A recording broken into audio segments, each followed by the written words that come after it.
Hello.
All right.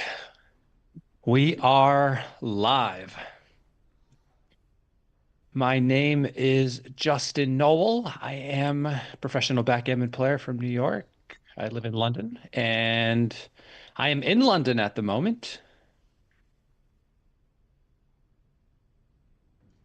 And we are watching the semifinals of the 2026 UBC Contender Istanbul tournament, which is pretty sweet.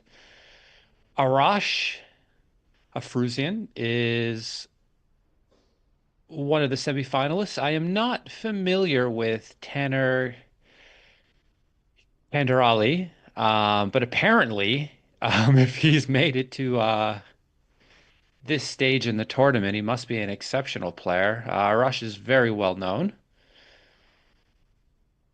He won, I believe, the Dubai tournament recently, which is fantastic, and I saw him out there in Uzbekistan as well. Definitely showing up to all the tournaments he can make it to, and be careful, he wins the money. He wins the money. Uh, Thank you all for tuning in today. If you wouldn't mind smashing the like button, it would be very much appreciated. Help the YouTube algorithm send this out to as many people as possible.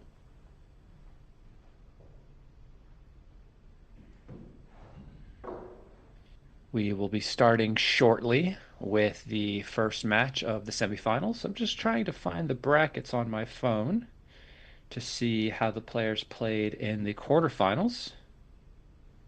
So let me do that.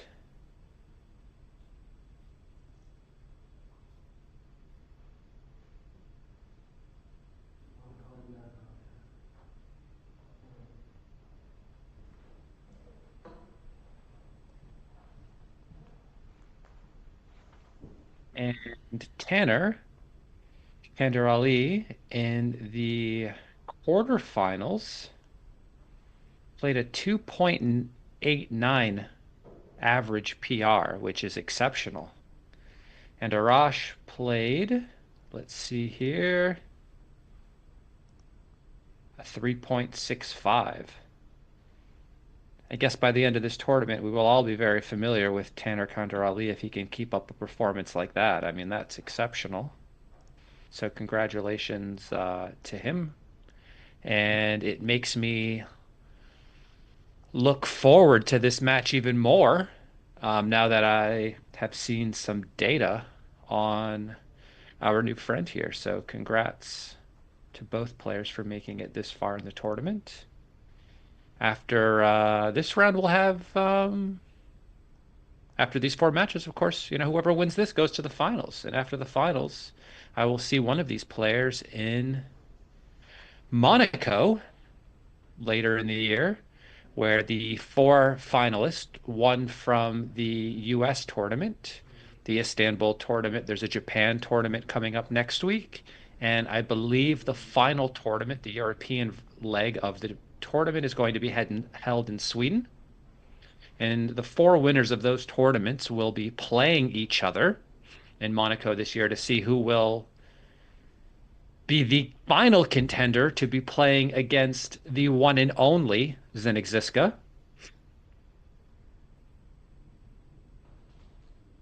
in Prague even later in the year. I'm not exactly sure when that will be, um, but I will be there, not just online chirping in person. There's no chance that I will not be in the Czech Republic.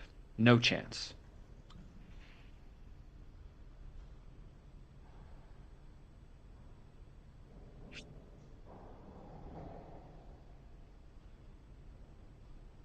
Just checking in on the audio settings here to see if there's some way to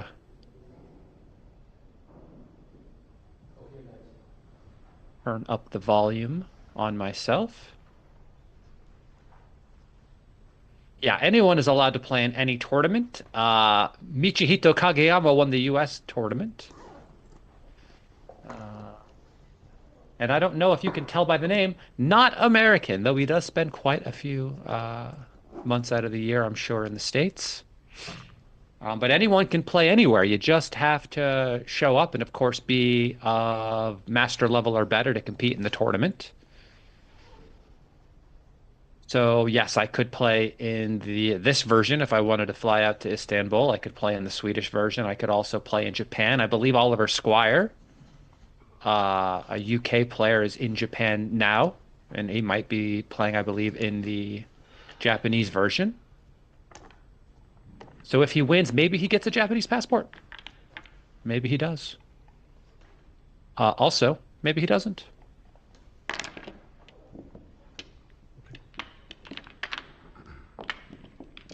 So we'll try to turn up the mic here and see how this sounds. Does this sound louder for everybody?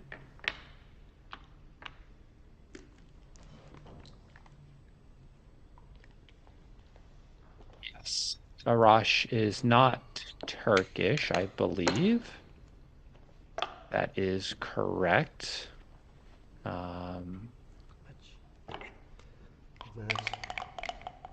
Because I know for sure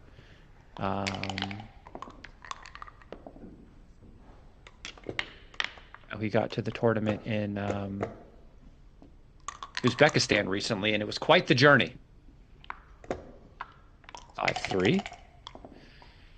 All right, so back to the match. I know how to make all of these plays. 6-1, 5-3, 4-2, just making points on our board. 5-4 is like the first real decision. I guess the question is whether or not you want to split with the 4. And if you're being primed by your opponent, this does seem to make sense.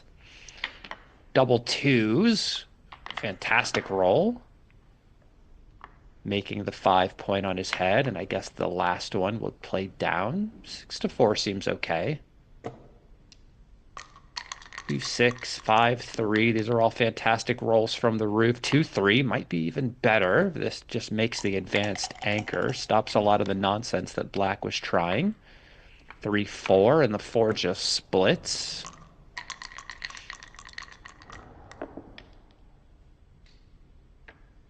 All right, so this ace has to hit. And I guess the real question then becomes, do we lift the checker or do we leave it there to try to make it, right? Because the hit is for sure. I guess the question is whether or not we want to fight for the 5 point or whether we're so afraid that we should lift it. Now that he's rolled the 5, I wish we lifted, of course, you know. Seems like a difficult game to play if we don't make the 5. So it seems quite reasonable to leave it there. But after they roll the 5, I feel like I should change my mind, of course.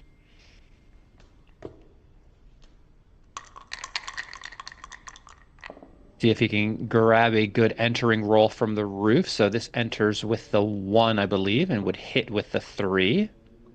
Don't know how we can continue to play this game without trying to fight for the 5 point. I can see the chat, so please feel free to send me messages. Polite ones, of course. Don't want any impolite messages. I'm having a good day, as Ice Cube might say.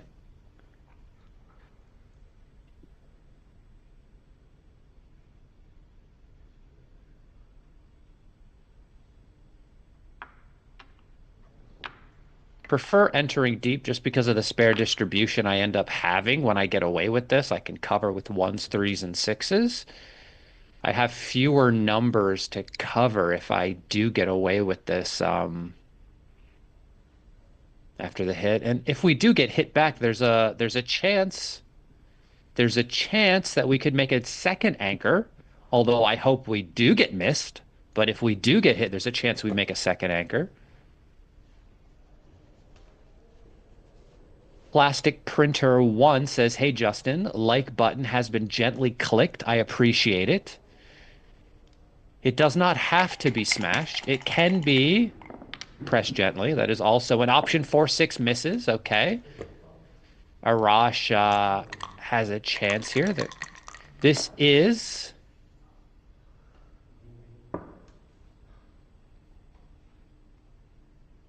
the first match of 4 that these players are going to be playing against each other. I don't know if we're watching all 4 matches or we're going to watch 2 of theirs and 2 of the other. I think that might be the oh, good. They've changed Arash's flag. Yeah, the play seems reasonable. I know he wanted to make the 5, but this puts him on the roof and only leaves aces as shots. 5-1, 4-1, double ones from the roof. I mean, guess the other play would have been a bit funnier. But like not haha funny, but like the British version of the word funny, where things are just a bit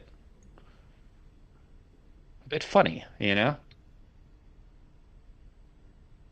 Yeah, from the combinations I've seen so far, I believe this is the Monte Carlo colorway that Galaxy makes. I believe this with the Earth board are probably their most popular color patterns. I know that when I play on Backgammon Galaxy, I use this color variation just for the contrast. And to remember the great times in Monaco, of course.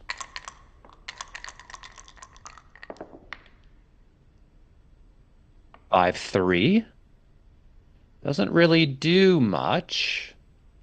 It's actually quite an awkward roll. You know, we could do this. Yeah, this doesn't leave any shots, but it does leave you in a bad spot. I guess the real question for Black is like, okay, like what is the race? Clearly, Black is killing him in the race. If he escapes this back checker from his opponent's home board, does the position then become a pass? Because if so, he might have a double then, right? He just wants to know how much he's up in the race.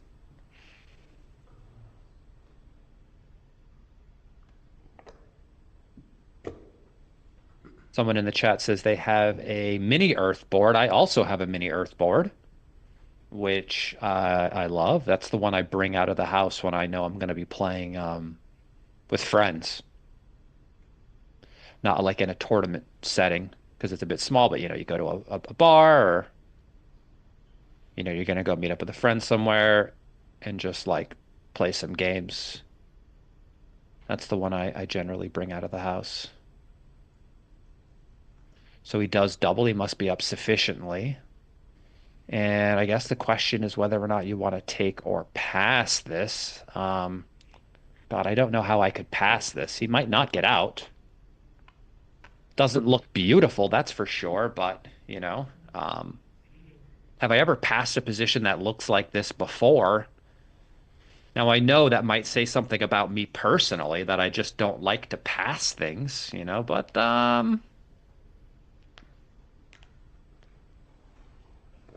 don't know. What's the race? So, yeah. Don't think I've ever passed anything that's looked quite like this before, so I think the take seems reasonable.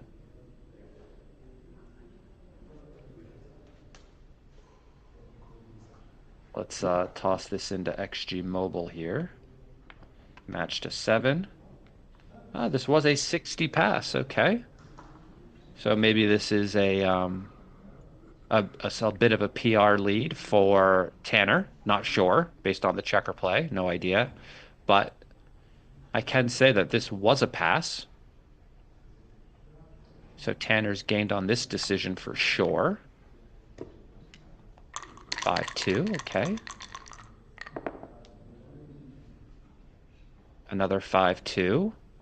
The real question here, yeah, is that how we play the 2? And if so, the 5 is clear. And after this sequence, I can see why it's such a decent pass.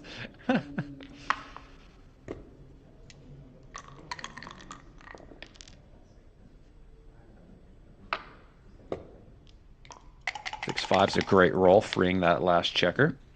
Don't know what the race lead was at the time of the cube. Let's see. Okay, he was up 22 pips, and black structure was a bit awkward. Maybe I could find the pass there, but I'd have to be having a good day. But as we can see, white has chances. It's not like they win 0. I guess the problem with white's position at the time was the 4 and the 5 was open. Here, this gets to close the 4 and slot the 5. Being able to remake or start to make priming structure will really help their winning chances if they do get a shot. 2-3 is a great shot. We just come down with both.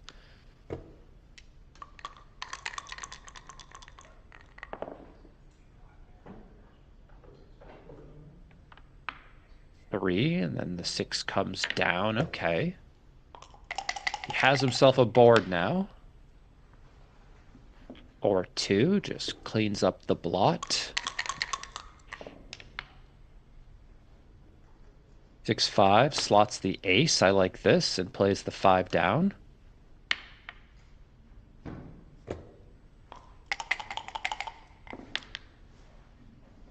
Six one. Okay. Have a bit of an outside shot here. Can get hit with 6-1 and 4-3, which will happen around 11% of the time. Oh, I saw the 3. Double 3s is a catastrophe. This has to break the board. Guess we could just make the 1. Keep a 5-point board just in case we get a shot when they try to clear the 8. We will get shots if they roll what? 6-5 is a shot lever, right? That would be bad for black. Thank you all for tuning in today. If you guys wouldn't mind smashing the like button. 4-5 plays though. For now. Don't roll it again. White rolls 6-3, forced off of their anchor.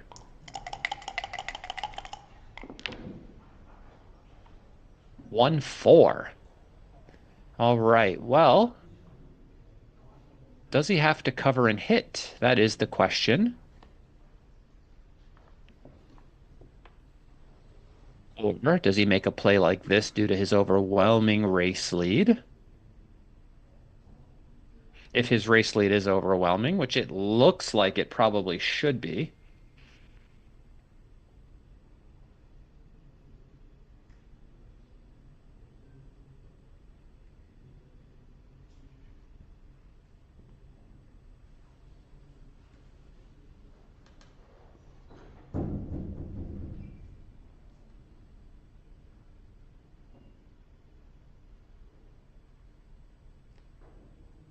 Let me just see what the race is here.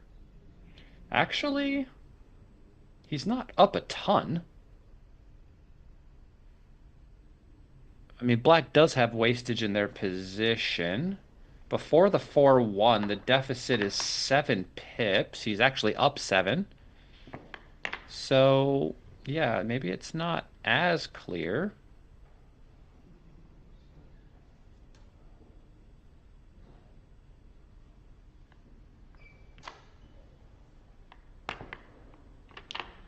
Yeah. You know, this does look very efficient. Get to use that heavy stack on the 4 point. Maybe I do like the hit. It was the first play that I saw, and if you get away with that, you certainly are going to win. What's the other play? This and 2-1?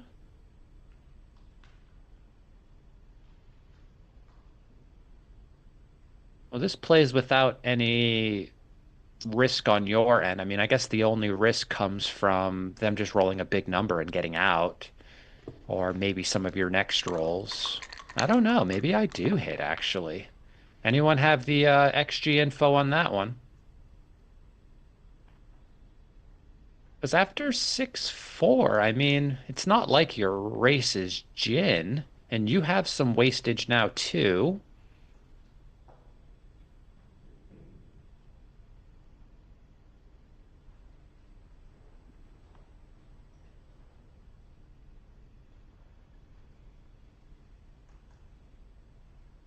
Someone says you can't hit, and I'm like, well, physically he actually could. Um, you just play one checker there and the other checker there. I mean, you definitely can hit. Now, whether or not you should is a whole other matter entirely.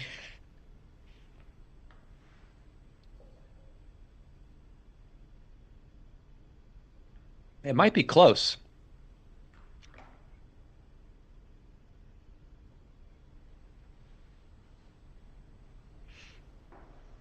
After 6-4, I like the hit though, I'll tell you that.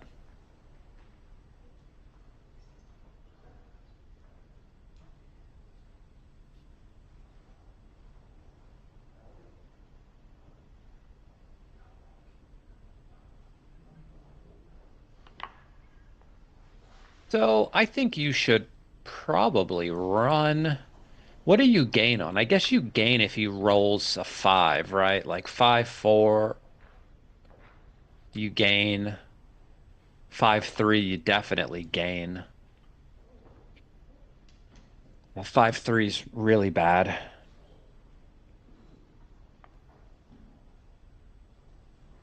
5-2,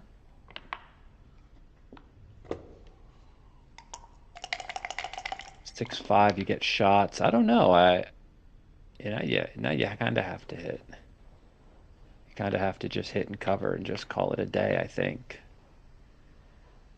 When I make plays like this, my mother gets like really upset. And, in order to avoid that, I just think I have to do this.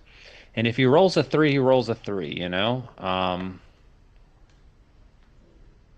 I just let him go and start creating wastage on my end, I could lose this game as well. So I think I just hit.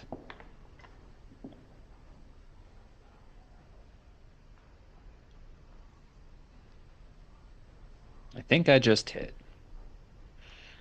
This sort of stuff, I mean, this requires a lot of tiptoeing.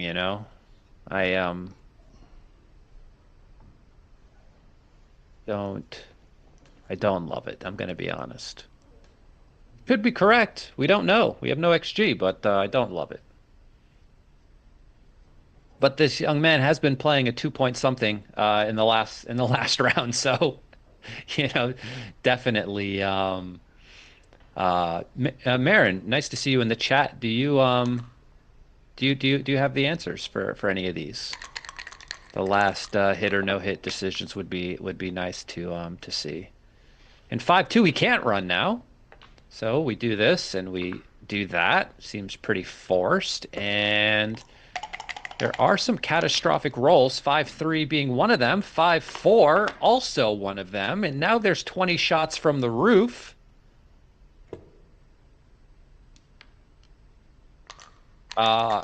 20. I didn't need to count. I just know these things. And no, 6-5 doesn't hit. That would have been exciting, especially with the blot and whites board. Ah, you're at work. Okay, okay, okay.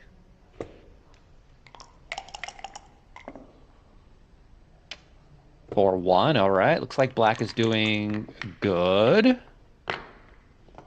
6-2. That's a good roll. He gets to take checkers off. Black's not looking to roll twos or threes here. 3-1. Okay. It's getting a little thin down there. And if white can roll some good numbers and black rolls some small ones, there's a chance. All of this seems fine. Probably put a checker on the 1 point. Not that it really matters all that much, but...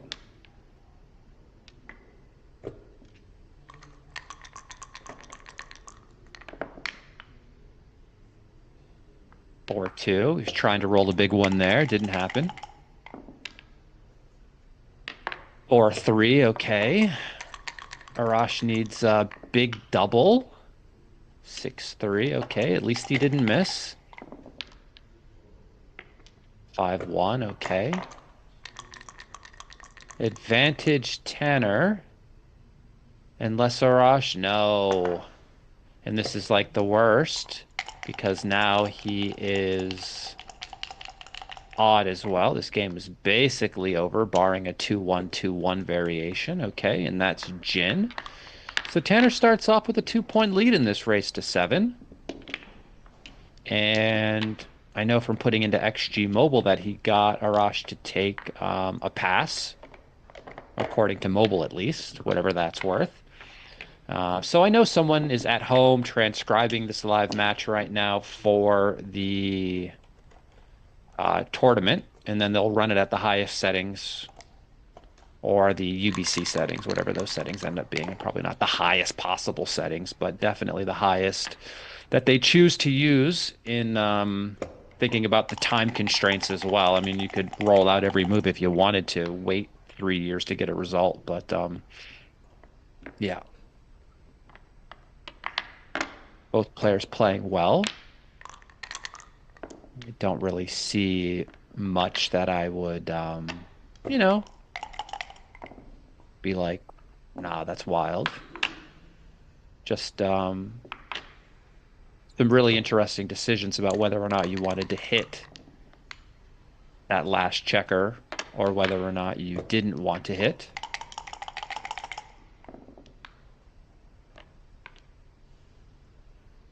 Someone says the board is not correct. I don't know what he means. Mark advances. Okay, so Mark is also in the semifinals. I guess the results just came back for that. And here we make the 11.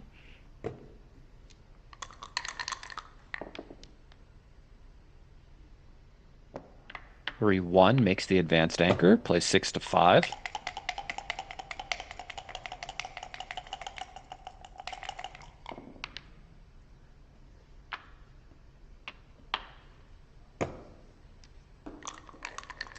Right, well, white has the better anchor. Black has 3 checkers back. Stuck on the 22 point, which is not ideal. I don't think I would leave this shot here.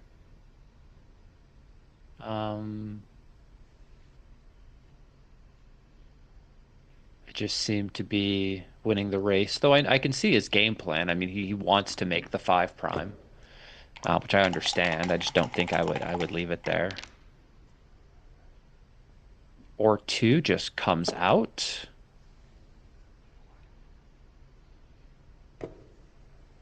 Thank you all for tuning in today. Please, if you haven't yet, hit the like button. Subscribe to the Backgammon Galaxy YouTube channel. My name is Justin Knoll. I am a professional backgammon player from New York City. Currently live in London, just teaching backgammon full-time, actually. So, of course, if anyone is interested in lessons, please feel free to send me an email at Justin at backgammonuniversity.com. Oh, that's interesting. Um, yeah, I mean, covering is an interesting choice. I guess the cost of getting hit is really quite expensive, though, so I can see why he decided to do something different there. And if this is your 6, you only have one reasonable 4, which is this one. And white is doing good. They have a better anchor. They've got a better prime. I think the only thing is that now white is kind of needing to get off of their 20 point. Double 4s will help. 1. We should just come out from our anchor. I would have done that one first. Not that it matters. 6-2. This is just 2 down, I think. I don't love this because I don't know how I get to contain anybody later. I would probably just kind of let the guys on the 16 point go, just so I don't accidentally leave a shot.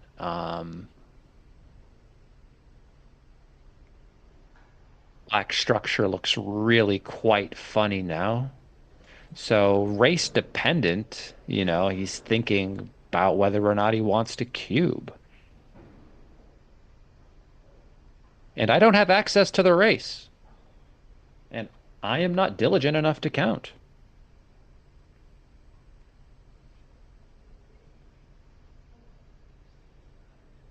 Not now, at least.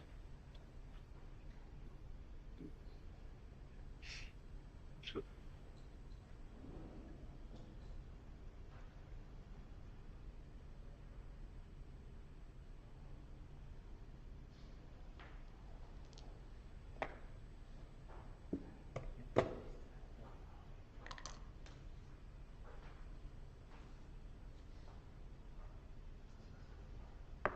102 to 132. Thank you.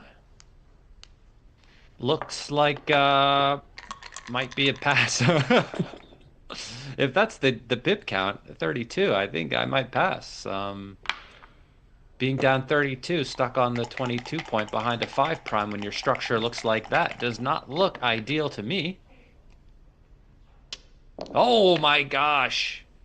And there it comes, and make the 5 point. You're still down in the race, so I would make the 5.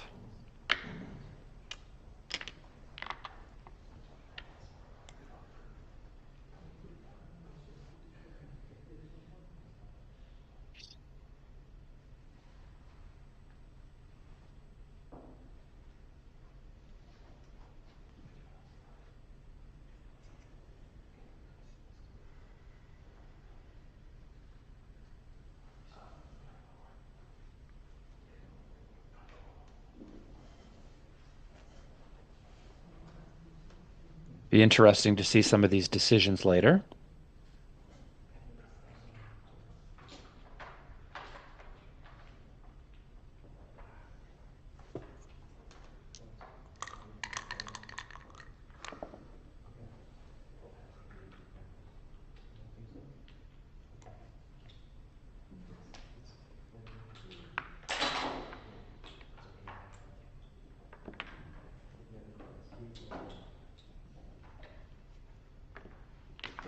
Anyone has any info on that last cube?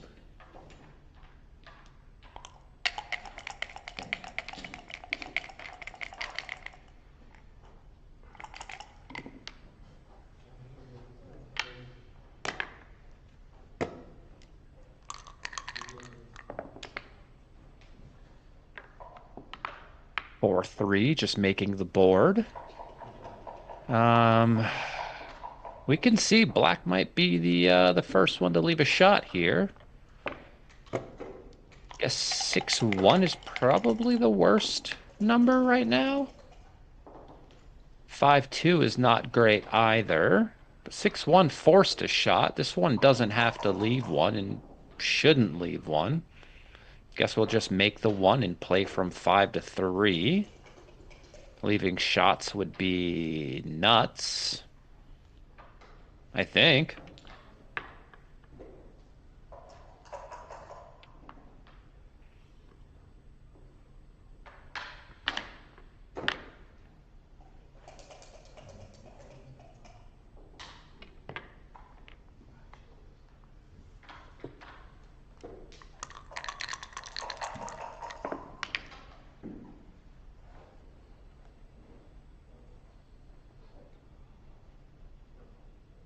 Six three might have to seriously consider volunteering right now. I don't know. Let's just take a look. So if we do this, black might have to leave a shot first, so maybe not.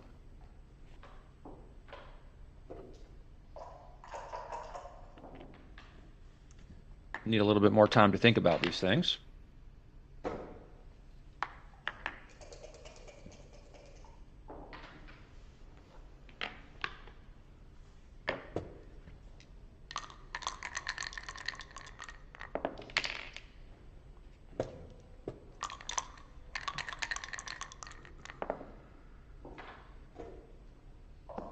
Six two. So fours hit, sevens hit, but not double threes.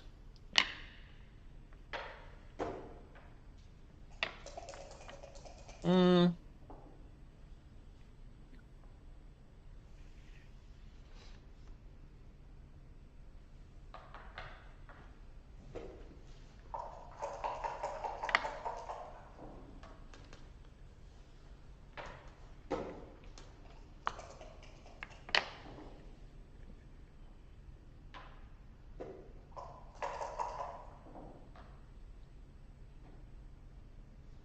So 46 outside, 56, 64, 74, 42, 43, 51, 59, 69. I think he's... Yeah, I don't know about that, actually.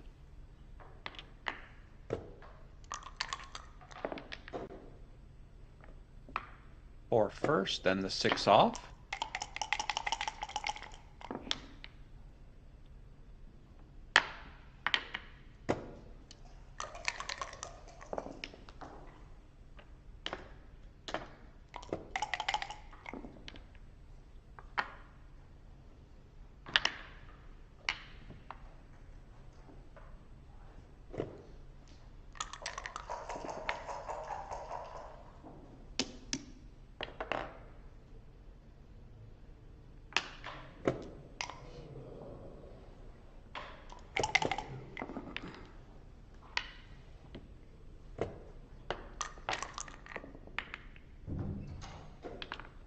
One.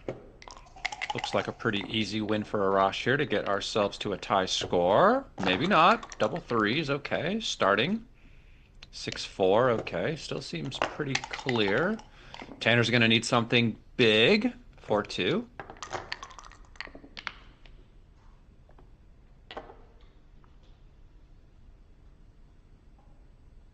6-2.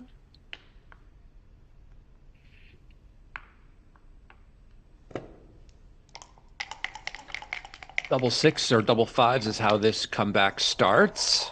Double twos, not quite good enough. Arash is going to have to help him out, and he doesn't. He rolls 6-5. All right, and that is the end of that one. Have ourselves a tied score here. 5 away, 5 away.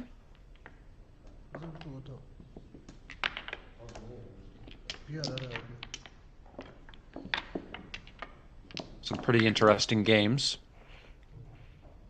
to start off this series, which is nice. It's nice to have matches where there's proper decisions,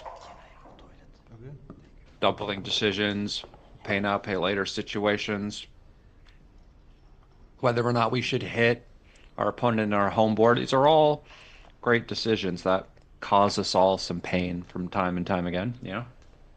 Every now and then, I mean.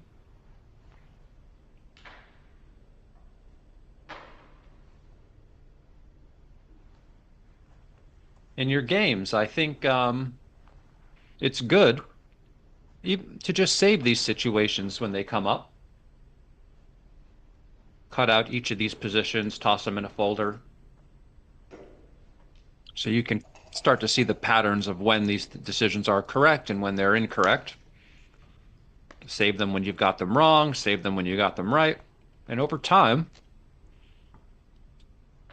it can really help your game out tremendously.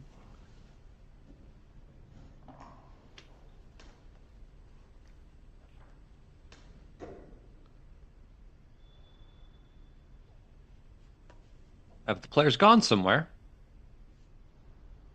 All right, I'm leaving too then.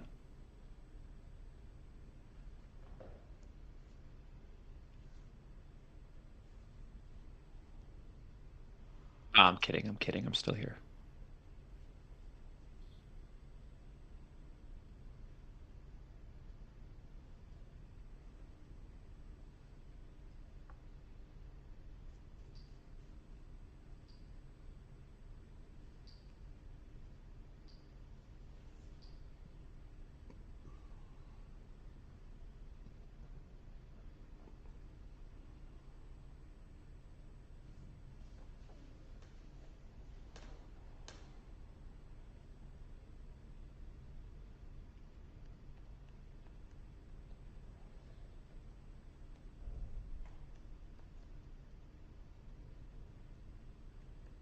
In a moment. If anybody needs anything, just let me know. Oh yeah, by the way, feel free to smash the like button.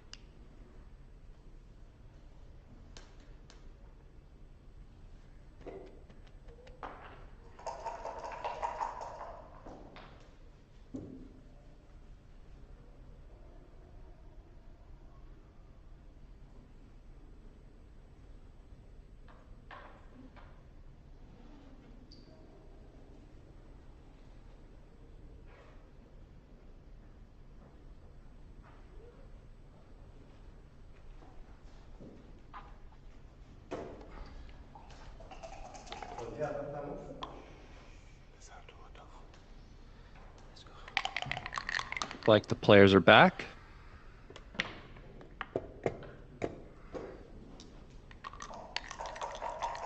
6-3 split. 3-2. Okay, this splits and plays 13-11. This is a book play. Double fives. All right. Very interesting.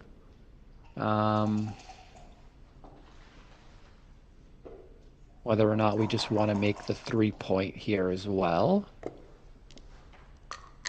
Seems like that's a good way to get your opponent to try to fan. If they don't enter, this game is over. 2-3 is not a great rebuttal roll, but it is better than fanning, so I think we just clean up the blot. Because leaving an extra liability in the outfield would certainly get our opponent to double us. So there's 9 in the zone, but nobody's on the roof. There are some market losers, but maybe not enough. Deciding whether or not he wants to continue this blitz. The position does call for a blitz with the 1 and the 3 points made, but you don't have to do it.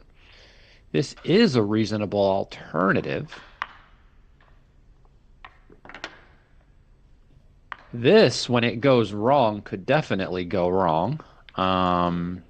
But when it goes right, the game could be over. So you have that going forward as well. And 5-3. So there's that. And do you want to hit or make the advanced anchor? If only there was a book by Dirk Sheeman written about these types of decisions. Oh, wait. There's been a lot of good backgammon books recently. Mark Olson has one out on the 5-point. which I have, which I think is worth reading, whether or not you make the 20-point anchor or the 5-point in your opponent's home board.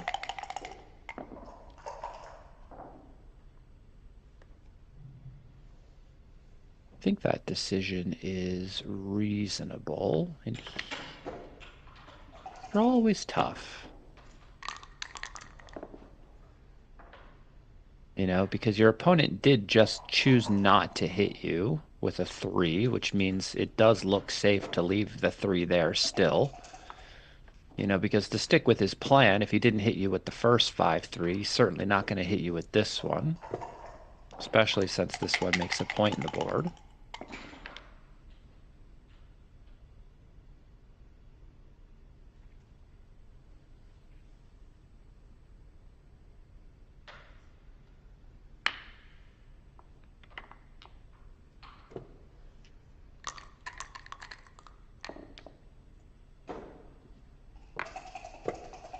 Five slots the 2-point. Black's looking for some numbers to get off that 20-point anchor. This doesn't seem to do it. You can just make the 2-point if you want. I don't like this. I think you should start to break some of these outside points while the guy's board looks bad. You could do this, but you could also cover, which I think I prefer, because if he hits you and then you hit back, you want to have the point covered. So I think this is the play.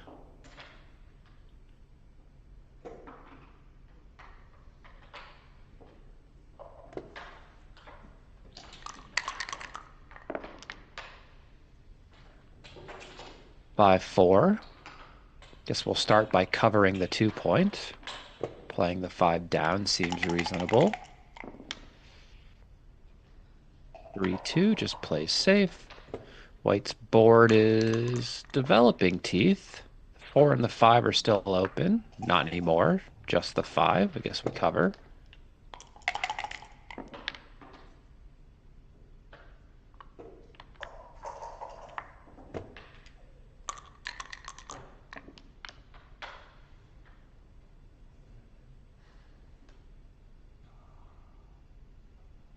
One has asked me if I'm playing in this. I am in London right now, and they are in Istanbul. So no, I did not get the opportunity to play in this tournament.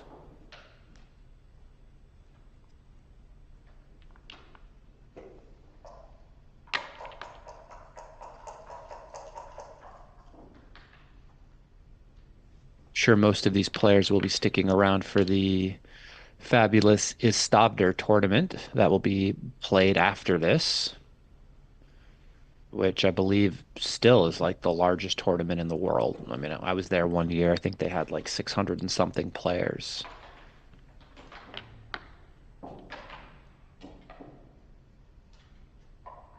Everything ran smoothly, very, very smoothly. I got to play on table 1 against Fuat. He had a digital board that we played on, and by the end of the match, we had the XG file immediately. It was a great, great, great experience.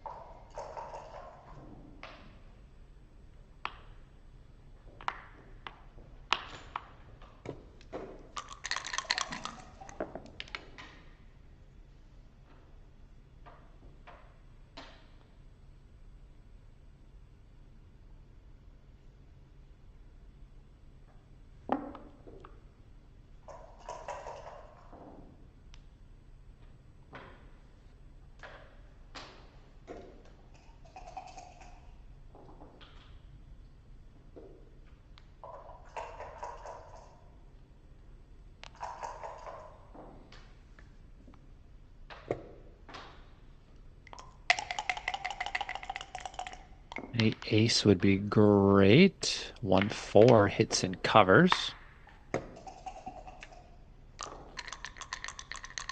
Unfortunately, there's 721 players so far registered for the Istopter tournament this year. Double threes, so if he wants, this game can be over. I guess the question is whether or not this position is too good to double. And he decides that it is.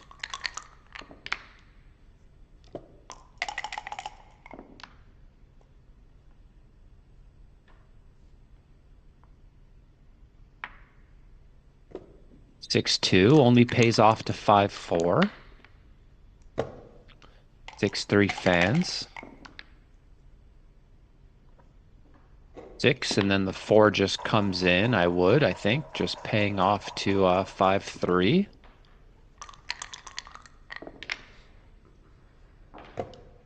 3-6 fans again. Black is still playing on for this undoubled gammon. Of course, I mean, what's going to go wrong on the next roll from here? Nothing.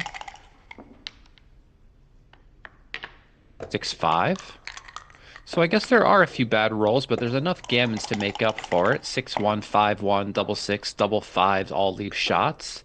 4-3 just clears the outside point. And he kind of wants to fan now, just in case he rolls 6-5. No, 3-1. This seems fine. You're going to win a gammon every time you don't leave a shot anyway, and this is the safer of the two plays. I don't think there's any way that white saves this. I mean, the way they're rolling, they could get BG'd here. Okay, okay. He's off the BG. He's off the BG.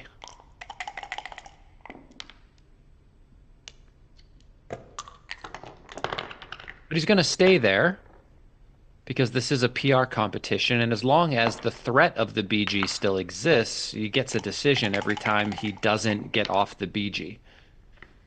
His final decision, since he can never save the gammon, will be saving the backgammon. So you'll notice he'll just stay there until black has 4 or fewer checkers left. And now he'll come out for his final decision. And then the game will be over.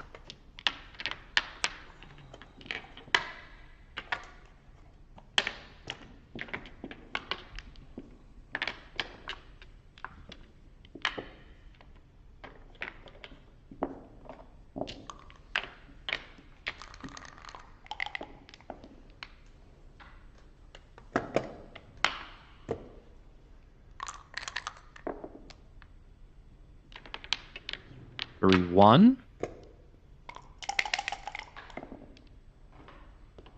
Well, threes, nice, and this makes the 5 point. We could roll for Tanner. Guess we have to, like, split of sorts, right? Seems reasonable to try to maybe come out all the way. I know you want to counter your opponent's advanced anchor with one of your own, so I guess the question is whether or not you split and come down or you just come all the way out. This was the first play I looked at. It seems okay. 5-6 does hit. I guess the decision then becomes, do you want to come all the way around or do you want to come out with both? This does get hit back a lot. But when you do get away with it, everyone is out, basically, right? This gets hit back less, but we still have to worry about the other back checker. I think I like just turning the corner like this.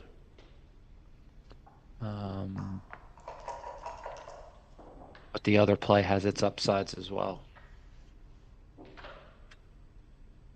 Guess we could say that both of these hitting numbers are also white's entering numbers.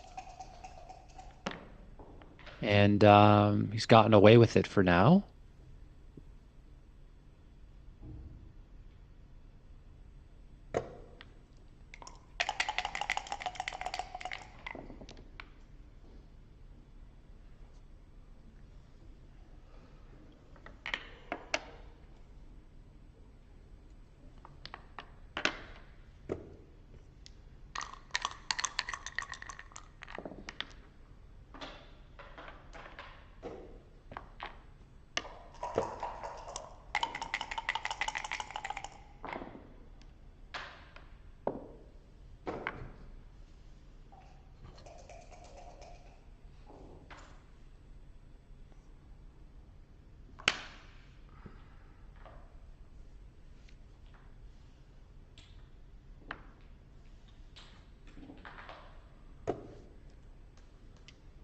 Huh. I don't know what I missed there.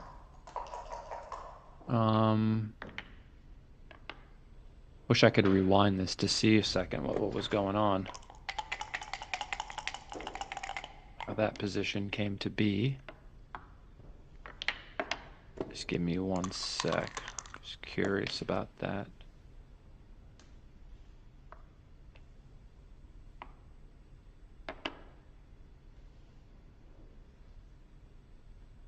I rolled a 2-1 from the roof, I understand, and he left the blot there and made the outside point. Yeah, that seems reasonable. Okay. Well, thank you all for tuning in. If you guys wouldn't mind hitting the like button, it would really help out the YouTube algorithm, get more people watching this. 4-2 is a great shot, making the advanced anchor from the roof.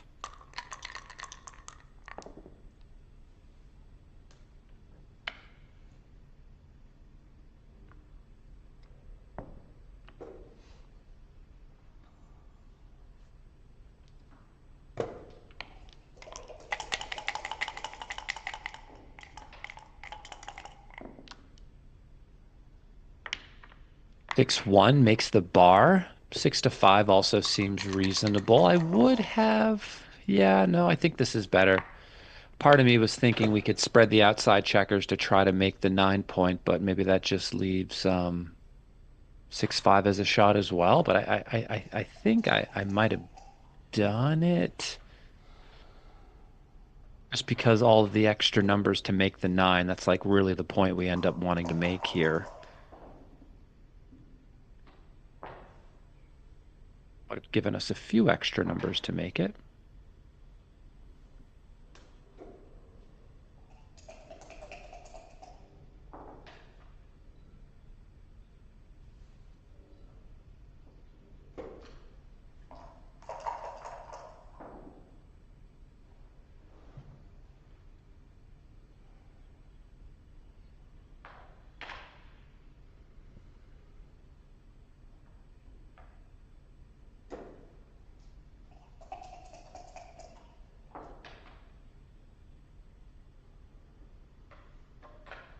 So now he's considering a double at 305 away, while he still is on the 21 point of his opponent. Don't think I would do anything here at the score.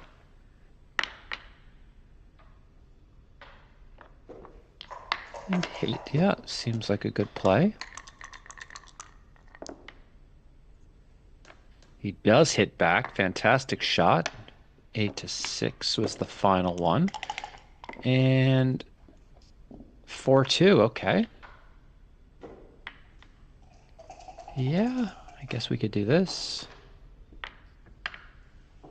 This is also a play. This does pay off to some numbers that maybe he doesn't want to give.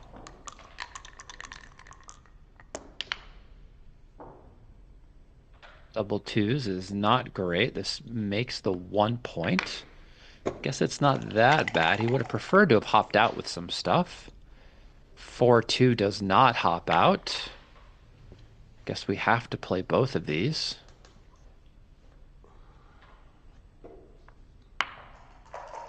Aren't really many choices, are there? Would have liked to have hopped off the spare checker from his anchor. 6-1's a hitter. 6-1 is a hitter. I see it.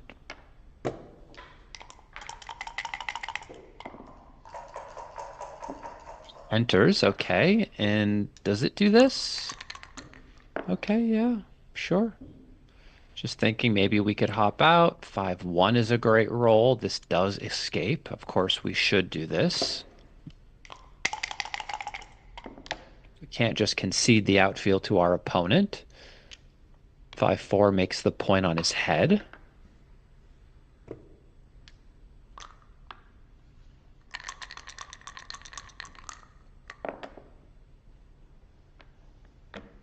Or 3 hits back.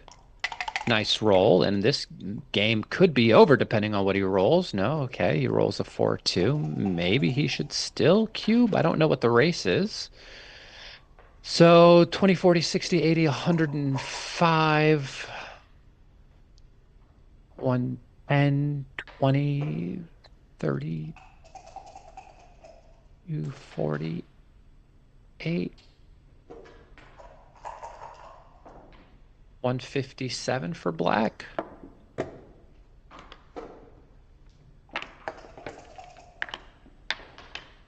Yeah, seems reasonable.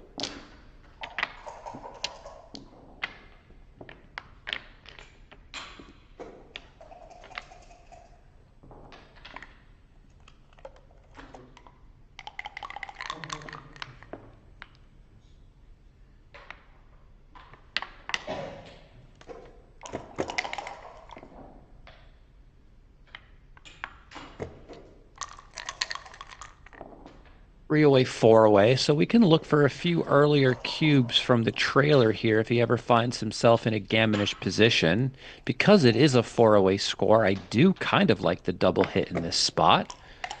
Better than this play because it induces more gammons, which is kind of what you're hunting for at the four away score. I know for money I probably wouldn't consider the double hit in that spot, but at the score I would.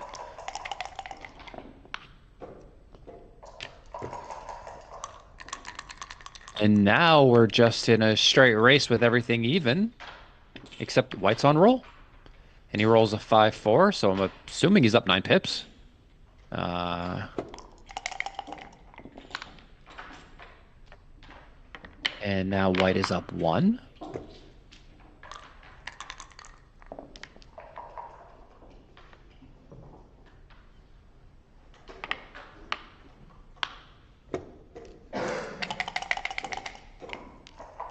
He's up 8. Now he's down 1.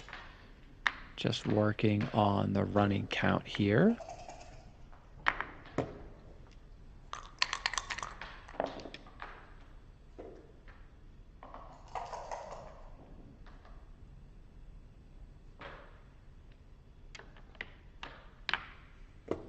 Yeah, I mean, this seems fine. I don't think the players are going to make any sizable errors in this situation where, you know, they're just trying to improve their distribution and placement for the bear off in the future, right? Like in this spot, we could play 2 down. We could do this and slot the 4. I think I like this play better.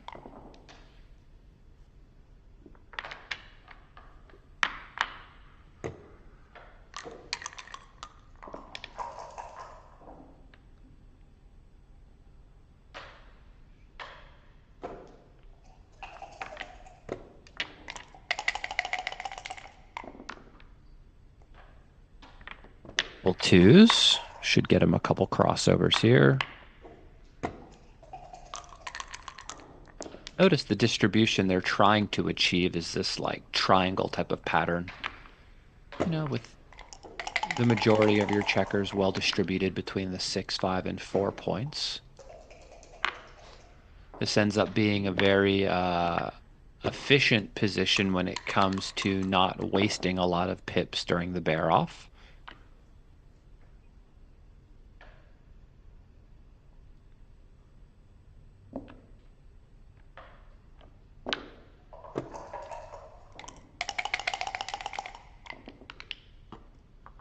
Double 6, okay. Well, white's going to need to roll something impressive here. Or the cube will be coming, 6-4, okay.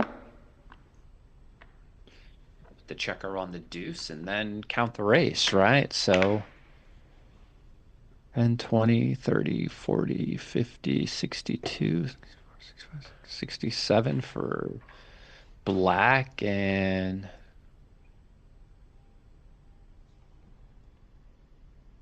74 for white. So 67 to 74.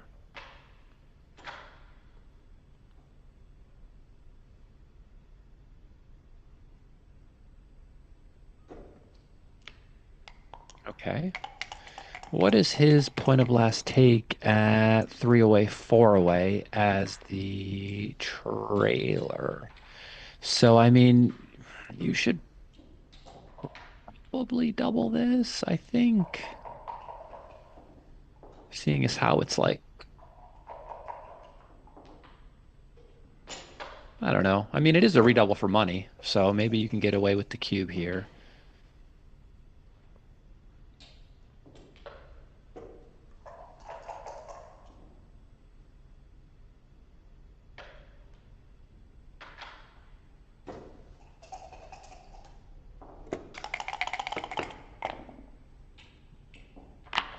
Do 3.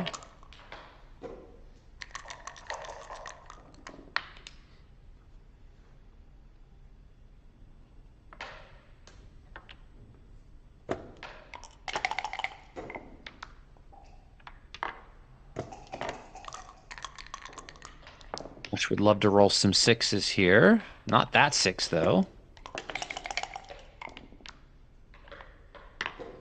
5-2.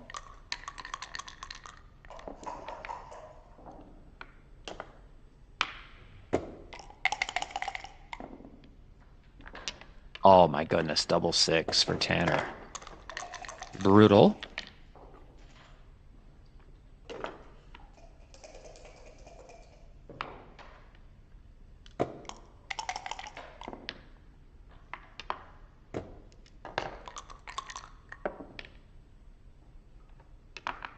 Six, 4, okay.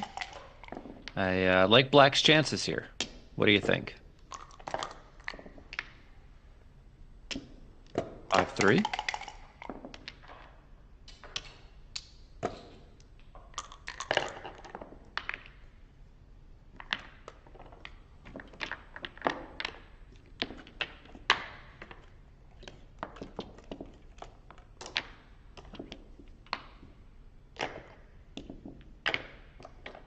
Now we're at the Crawford score, meaning that Arash has no ability to double in this game. Only after this game has concluded, if Tanner doesn't win it, of course, does the cube then become active, and Arash will have automatic doubles from then on out. And depending on whether or not he ends up being odd or even away will determine whether or not he wants to give those cubes and whether or not Tanner wants to take them.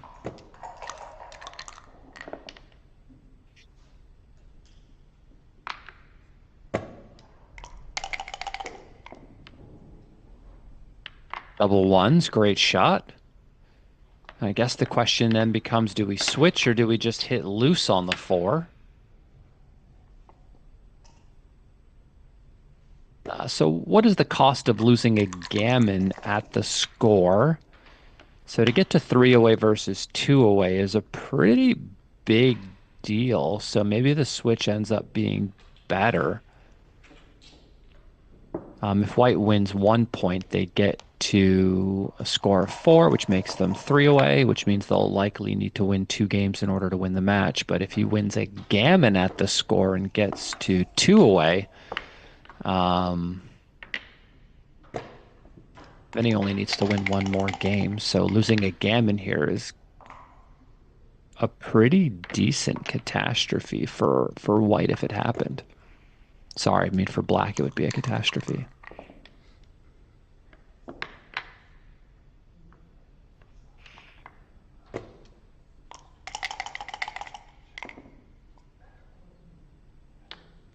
Five, 3, that's illegal. Try that again, a little bit faster. Maybe you'll get it next time. Yeah, that's the park trick, you know? You just got to hit it quickly. Wow.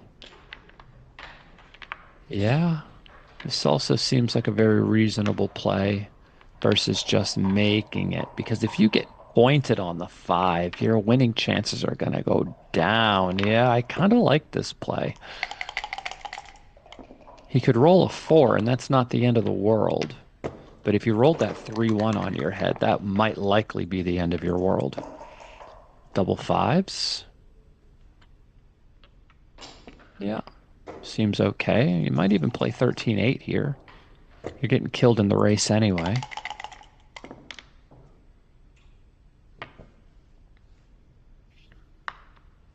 Yeah, I like this, not hitting the second checker.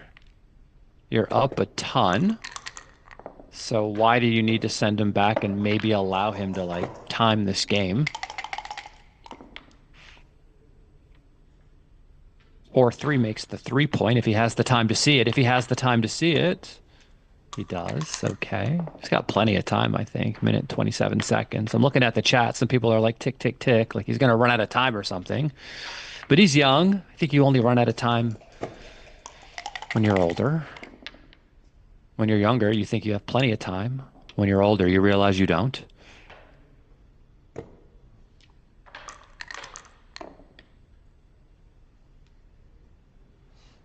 Or 2.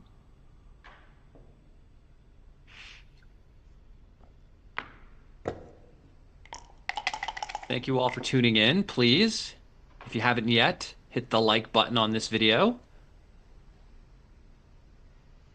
It would be very much appreciated.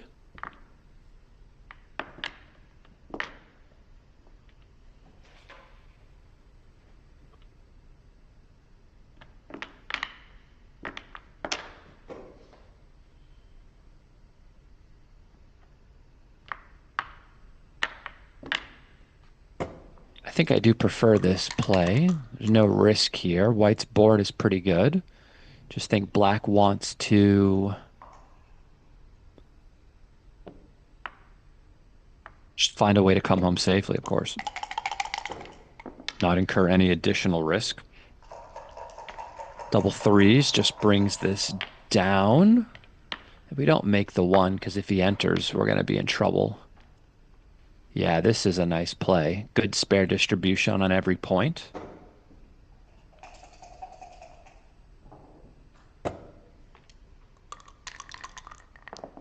Puts the blot on the 24-point under pressure.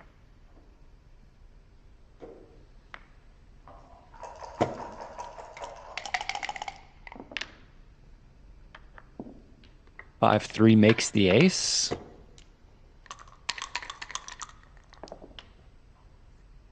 And if he fans, it might make it easier for black to clear the outside point. What's the roll? 4-2. All right, am I giving any additional shots to help clear the point right now? No, I guess not. 2-1.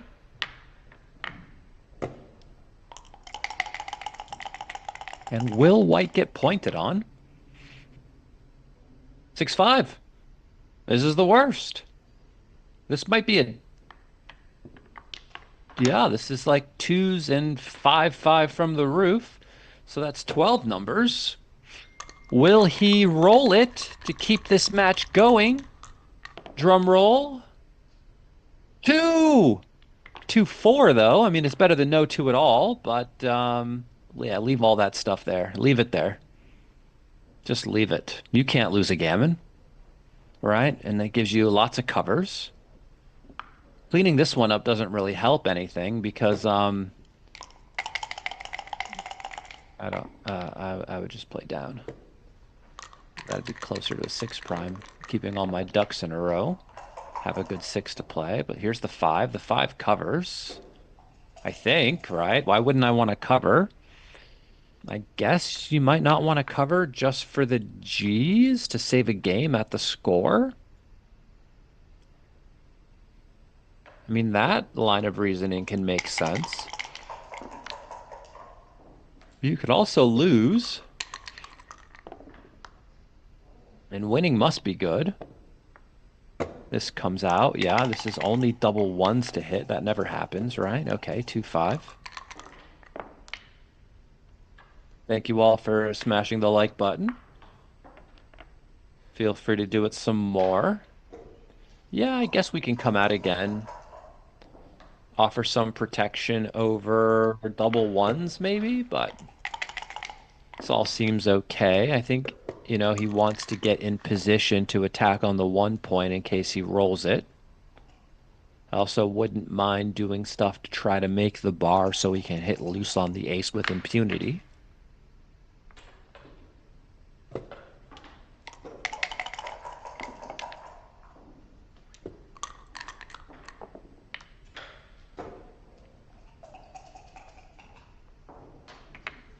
By 4, yeah, I like that. This slots the bar and brings an extra builder to attack on the 1. I think that does 2 great things.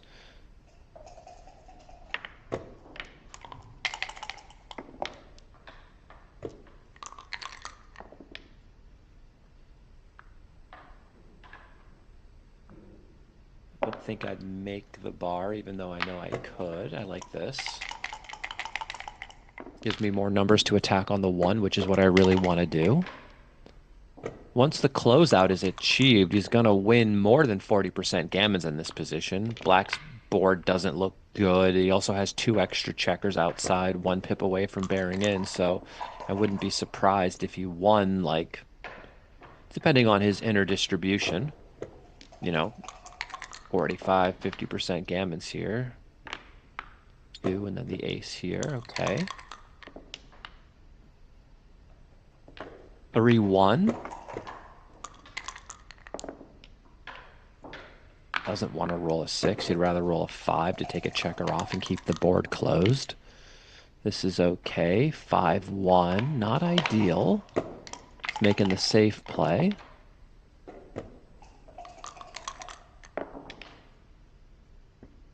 Three one rips 2 off. The gammon is really quite valuable at the score, as we've discussed earlier. 6-2. As long as white doesn't lose the game, it looks like they're going to win a gammon.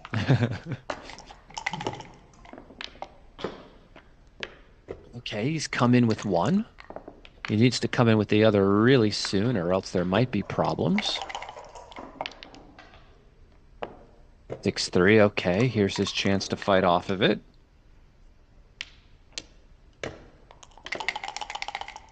Going to need to start with some big ones. 3-1.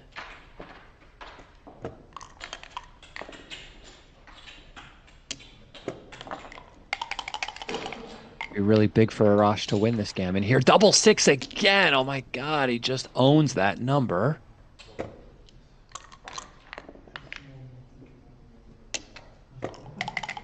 What number? Nothing. Everything gets off, right? Except double 5s. Wow. I can't believe it. He saved a whole game with that roll. Wow, that was really, really unlikely, but he did it. He did it. Which just proves live dice are rigged. No, I'm kidding, of course. The only way that could be true is if we were actually living in a computer simulation, and that's not real, is it? Maybe it is. How's everyone doing out there? Please feel free to send me messages in the chat. We are live. Thumbs up for this great match so far. It was nice for him to save that.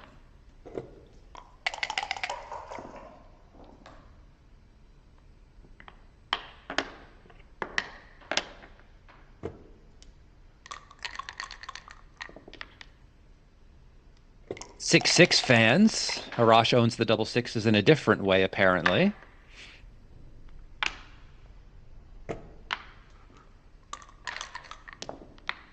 It's not about if you roll double 6, it's about when you roll double 6. Are you saving gammon? Are you in a race? Or are you on the roof?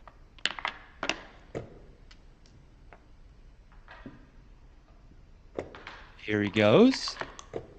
At these auto ace scores, these are always going to be takes, and he rolls boxes again. Disgusting. And double 3s, and this hits and makes the 3-point, or we could switch to avoid the anchor, which is also interesting. He rolls a 2-4, and he does anchor.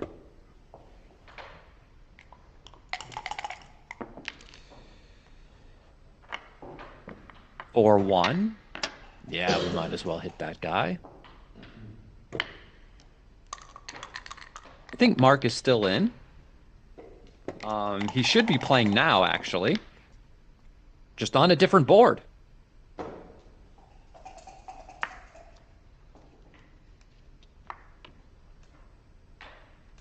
Wouldn't know about lifting that. I'd probably just creep up with the other ace. Double 6 again. You see, they've rolled double 6s the same amount of times, guys.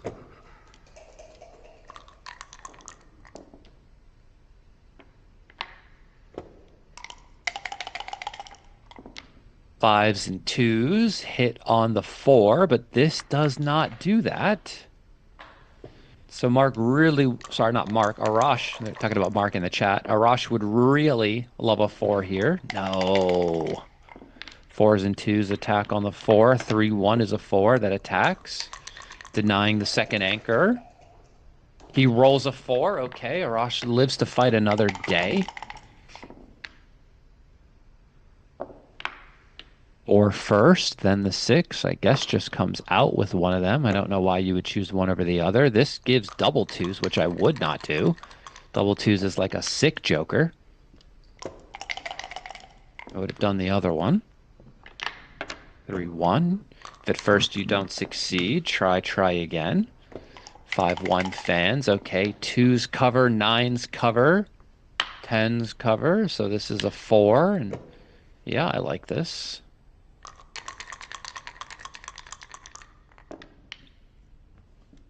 Double 3s. All right, there's the 2, there's the 3. And another double 6. Looks like this match might be going to Tanner. It'd be good to see the PRs in these when that finally gets done. 4-3 fans again. 6-1.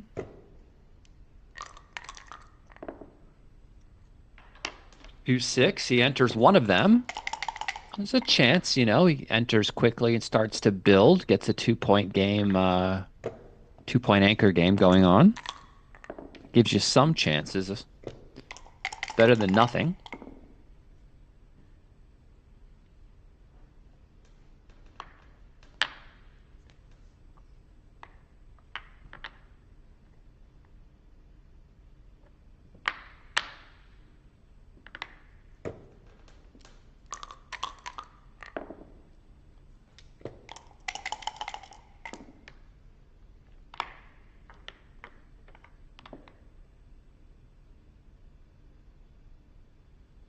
Sees the problem. He's got one more to play and doesn't want to give the 2-6. So yeah, that doesn't give anything. It's good distribution. Double 6 doesn't leave a shot either. I think that's a great play.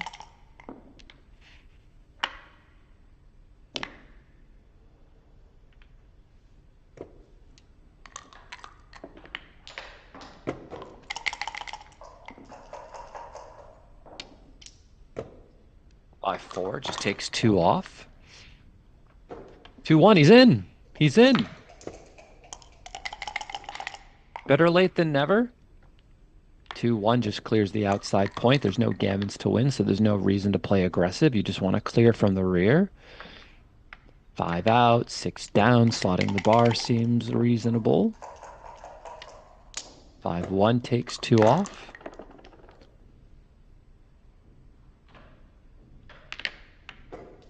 Yeah, seems okay. Doesn't roll a 3. Okay, so now he just clears the 5-point. 13-10.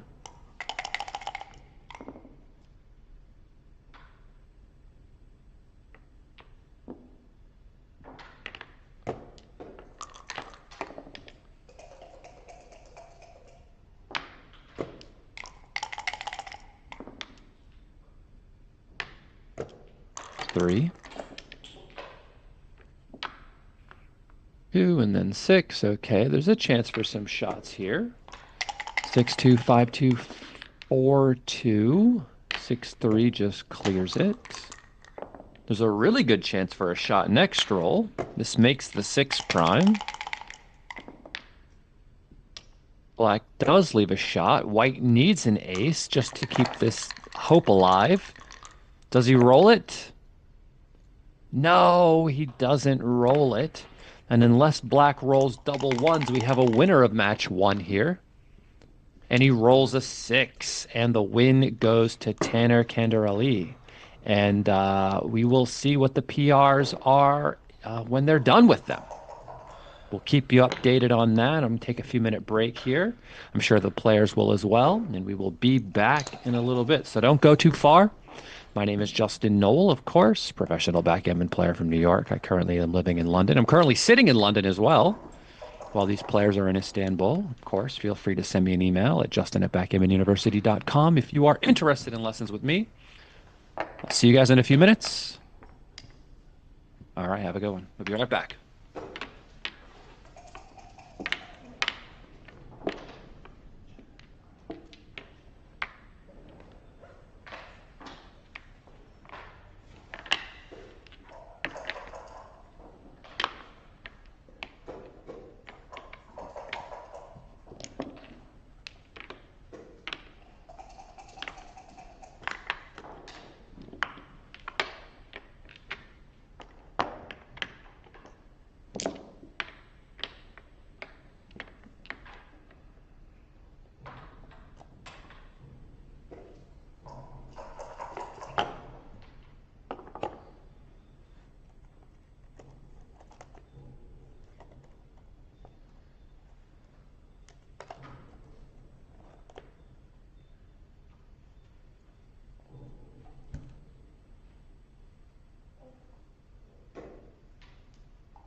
Yeah, they should be starting shortly. Any time now, actually. I think they're just taking a 5 minute break or so. And then we will have Mark Olson versus Vilazar Goshev. I'm probably butchering his name, but maybe I'm not. I'm an optimistic guy, so maybe I am not butchering his name. I certainly know I am not butchering Mark Olson's name, and that is good for me. I know, I know how that one works. Um,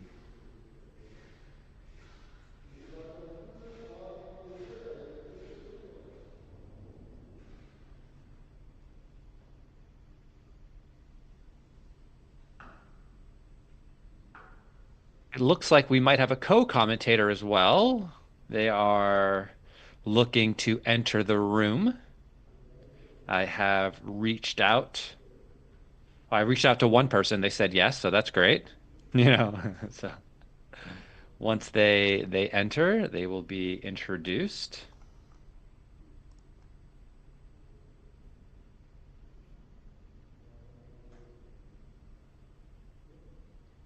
All right. Feel free to turn the video off. No one can see it anyway, and it takes up space on my screen. Mr. Pete Heskett. Hey Justin, how you doing? Let me just get rid of your video here, if I can. Can you turn your video off? No one can see you anyway. Sure. Yeah. Okay. Just 1 second. Stop Although I video. will There we say, go. although I will say, even though I was the only one to see you, looking pretty good today, Pete. Looking pretty good. Thank you, my friend. I love your avatar. This this is a nice piece of work you got there. Oh yeah. No one else can see that either. My cousin made that for me, you know? Beautiful. Beautiful. I think he had So, just like gone to art school or something, and I said to myself, "Oh, he probably needs some money. Maybe I can commission him to make something for me, you know?" So I had him turn a picture of me in front of a backgammon board into a like digital piece of art of sorts, you know? So that was pretty cool. I very figured nice. anyone finishing art school probably needs some money. That's all I'm saying. So let me pay you for this. And then I liked it, you know? I was like, oh, that's really nice. Thank you. Yeah, he has a So future in this line of work. yeah, so we have Pete Heskett here.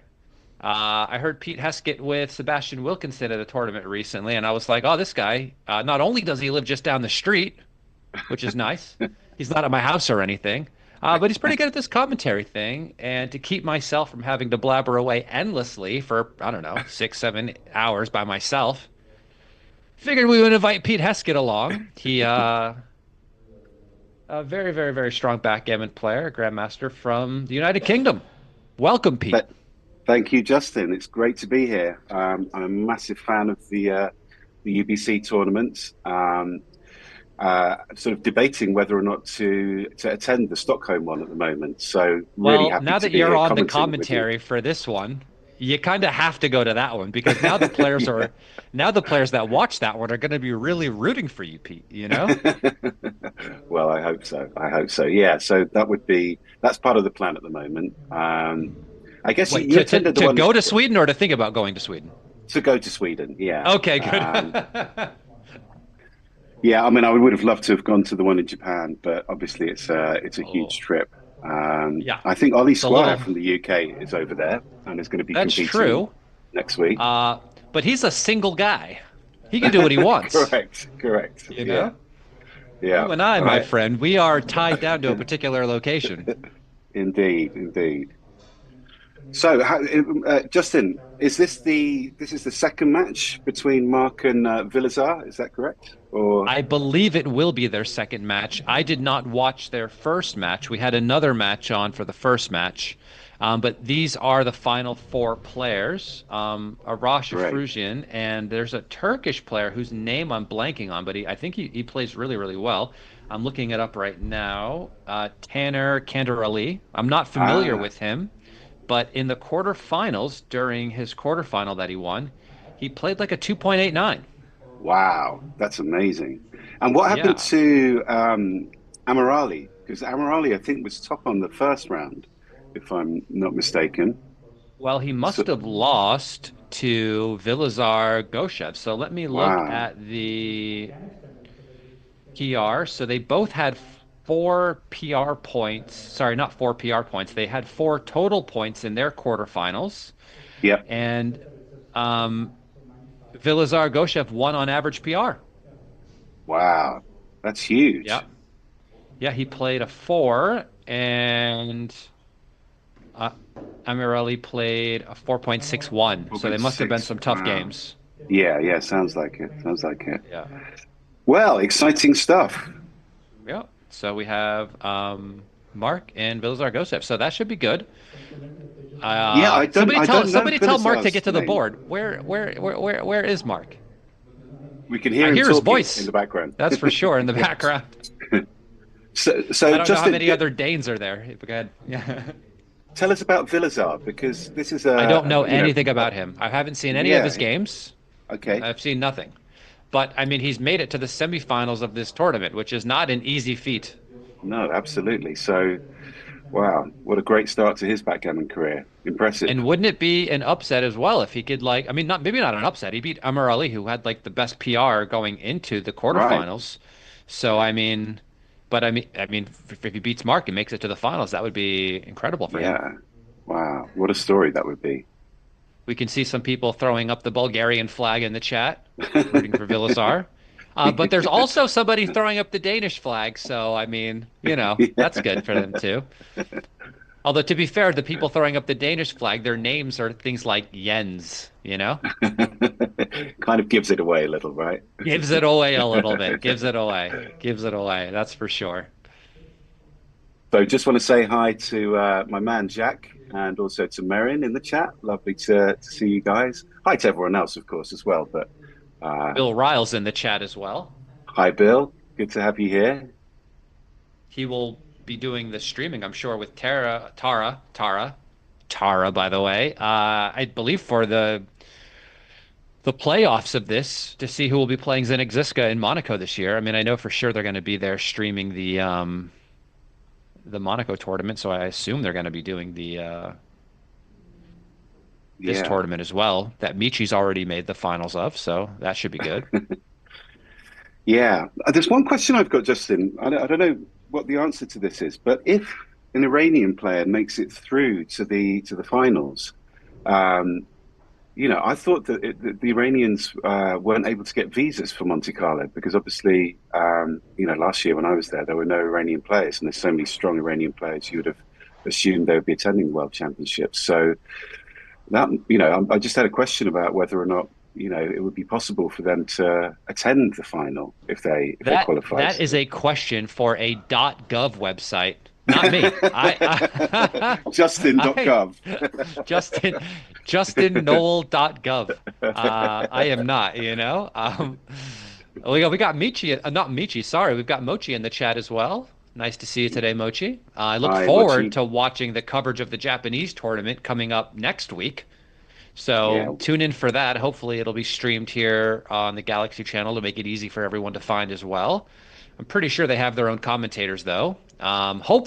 Hopefully, I'll be able to understand them. No, I'm just yeah.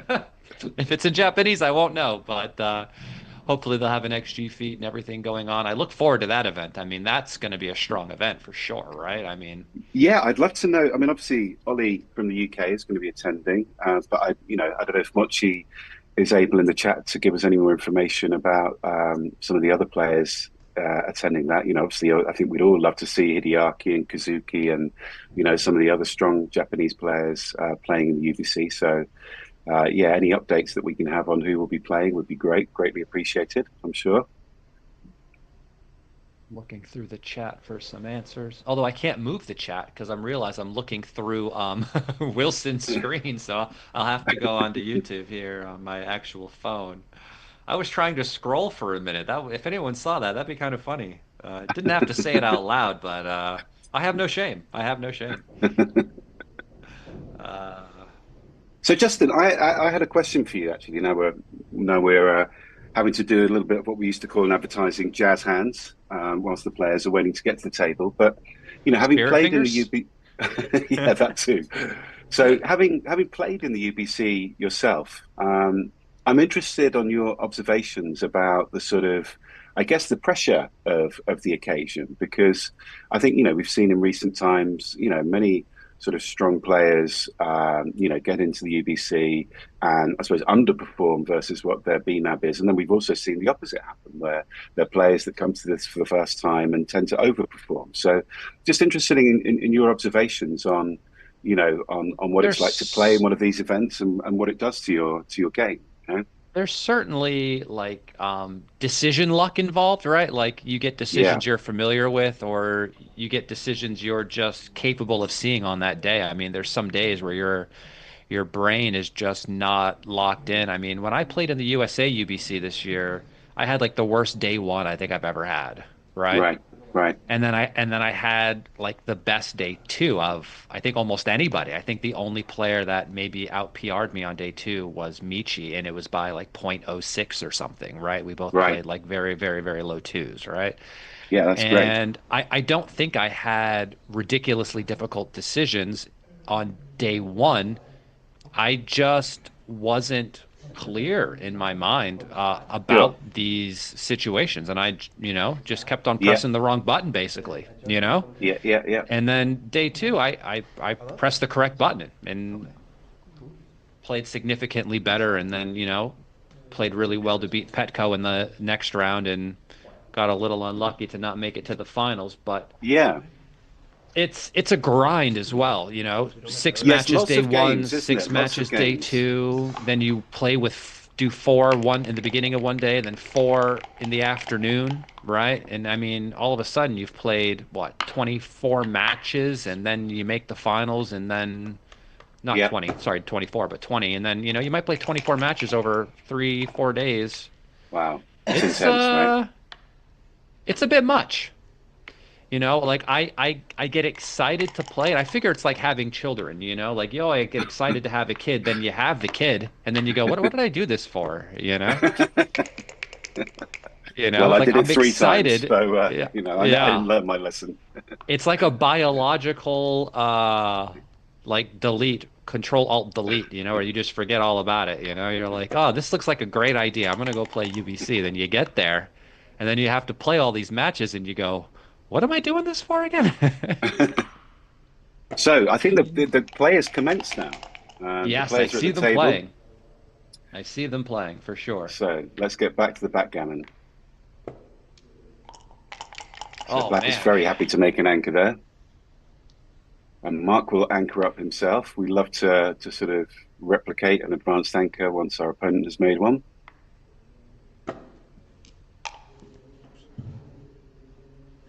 So Vilazar won the first match in the game, but we haven't got the PR results. Is that correct, Justin? I'm just I looking at do the not know spreadsheet. that. I'm looking at the spreadsheet myself to figure out what's going on here. Yeah, that looks like it's the case. And Yeah. Arash Afrusian in the last match played a 2.5, but Tanner played a 2.1. So this 6-4 is an interesting decision. Often XG wants us to keep the goalkeeper. There's the option to make the bar here, creating a 4 prime in front of Black's anchor. So this is not a trivial decision. Yeah, Mark's having a look at all the options. I think this is what I favour, making the bar, keeping that contact at the back. There's a Or chance that Black could roll something silly that does give White a shot, so it does yeah, seem reasonable. yeah. I And don't with this think I would force, hit on the one here. I mean, I think that's what he's looking at. I don't know yeah, if I would choose to do that or if I would just make this. I mean, this would probably be my natural play. yeah, yeah. So this is interesting. We're going to step up to the bar. Hmm. Mark's got Yeah, lots I of mean, strip points in the outfield, so that makes sense. it does. Black's position was getting quite stacked, though, and I don't know if we All right. just made their life a little bit easier.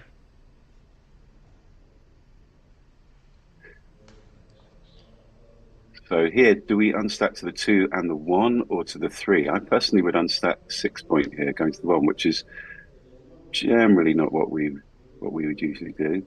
Yeah, I mean, he's thinking about hitting the guy, I think, but Yeah. I mean, the seems a hits little bit also, disconnecting. yes. We don't have the race information here, which is always one of my weaknesses playing over the board. I'm a terrible pip counter. Um, so I guess that's a consideration here. I mean, I don't know. Looking at the hit, I kind of feel like this is maybe the play. Yeah, I don't know. I mean, getting hit it's a back tough in one. any situation like this seems like it would be really, really detrimental. Oh, but he rolled 4-6. But it's not Yeah. like you're out of the water yet. 5-3 makes the 3 point. I can make plays like that. I'm really good at those. 1-6 hits back, and now Mark has a very good advantage in this game. Yeah, 4-3. if he can make the 10 point or something like that, he's going to be, blocking those three checkers in, be in a very strong position. But that does not. So what are we doing here? We just playing the normal play of tidying up our blocks. I don't know. I kind of like this 3 first, only because of the placement of this. I know it gives them a 6-5, which maybe I don't want to do, but I think it gives me better options when they roll every other 6. Yeah, yeah, interesting. And this should play to the 2 point, just slotting that point. So we're in a mutual holding game. Which is generally quite boring. No, I'm kidding. Well, they No, always reach like exciting moments, don't they? they Um, do have a bit of a crescendo at certain yes. points in Ah, time. like that. Well said. Where there might be a time where the opponent has a decision whether or not they want to break their anchor, whether or not they want to pay now, pay later. But then oftentimes they might just roll big doubles, and then there's no Yeah, a bit of a letdown at that moment. But these decisions, it's funny because I hear players say that these are easy to play, but then you know, like you said, there are some tough decisions in these situations where players yeah. could go wrong for sure. So here with this 5-2, I actually quite like this play of making the ace point here versus jumping out. I mean, if you jump out, I would come um, out. I would he's come got a out. strip point. Anytime So I'm you, stuck behind the anchor like this, I have to come out. I just don't know any other play really. Making yeah, the one seems like the the like I'm almost begging to roll a 5 or a 6 next roll. true, and it's paid off with this 5-1. I guess my thinking there was just you're giving them an opportunity to sort of break those strip points whilst hitting as well. But it's definitely worked out for Villasar. He's going to hit now. All right, and this is where you So cross your fingers and your toes. yeah, this is the crescendo. 1-3, okay. Not ideal. Are we hitting? No, I think we are. It's uncomfortable, but I think you really don't want to give him the tempo. You know, you need to disrupt his role. There Very, are a lot of very, blots in the outfield. yeah. And if we do this and he just rolls a 5 or a 6, I guess our game stinks. Well, So there is if... it's a bit of Go ahead. duplication to cover, yeah, as well. So it's definitely worth thinking about. But I think the hit feels like urgent to me at this moment in the game. It's very uncomfortable though, because obviously you're breaking that nice priming structure. I think this would be my play I would make without really thinking too much about it. I Yeah, would just have to hit because I feel like if he gets out, I'm kind of done. yeah. So Mark declines the hit. Be interesting to see the XG on that one. He's pretty good at backgammon, though. This should make the Yeah, ace point on his head, by yeah, the way. This shouldn't do this. yeah. Don't, yeah, yeah. Put that back and do this Absolutely, one. You don't want Mark to just roll. That would be bad. absolutely. 4-2, okay. So Well, are we hitting now? Let's see. we can't even cover, you know? It's funny to do this play and then not have done the Not hit before. right. Yeah. Well, the structure, I guess the structure, had some strength in it, didn't it? So, but Vilazar's now having to think about the cube. I mean, if you know that you're going to roll a four or a 3 or three, 4. it's probably a good cube. Yeah. Don't roll a number without it because you're going to be in some trouble. And I mean, I guess he could roll a 4 or a 3 and white could just roll a 2. I mean, Yeah, or a 5 as well from the roof, and you could still be behind that structure. So I'm not sure if the hit is a market loss, but I mean, there are some sequences that would turn this into a pass. A hit and a yeah. fan would I mean, be, there's a lot of double right? hits here, aren't there? You've got 3-6 and 3-4, 4-6, double four, etc. Um, and those numbers are really punishing, on White's position. So this is an exceptionally volatile moment in the game. I mean, even some of your poor entry numbers, like that of 1-6 and One 2-6, six you two can hit six. They with. hit on the deuce. You have to Yeah, you hit. hit with Yeah. deuce. Yeah, You have no choice but to hit. And then a fan there would be Gammon City. 2-5 is probably the absolute yeah. worst besides 5-5 or 6-6. And this is the moment that you're very happy you didn't cube. Very happy. So now Mark's having a think about the position. Yeah, I would not do anything here. No, I think you need to cover one of these. So this is fascinating, isn't it? I think we need to make the 4 point first, right? Yeah. I think this is the only play really, is to just Yeah, do this. yeah. Just creep up, and I guess we don't have a useful one on the other side of the board, so um, putting the spare there is The good. hit is interesting. Yeah, yeah, I mean, there's value in it for sure. The fans, most importantly. yeah. Um, I think I'm not hitting here, and I'm struggling to explain it, but I think if he was at the edge of the prime, he would definitely be hitting. But with him on the 2 point, I'm not sure. Now he has good threes and twos instead of just Yeah, good ones. and Two one that's the is, ultimate punishment, right? well, yeah, I mean, I guess it would have done the same thing. So And now he now should he's have a pause to think fanned. about the cube. I mean, it's wow. He hasn't. He didn't really pause much there. I guess this gives us another builder and is unlocking numbers like 4-1 now.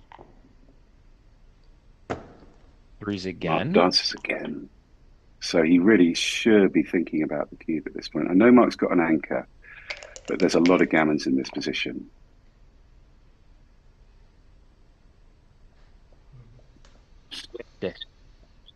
Is there a way to play this without hitting? Well, you could not hit, but I think it must be right to hit me, right?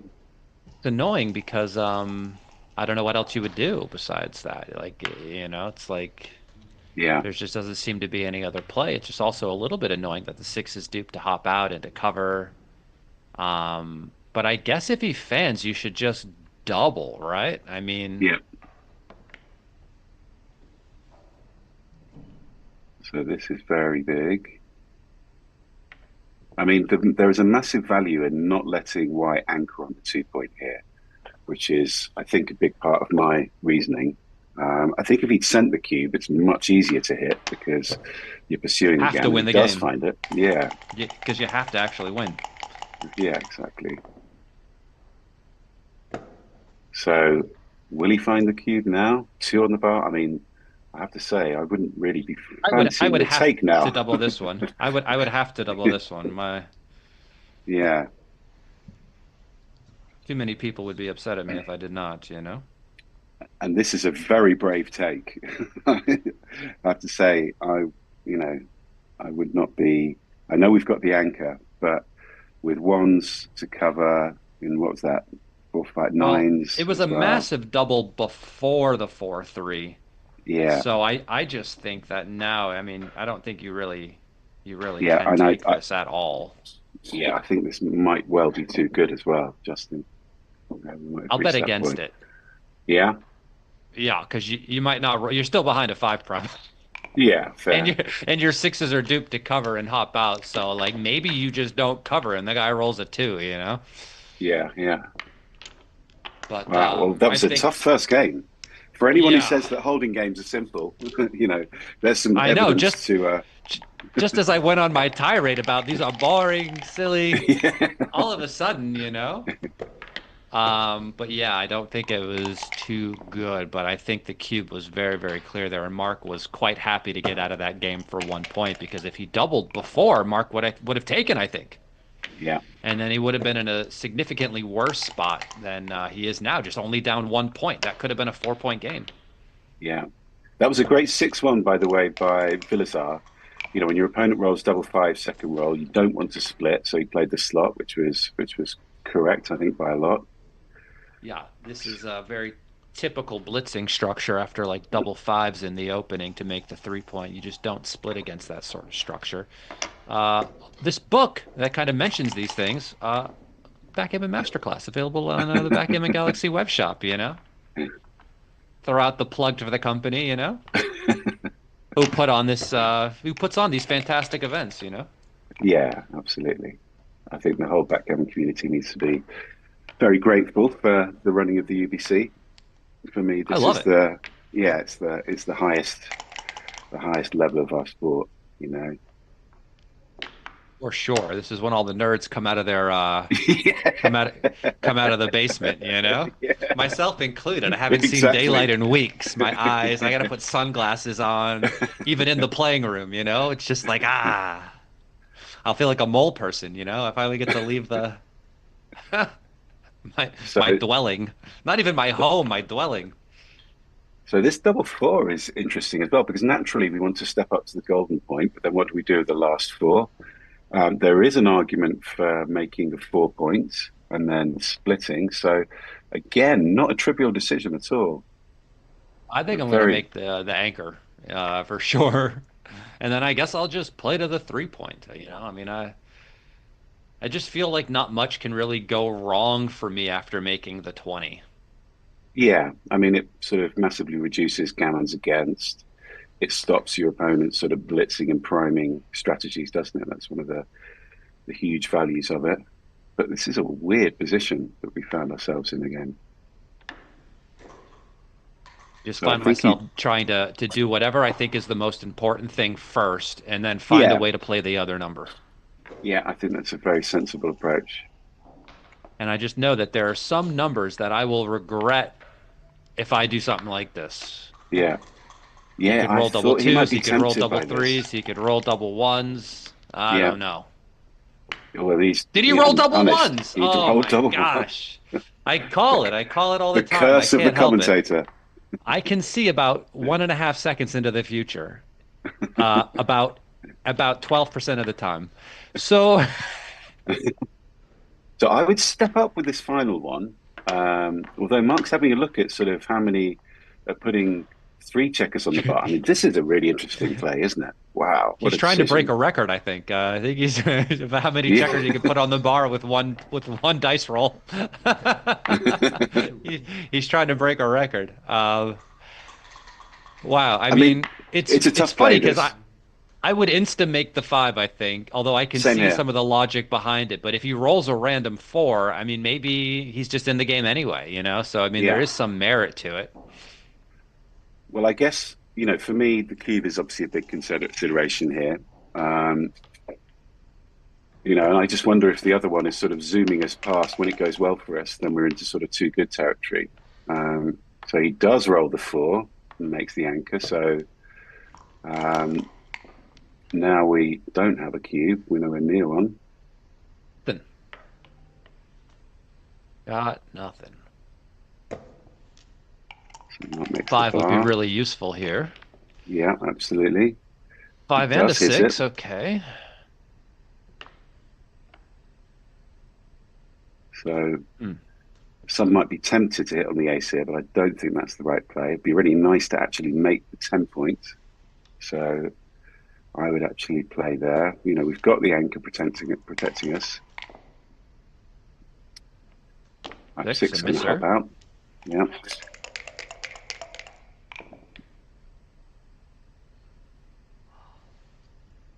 So I'll Wow, be. not ideal. Yeah, I think I bring Step out. two Come down out, duke here, the or I come fives. out. Yeah, that's another option. I don't know. Tricky one. Seems reasonable because you kind of want to come out, and then once you see the duplication, I always get tricked into doing it, you know? Yeah, interesting And then play. somebody goes duplication for the sake of duplication, you know? And now Yeah, you get hit and then twice. Look at this. yeah, yeah. Sick. Rude. So Well, this I game is would over if cube it's not this. too good. Yeah, yeah. I would definitely Yeah. be sending this, I think. I think with the anchor, it's hard for it to be too good. So yeah, Mark finds the cube. And this is a tough take. I mean, obviously he's got two checkers behind.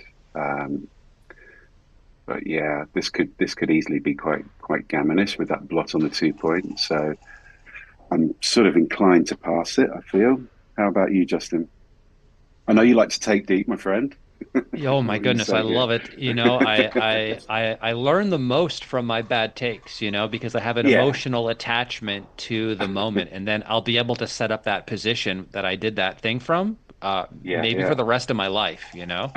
So it's one of these things that I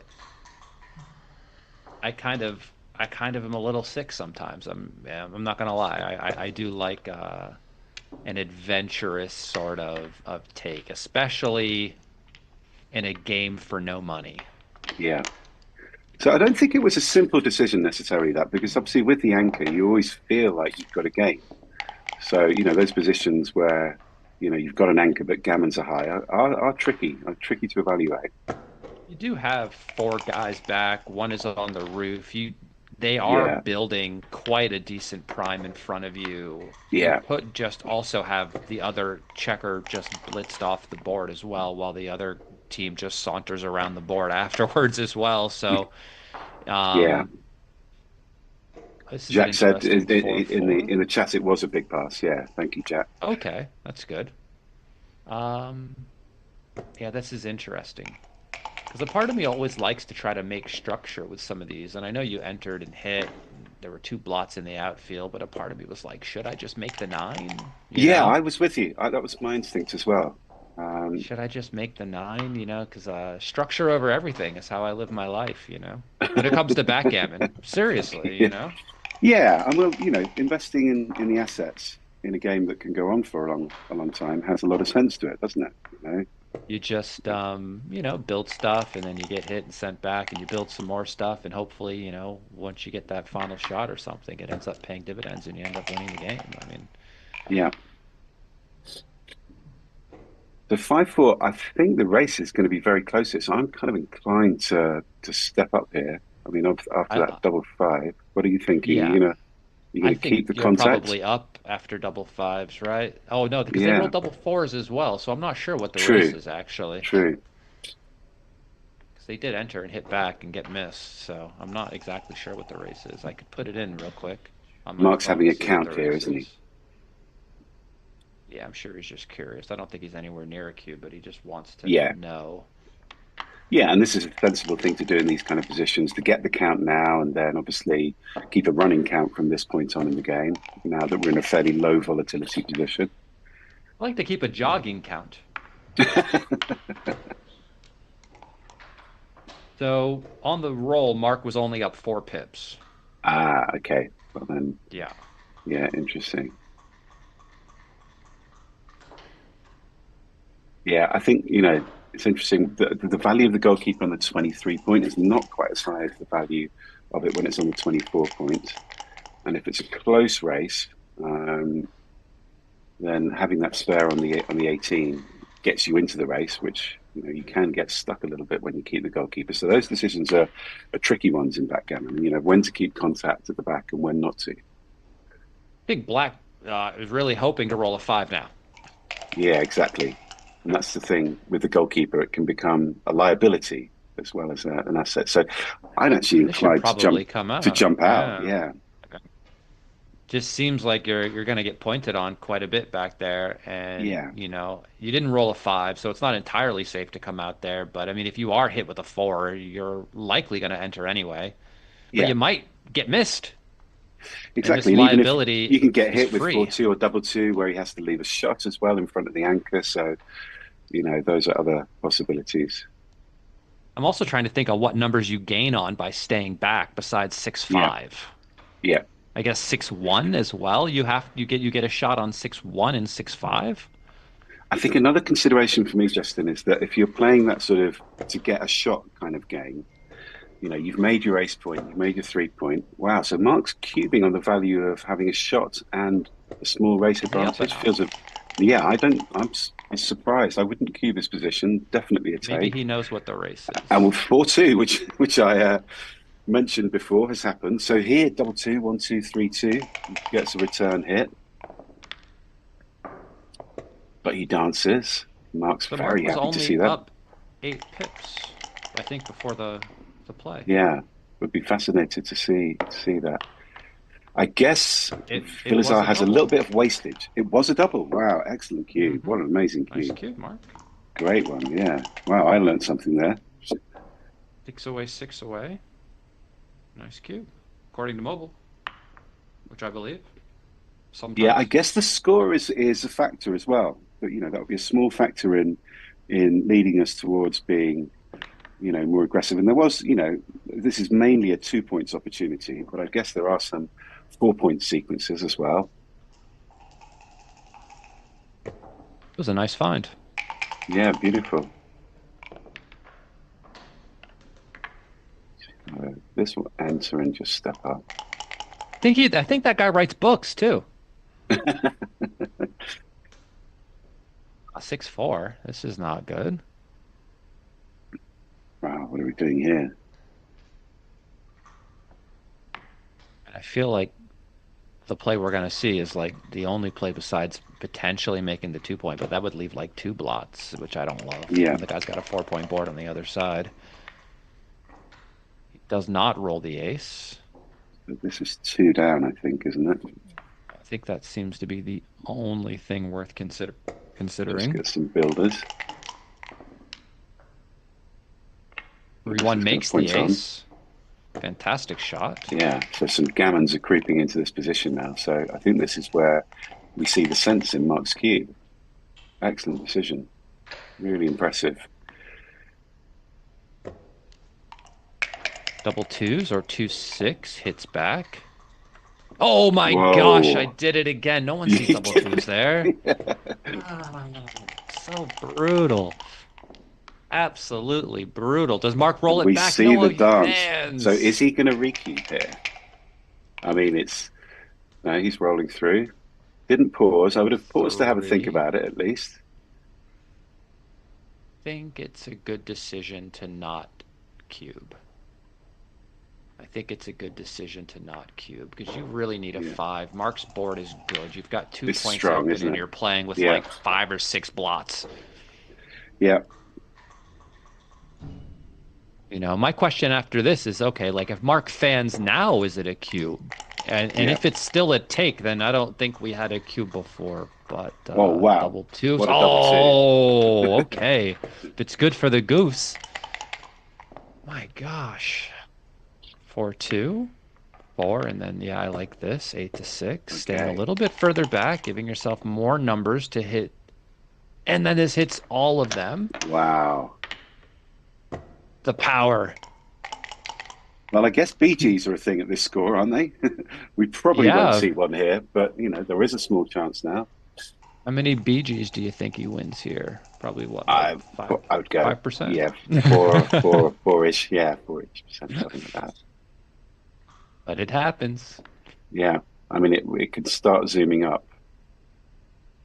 If Mark can get a few checkers off without Vilazar entering and still Yeah, I retain mean, a this is the 5-point play board, for it the would start BG. going up. So if you roll a 6, you don't have to open up. I like this. It's okay. 5-4, just one off. Okay. Mark doesn't want to see like 6-1 here. This is where I start to cry. 6-2, okay.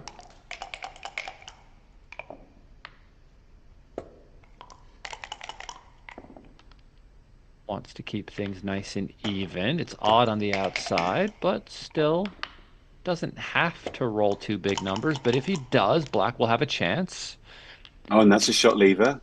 It So it's is a good for shot the lever, but backgammons, but it's a great shot lever, by the way. It's the only shot yeah, lever I want to leave is one when I take four checkers off. And now the BGs are real.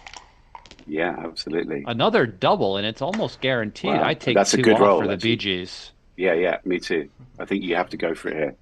You have to go for it. It wins the entire match. Yeah. And that would be fun to see. And the thing is, if you take two off here, I don't know, I can't remember what the percentage is, but you're a pretty big favourite with four checkers to get off, He could even if you roll get hit. 4-3 and he could enter with two checkers and you could still very easily win a BG. Yeah. You know? You could just, he enters two checkers and you can win a BG. If you don't take two off and he enters with both checkers, you're not winning a BG. That's just Yeah, how it goes. exactly. And in the other instance, you need two doubles. In this one, you only need one if he enters with both. Yeah. I mean, with two checkers on the bar, I feel it's really worth going for this here. I mean, this is such an interesting position, but um, it feels to me this is where we've flipped into that weird zone where you start playing for backgammons. It's such a rare thing to happen in the game because they occur so rarely. But yeah, you can see Mark's taking his time over here, and it's worth taking your time. You've got 8 minutes on the clock. This could win you the There, match, so there's no invest way the he makes time. the other play. Yeah, I mean, he has to Yeah, do this or else I'm going to have to call him a chicken.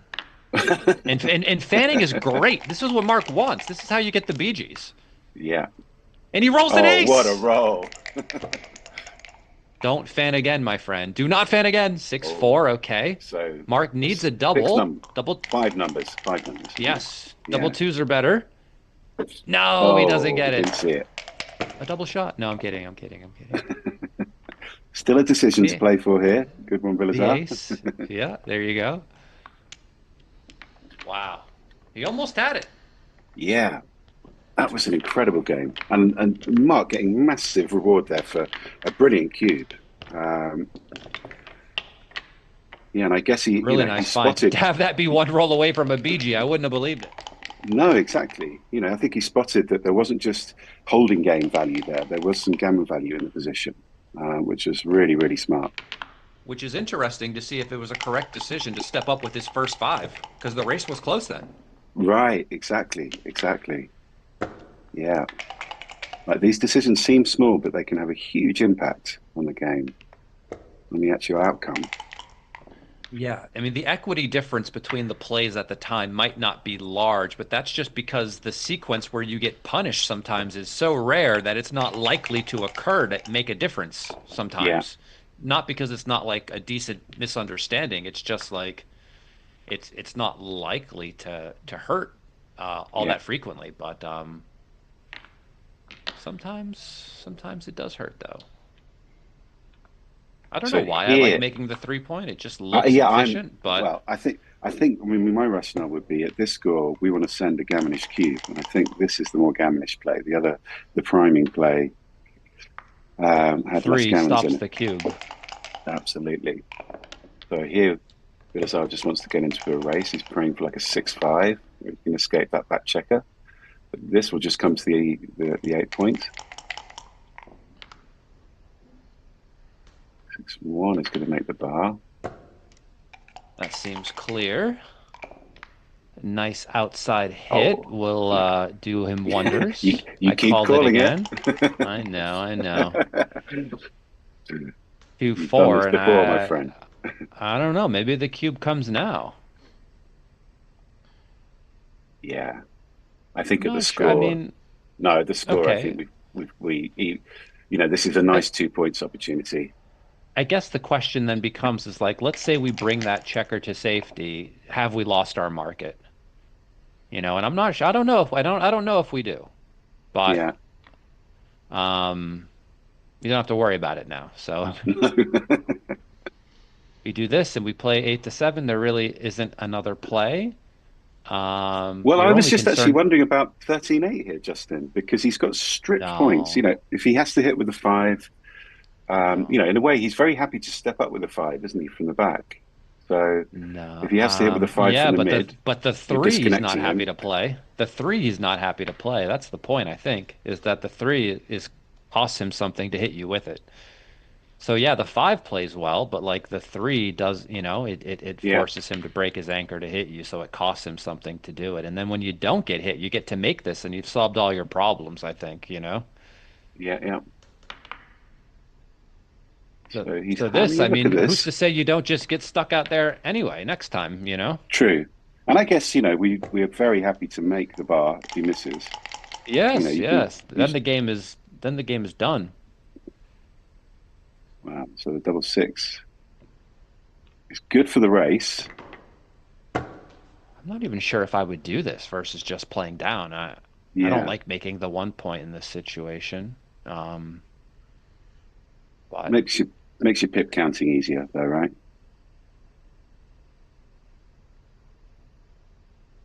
yeah, I mean, I'm the guy that rolls 6-1 in this position. Next roll is white. That's why I don't do it. You see what I mean? It's like I just go, if I do this, what am I actually saving on, right? Because like if you think about it, on your next roll, you're gonna have to play down from there likely anyway, right? Yeah. I'm really surprised Vilazar didn't cube there because I think even if the race is close, that blot on the 2 point, having three checkers stuck behind This that has to structure, make the two you point. I know, think you have to make the 2 point on his head. I don't know what this play is. You yeah, got to make the two on his head. Anything else, and I that, think, is going to be a catastrophe. and that's when He you really sees, wish you'd cubed beforehand because if he dances here, this is not going to be a take. yeah, So yeah, Mark Mark is. doesn't even devote a second to that decision. You know what? I'm not going to lie to you. In these moments over the board, this is where I actually use clock time and I sit back and I look at the board and I squint my eyes and I scratch my head. Because I don't want my opponent to think they missed cubes. I like that treatment. Yeah? Oh man, make it look like a tough decision. Seriously. Yeah, You know? yeah, If you pass it too quick, they might learn something, and that's what the coaching is for, not the play over the board. That's what I'm trying to deceive you. yeah, yeah. So Mark was super happy to roll that double six. It might have been a Um, pass before the roll. I I don't think know. this is Like what he's Jack is he's saying in the chat. yeah. Does he have XG running? Perhaps so. Wow. Oh yeah, So he's that was an he's interesting double five that Mark played very quickly because we did have the option to run off the run off the 18 point. Yeah. yeah while being up in the race. Yeah. Getting to a very good. I mean, because at two away, five away, you can cube holding games very easily. Um, Yeah. Yeah. your Exactly. take point at those scores are like 23.5% at two away, five away leading, Yeah. And which now you've is got this kind of position which is awkward at the score, isn't it? yeah, it's not great. Yeah, it's not great. Um, Okay, so Jacques said he's doing spot position checks with GNU. Um, but thank you, Jacques. It's very helpful. Obviously, we have no live XG feed here, so we're flying blind. we're both pilots, so it's fine. Yeah.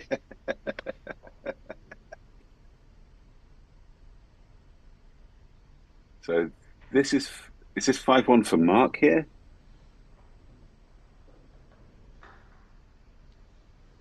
No, Or is this Vilazar's Vilazar? play. Okay, I mean, well, I can tell you because we're have not using baffle boxes and it's on that side of the board. And his clock is okay. running. Yeah, good one. I Yeah, use so all the clues. I would be hitting here, right? I don't Yes. know. It's a Yes, I very think automatic play so. for me, this one. He still has blitzing structure on the other side of the board, which means you're not going to get primed if you're hit back. And he Well, rolls you got boxes. to keep this at the score, haven't you? You know, just the merest hint of some gallons. Five away, two away. Hmm. I'm a bit of a sucker for, I have to say, for this hit, dance, cube kind of sequence. You can 2 point make some big errors. board, You know, pen in the I zone. It yeah, doesn't generally seem like enough. I mean, for money, it wouldn't be, right? But at the score sure, is, I guess, the main consideration. And I'm just thinking, so yeah, like, what if you cover and he fans? Is it a pass? yeah. Yeah, Well, maybe. yeah. Double So fours so is now look, certainly this is why a you send the great cube. roll. I think the other thing for me was Mark's structure, Justin. You know, having made the ace point, it's always Yeah, slightly weaker. You know, failed yeah, blitzing Bill. structure is pretty bad. And now we have to come home. Yeah, so I'm coming to the 5 point here. What's your play? I know you're very good at these kind of positions, but I would come to the 5 point and get that extra attacker. Keep the point, keep the 17 point for the time being, so that if he does turn the game around, I can keep him honest a little bit. But Does yeah, give this you is more my play. ammunition to attack if he enters, which will help Yeah, your gammon chances, I think and will get you this for to me is get you to Crawford if it works. yeah, that for me is job one. It's like get the gammon here. To be fair, if the closeout works, you'll have no trouble clearing that other point. Exactly, exactly.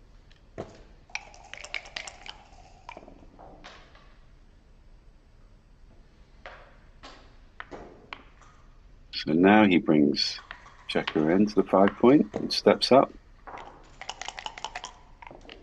I think yeah, the other thing is that Oh, what an amazing roll for Mark. yeah. So this is interesting. So now the midpoint is kind of a tricky point unless Villasar can roll some doubles. It would have been nice to have cleared it while the guy was on the roof, huh? Yeah, yeah, exactly. Now Mark has chances. Exactly. He can keep them, you know, that I 18 would point bring for all ages. three down if I Same could. Yeah, hit. I can. Yeah. Nice play. 6-1. The only number where keeping the bar point would have been better. That would have left a shot, by the way. Yeah. Good point. We could be getting to pay now, pay later territory in the near Yeah. future. 5-4, 5-3 are some Yep. decent options to do so. 4-3 will just 4-3, I'm going make to a hold point. off. Yeah.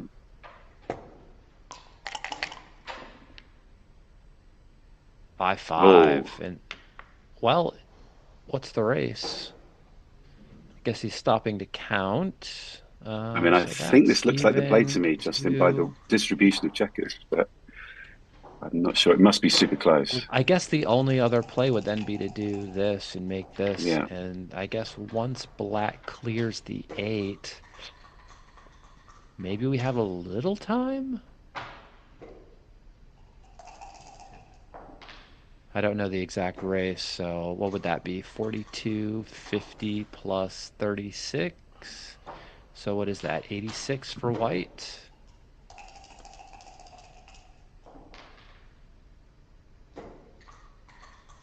And And it's 95 for 85. black? Is it eight? No, I got 85, but maybe you're right. Is Is it? that 40, No, no, you're right. I think you're right. It is 85. Yeah. It is 85 43, to 86, 59? right? So, I mean, with black on roll, they must have an advantage after this play. Yeah. So, I mean, so I kind of I don't feel know. that at the score, you're just happy to get into a race here as well, though, as Mark. But 3-1's not ideal for that objective.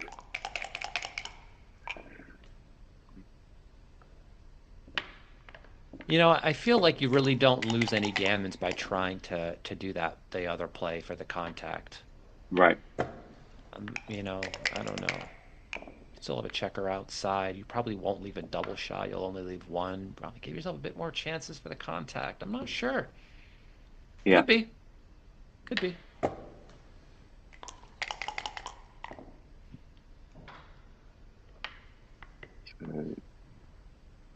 Looks like a Yeah. close race though.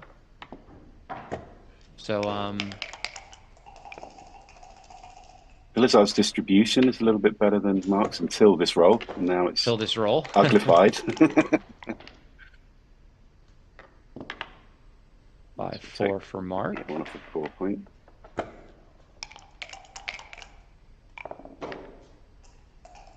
I just think it's such a comfortable position to be in as the two-away player to be holding a cube in a race like this with no fear of gammons and just hopefully roll well and bring it home.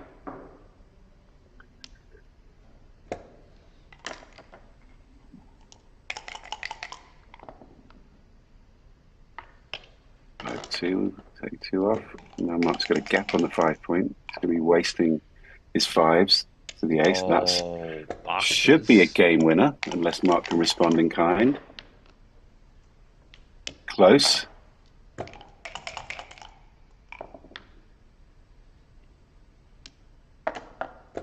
So we will, in all likelihood, going to two away, three away. It's Which okay. would, There's a chance here. there is a chance. You're right. Maybe I'm calling it too early. No, I think you're calling it right, but you never know. Mark could roll it now. And he does. Oh, wow. You jinxed You, him. You jinxed him. you, Threes well, are better. you have a special talent for this. Oh, So that is the 4-2, game. and Mark You see the wins the handshake? match. I I mean, that was a willed it tough. into existence, apparently, huh? You did. Tough game. I mean, I'd be surprised if the players are playing sort of like under two there, or under three even. Some very tough decisions, I think.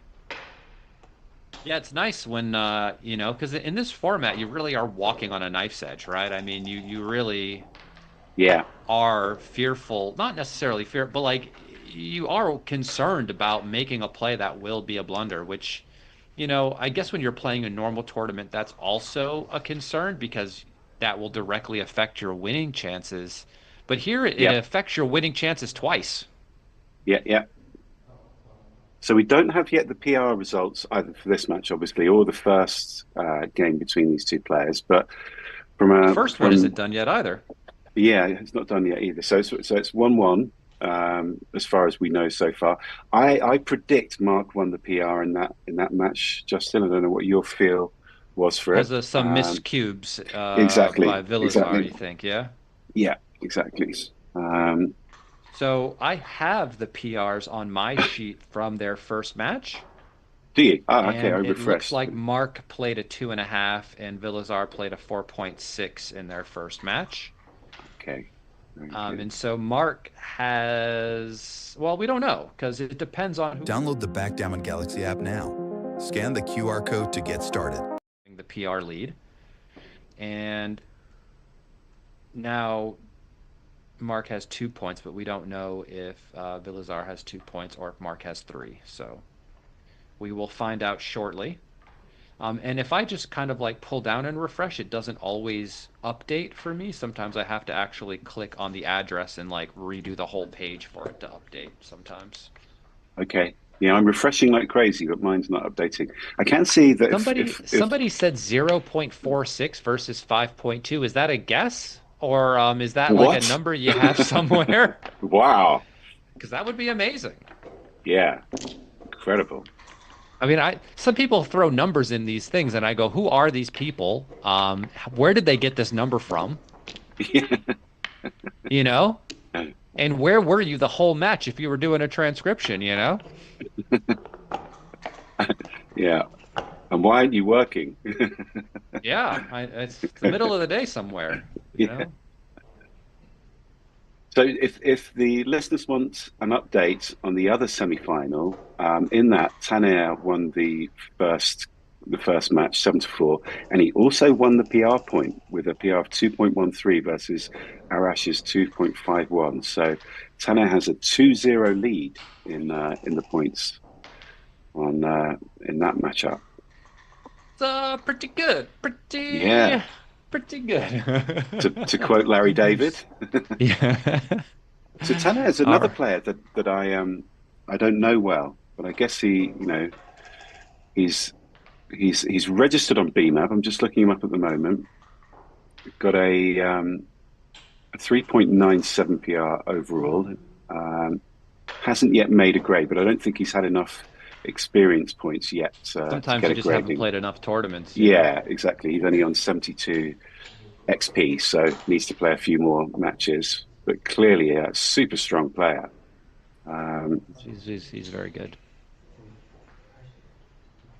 and it's great to, I feel to have, Turkey's such a strong um, country in terms of backgammon. So many people play, and obviously Ali Çetin is one of the very finest players in the world from Turkey. He's not competing in this year's UBC, but obviously great to see other Turkish players. We had I Aykut saw him playing Keskin also doubles. I competed, saw him right? playing doubles earlier, actually, on Uh-huh. for the Establer tournament, I think. Yeah, yeah. So he is there. I wonder why he's not competing. Maybe he just doesn't have the time to get to Monaco if he wins. Yeah. Yeah, he was there last year, wasn't he? Yeah, Saw him I think so. competing. He had an No, he epic match definitely was. against Ted Wilkinson. Um, I think in the consolation may have been Okay. the second chance, whatever it was. But yeah, Aykut Keskin from another very strong Turkish player, placed well in the qualifiers. He didn't make it through the quarterfinal, but had a 3.94 PR. Ah, I have a match file here somebody just sent me, Andreas Christensen. Very cool. So I'll open that up in XG and give it a run. Great. See how it looks. Thank you for that.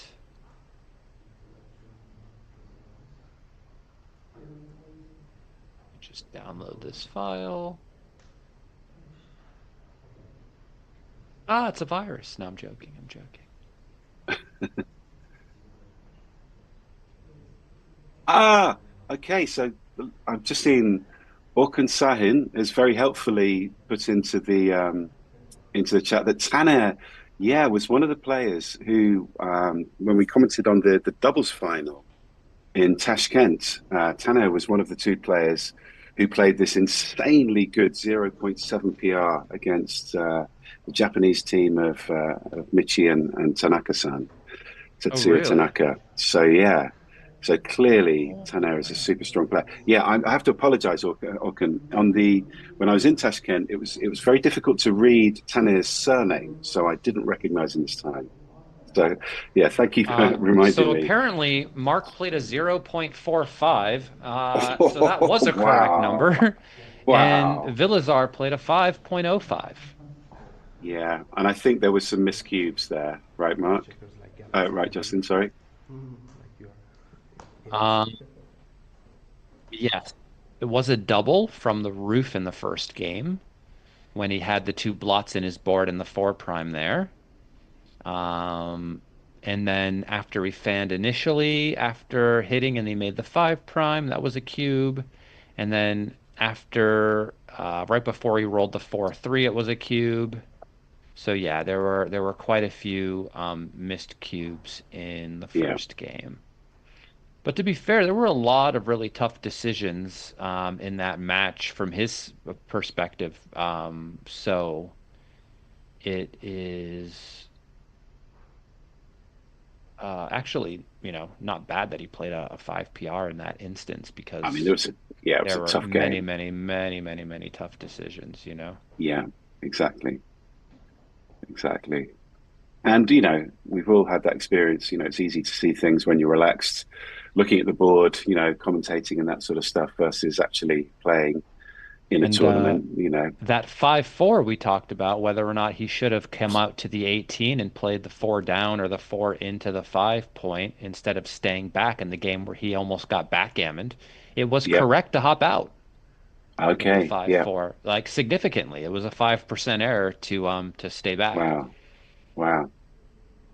So that was a pretty big one because it felt like that was my first thought. And if I knew the race was this close, I would have done it for sure. Yeah, I think it's not just the race; it was also his structure. Having, you know, because he rolled that early double five, hadn't he? Made the ace point, and he had that sort of, I guess, a structure which is tough to contain because your opponent can always just enter and hop out. So, you know, in a Yeah, but if way, you were he was, down, I guess more, you would probably still stay back and try to just yeah, fill in the 5 and 4. But I mean, after the play, yeah, he was only down 5 pips, yeah, yeah, which means all the things you said are definitely true about the position. yeah, But like, if you were still down like 20 after the play, I wouldn't step up. But like, you're only down five, so it seems like what the worst thing that could happen actually happened. yeah, yeah. Um, I can't Well, believe, I can't believe Vilazar rolled double twos from the roof in that position, right? yeah, Mark fanned, by the way, yeah, right? And then he almost got backgammoned. yeah. After the That's fan, what, you just think you're done, you know? yeah. And then he Not for rolled the double twos faint-hearted, this himself, game, which right? is the perfect roll from the roof. And in game four, yes, he missed two cubes here. So when I said there was a cube when he was still on the 17 point, maybe if he cleared the corner, is that a pass? It was already a pass from there, by the way. Right. So Wow. that not only was it a double, but it was a small pass, 1%. So it's not a big deal if he takes it, but it's a Yeah. big deal if you don't double. Yeah. And it was a cube, obviously, after his play when he got missed. And that was also a pass.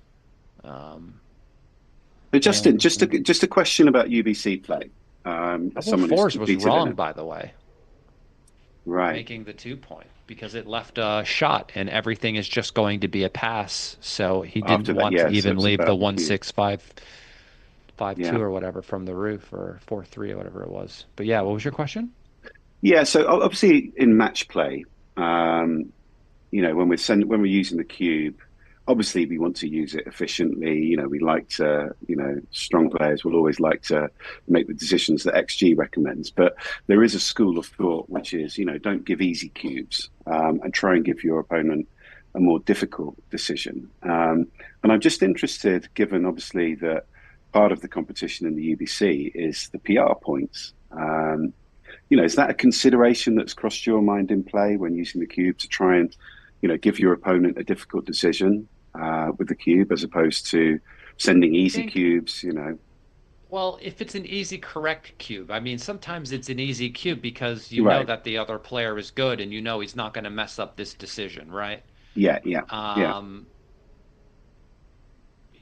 but when it comes to like UBC, your level of correctness has to be so correct sometimes that like what yeah, you might do to win a normal tournament, like, hey, let's not give my opponent this cube because I think it's too easy, even though it might be still a double, yeah, yeah, is not something I think you can really get away with in this format because, you could just miss your market. You could be making yeah, small errors that affect your PR, and every little decision matters.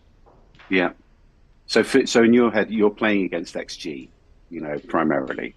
Yeah, I'm That's not really thinking about what I think my opponent might do, which is something I do frequently when I'm playing in money games, right? sure. Yeah, But like, it's not something I think I can afford to do in a yeah, PR competition yeah. against guys that could play a 0.44. I'm going to sacrifice equity intentionally. Yeah, yeah. I saw Mark playing earlier today, and it was like the very first roll of the very first game. He rolled a 4-3 in a 7 point match and split Wow. with the three and played the four down, right? Which is like only a 0.007 error or something, right? It's almost nothing. But then you Yeah. see his PR go up from 0 and the other guy's still sitting on 0, right? Sure. Yeah. Yeah. Right. So like even when it comes to like I don't want to make the second best opening play in this situation either, you know? Yeah. Yeah.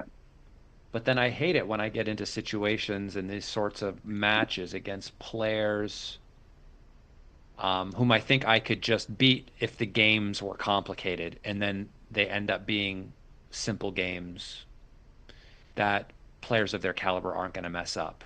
Whereas, Yeah. maybe you have, because when you're talking about these, the initial rounds, not everyone's exceptional, Yeah. right? Yeah. There are players that aren't top level like type GMs that are in there, right? Sure. And so like you just Sure. kind of go, okay, like as long as I play like pretty well, I think I can win this PR point. Like I would be a favorite to Yeah. win the PR point in some of these. And some of them, maybe you're not a favorite. Maybe you're playing Michi, Yes. you know? Yes. Yeah. Yeah. Yeah. And you're going, okay, well, this is like a different match Yeah. than if you're playing somebody else, right?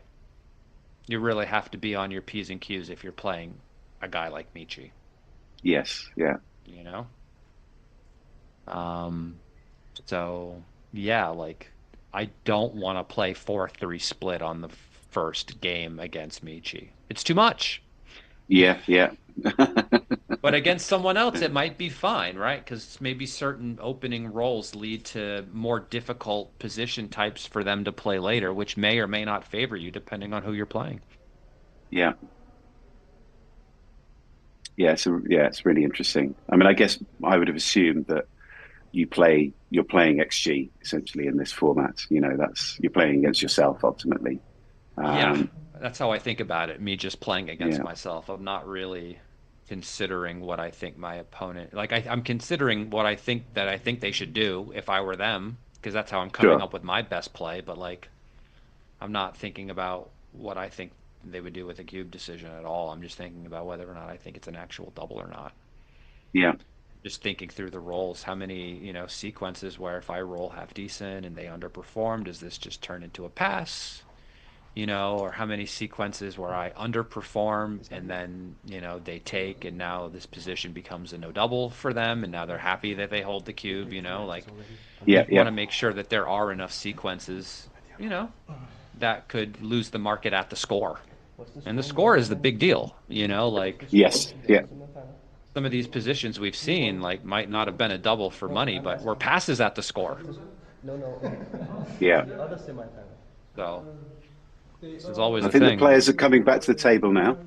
Yeah, are we getting Mark and Vilazar again? It looks like it. I think that was Mark who sat down.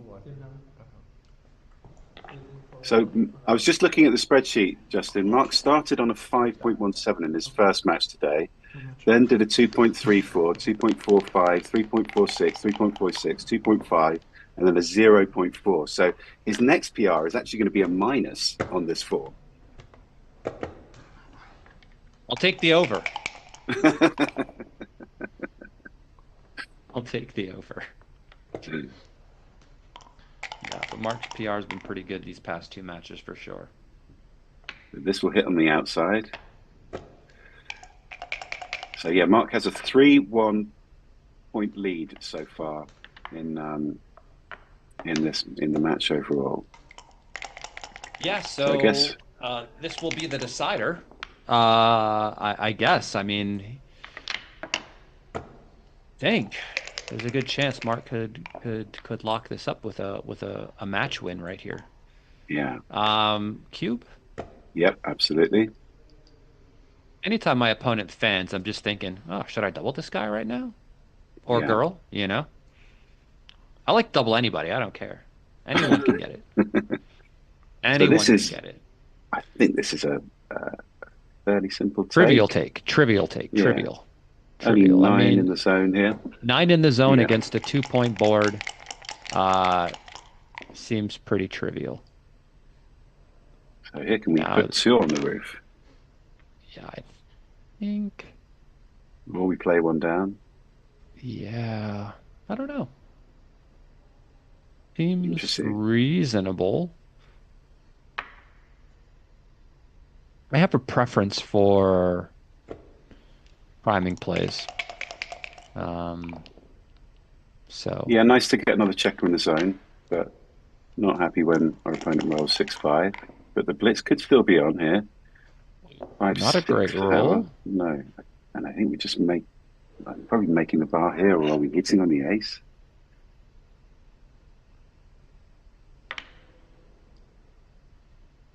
Fair, making the bar was my first instinct.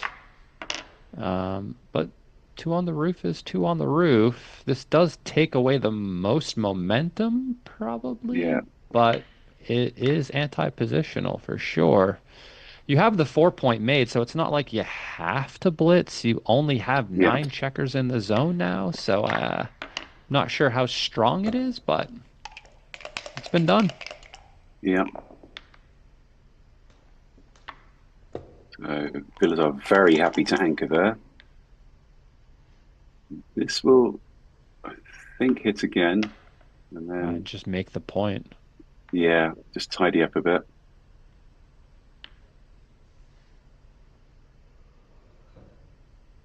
If I were Vilazar here, I would be okay holding this cube right now. Even though I've got Absolutely. 2 on the roof, I'm not too upset about it. Yeah. You have your 20 point anchor. Mark still has 2 checkers back. There's a blot on his 1, you know. Wow. I was just thinking of this play. The lava blitz, I think it's called, I right? was looking at this, or I was I looking mean, at the full switch. it's so committal, isn't it? I think this play Yeah, very once tricky. it's done, you really are betting on the fan, and that Yeah. this is just gonna work. The blot hasn't been hit, so Mark's happy about that. Yeah, well, I guess Wow. you got to cover now, huh? Or you can I make don't the know. outside No, point, I made the actually. outside Yeah, point, I think. Yeah. yeah, I didn't Less see that at shots. first. Casper said the bar point was better, which is good because that was our first instinct to begin with. Yeah. I think you can kind of see why now. Mark's position is, even though he's got sort of 4 checkers back of Vilazar's, it's kind of Do you deteriorated a need bit to here. make this anchor here? I don't know. I think maybe I just stay on the 24 and just come up to the 20 or something. Right. I don't know. Doesn't feel very threatening. It feels like one of these positions where I might have to come off of that soon anyway. Yeah. Um, six Wow. four is So, not a great yeah, it's roll. ugly, right? I mean, you can make the 2 point, but it feels the opposite of You what make you want to be the. doing. I know, it Yeah, does. I mean, I was thinking about this play, just, the pure player bringing 2 out. I was You're thinking about not, it too because it's kind of disgusting to make the 2 point behind that 3 point anchor. yeah. 6-3 is So not Mark can great. just run here. Yeah, I think this is Yeah. my play. I'm going to be agreeing with the guy who just played 0.5 mostly in this game, Justin. What about you? Me, I'm going to disagree still most of the time, I think. That's just the kind of guy I am, though.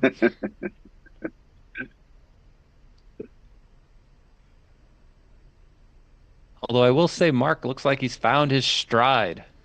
Absolutely. Yeah. I mean, I think this is the mark of a great player as well, to be sort of getting stronger the deeper you go into a tournament, right? If you want to face Mark in a tournament, it's definitely day 1, not day 2 or day 3. Right. It's not.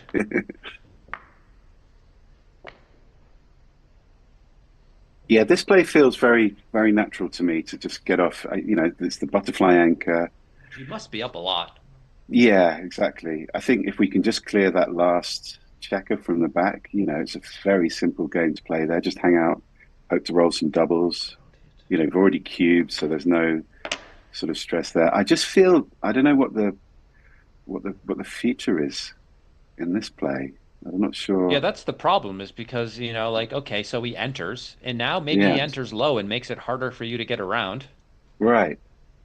You know, right? And you I, still I, have to get those checkers out of the backfield. yeah, I like to keep the 15 point as well in the position personally. You know, we can get a spare, and if we can get that blot on the 22 point onto the 15 point, then we can make some other outside landing points, help to sort of bring the position home.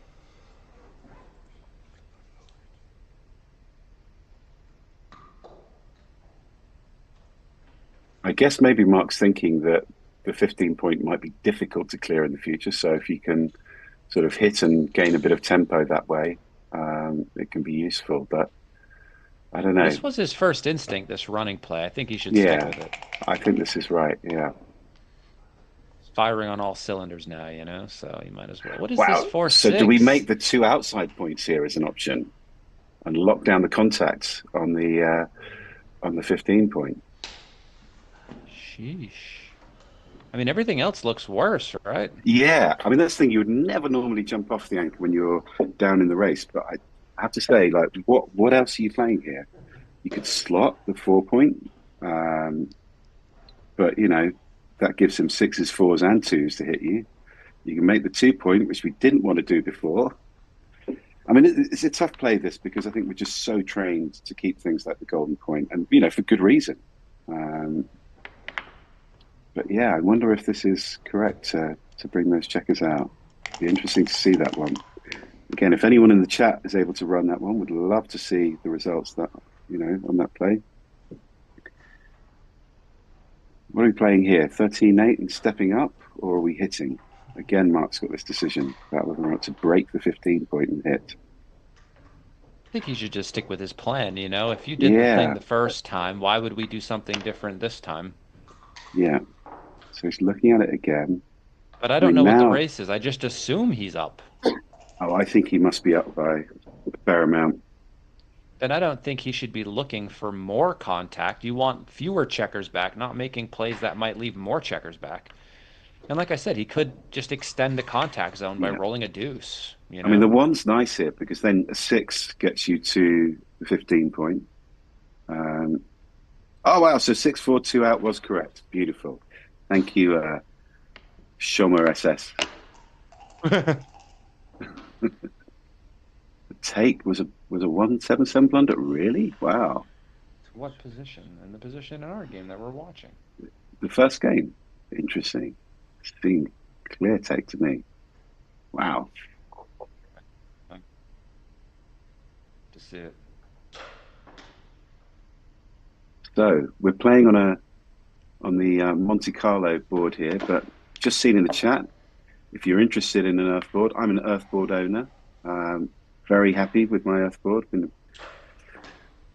yeah, beautiful addition to my board collection. My favorite board to play on. So there's a discount on offer, guys. If you want to head over to the Galaxy store, put the code in UBC10 at checkout for 10% off. You can tell I used to work in advertising, Justin. According to mobile here, it's a take, but maybe I have it Okay. wrong. No, maybe I do have it wrong. I do have it wrong. There's a 6, 7, 8, 9 in the zone, one on the roof. Back. Yeah, pass. No. Gonna have to get our circuits recalibrated. Yeah. Some say trivial take, my God, from the verdict in the chat. We're getting roasted, Justin. Well, all you have to do is grab it and put it on your side of the board. It's not so tough. It's not heavy. Although it And can plus weigh heavily on your conscience later, right? we all know I like to take anyway, you know?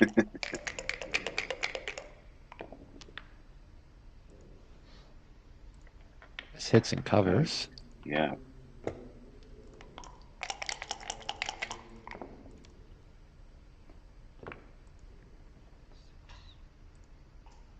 Wilson, we can't see the board. Yeah.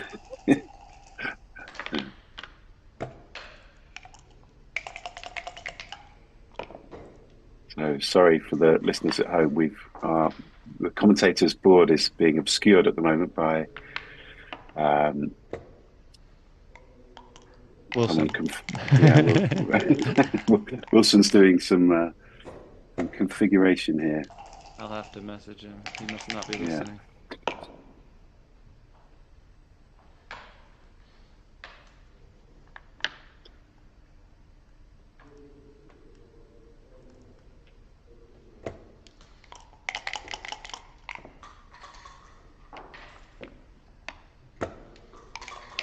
meantime, the game got exciting. We're back. We can see the board again now. So Vilazar's hoping for a 2. He doesn't get it. He dances against the 2-point board.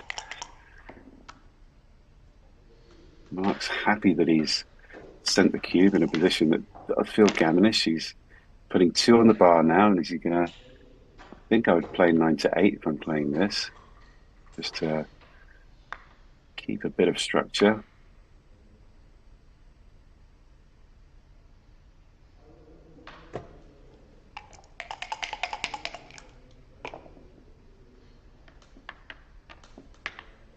With 3, he gets both checkers in. 3-1, this can pick and cover. Play 6 to 3. Not seen it. Sometimes it's easier to miss these. Yeah, I don't know. Maybe he's just trying to avoid the extra shots. Maybe, yeah. 3, I mean, 5. I don't know how many numbers hit. Double 4, 3, double 3, 4, 3. Quite a few. That's not one of them. So he's instantly coming out with that. I don't know about this as well. Maybe you wanted to reduce the block count. Yeah, I mean, now this you can be could pointed get you on. gammoned a bit more, but would increase your wins, but at a cost. So sorry, Brian. No, we did miss. Brian's saying there was an illegal play with the 5-1, so we're afraid we did miss that. Everyone did, apparently. Except anyone transcribing. If you're transcribing, you catch these things for sure, because you just go, what? How did the board get like this? Yeah.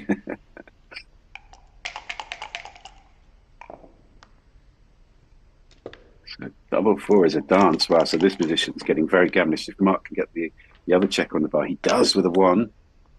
And now, what are we playing here? We're just bringing another checker to the 7-point to get some more builders. More builders on the 3-point, just in case he rolls a 3. Yeah. Which gives us, the most chances to make that point next, which would be nice. I suppose most thinking about double 3 and double 5 here, which are obviously the double 3 is going to kill him anyway, even if he makes this play. Yeah. So I don't see... I go big here, personally, and go to the bar point then. Well, there's a 5-3. Specifically, both are in. Double 2 can tidy up. I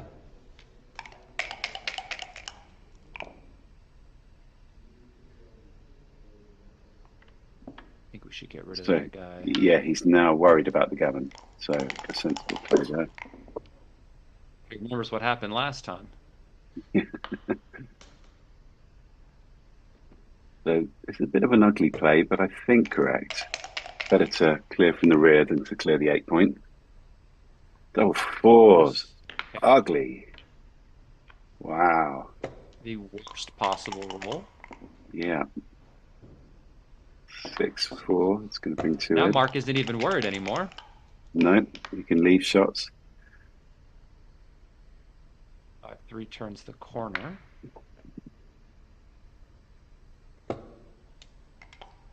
There's still a fair amount of gammons in this position. So this is going to, I think, just bring 2 in. I think you just have to pay now. Exactly, you pay now, yeah. Because you're not really paying much, are you? No. Double 2 is a thing. Pretty cheap with the way his board is, so. Yeah. Double 2s, 2-6 could happen. That's a misser. Kind of tempted to play 12 to 11 there. Oh, double 2. Another chance. Wow. So do you clear the 6 here? Because if you don't, sure. You're putting 4 checkers onto the 2-point. Yeah, I think so, because if you just do one of them, you could leave a shot next roll with 6-5 as well. Yeah. So yeah, I think it's better to just clear the outside point because it's a. You've already. I mean, you get hit with one more number, double 1s. Right, double 1, yeah. Which also hits and covers, but it does solve the problem of the 6-point if, in the future, which could leave a shot with 6-1, 5-1. Yeah. At some point in the future. But yeah, you gave it one more number, but that hit and cover is actually quite big. but it doesn't happen.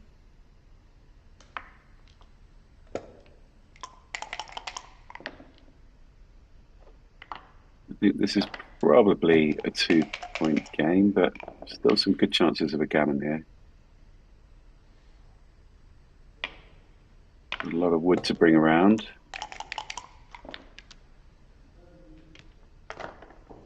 Mark's looking for double 2 or double 4 here. Vilazar's looking for any big double. Pretty strong. Yeah. Crossover and just come out. Sander says, not a good play, that 2-2, my friend. Nice to see Sander in the chat. Maybe that double Yeah. ones was a bit too much giving him, Sander. What do you think?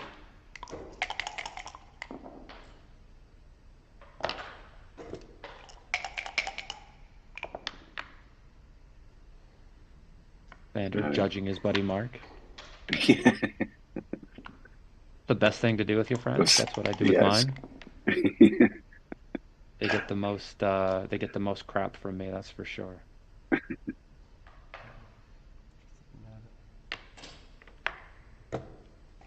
I guess maybe Sander's point, in addition to the number, is that if you do get hit and you've gone down to a 3-point board, then you're not offering so much of a threat to your opponent's blocks on the other side. So that could have been the rationale.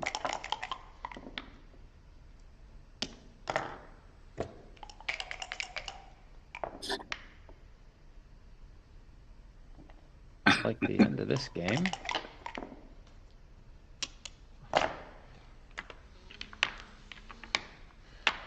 So Mark takes a 2-point lead, goes to 5 away, 7 away.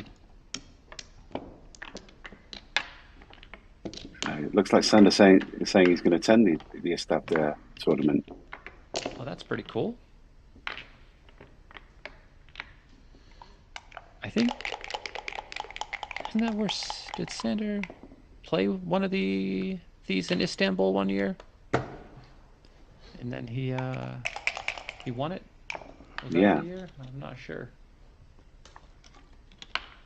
I know that Mochi and Dirk did their final in Istanbul, didn't they? Where they were in the Galatasaray stadium, I think it was. Yeah, that's for sure. So here, stepping up, okay. Klein's a hit. I guess he's got the lead.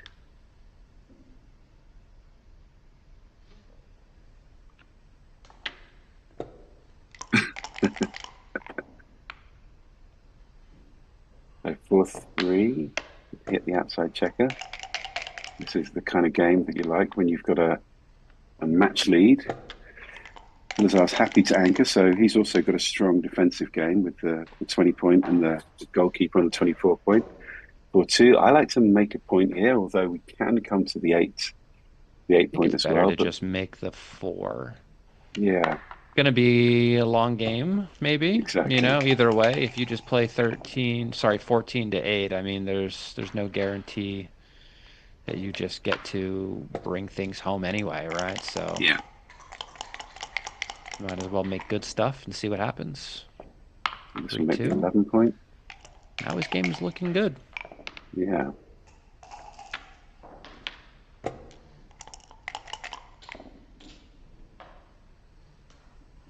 Okay. Maybe 13-9? Yeah. Seems reasonable. I mean, what other option do you have? As you said before, making him pay a price if he wants to hit off the anchor. Yeah, I guess the only other play I would see is maybe making the 10, I guess, is another option, but it leaves more shots, and the 4 is... Okay, wow. And this is awkward. So 2 down is an option. Is there anything else? That's the first thing I'm looking at. I don't know if there's any other play. Okay, Bill's saying in the chat that Arish's numbers from his match are up. Okay, so that's 2-2 in the game, in the semi-final between Arish Afrizian and Tana Kandarali. And he missed, by the way, here. Oh. So, don't know what the race is. I don't think is it that good right now? I mean, Yeah, Everything is outside. It's hard for me to guesstimate these things. I actually have to hard count them. same here. Doesn't instinctively it doesn't look like a big enough race lead here. And I would kind of want to make the bar here before I'm considering the cube, especially at the score. So what is it? 109 for white. Am I miscounting? I must be miscounting. Because Marin is saying it's 121 to 134. She said she's So this is an transcribing for interesting a bit. decision, Justin. Do we come down with two or do we make the ace point? I mean, we're super happy to get him to kind of, remove the goalkeeper there. That's a big improvement. I mean, But, we'll probably can come down with two, to be yeah, honest. it feels natural, doesn't it? I mean, and It the just thing seems is to that, solve all of your issues, really. well, I just think the timing for Black means that he's probably going to have to jump off the ace point himself anyway soon. But I guess dancing is a thing, and that gets you to a cube probably. So I think I'd enter with the 5 here. What about you, Justin? I'm not sure I want the extra contact here. Give all those pointing numbers, but he did this last time in the game.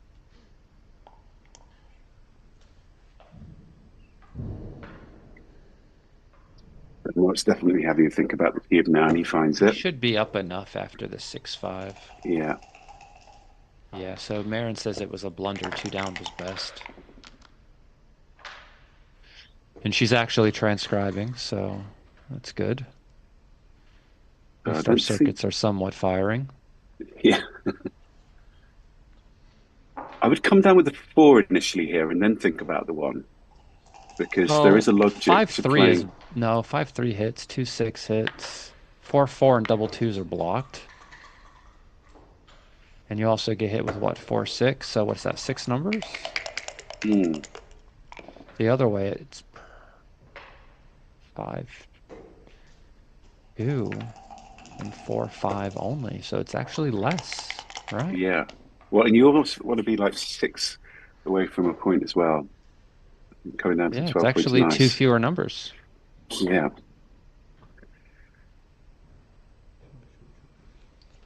So this is why I wanted to enter on the 20 point, not the 22 point, because I think that spare that was the goalkeeper, I kind of wanted to run it at one point. I would never do this, by the way. Make this point. I know I would never do this, by the way. I think I would just go to the 2 point like every day of the week. Yeah. I mean, the hits are so painful here, right? I mean, but like, why? I don't know why. I mean, we must be up, right? Because you doubled. Yeah. I mean, I don't know. We must be up. Yeah. If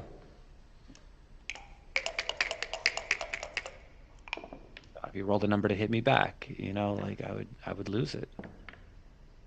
Are we going to safety the blot on the 22 here? Or are you just going to hop out? I mean, I don't know what the race is.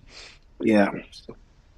I mean, I feel like that's my 2, but because you can win with the 6 away contact from him trying to clear the 11. Exactly. So he's up 27 pips. I mean, that goalkeeper might not necessarily be an asset anymore. Exactly. It becomes a liability, right? Yeah, because but I guess you're happy now. It does increase some pick and pass numbers. I don't know, because you haven't escaped that checker. Like I think you might have to now. But he might try to keep his game plan consistent. But I mean, it seems a bit risky. 2-1. So no, you can just can make the bar here potentially. Good. Yeah. I don't have any spares to play with, but maybe you want to do this just so he rolls a 6 and now he breaks his anchor, right? Yeah. I saw this. This is not great for Black. Yeah. There will be some numbers that do some good things. 5-2 doesn't do anything great, though. No, I think we're just clearing the 9 here, aren't we? Yep.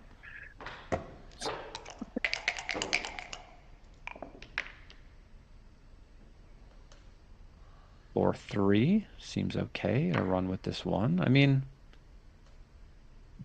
I don't know. It's actually interesting because if he rolls 2-1, maybe he gets to make the 5 now that you're not sitting there. Whereas before, like maybe maybe it makes Right. maybe it makes it tricky.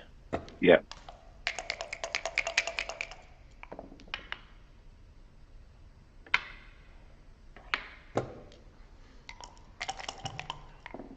So there's some pointing on numbers here. 4-3 is one of them.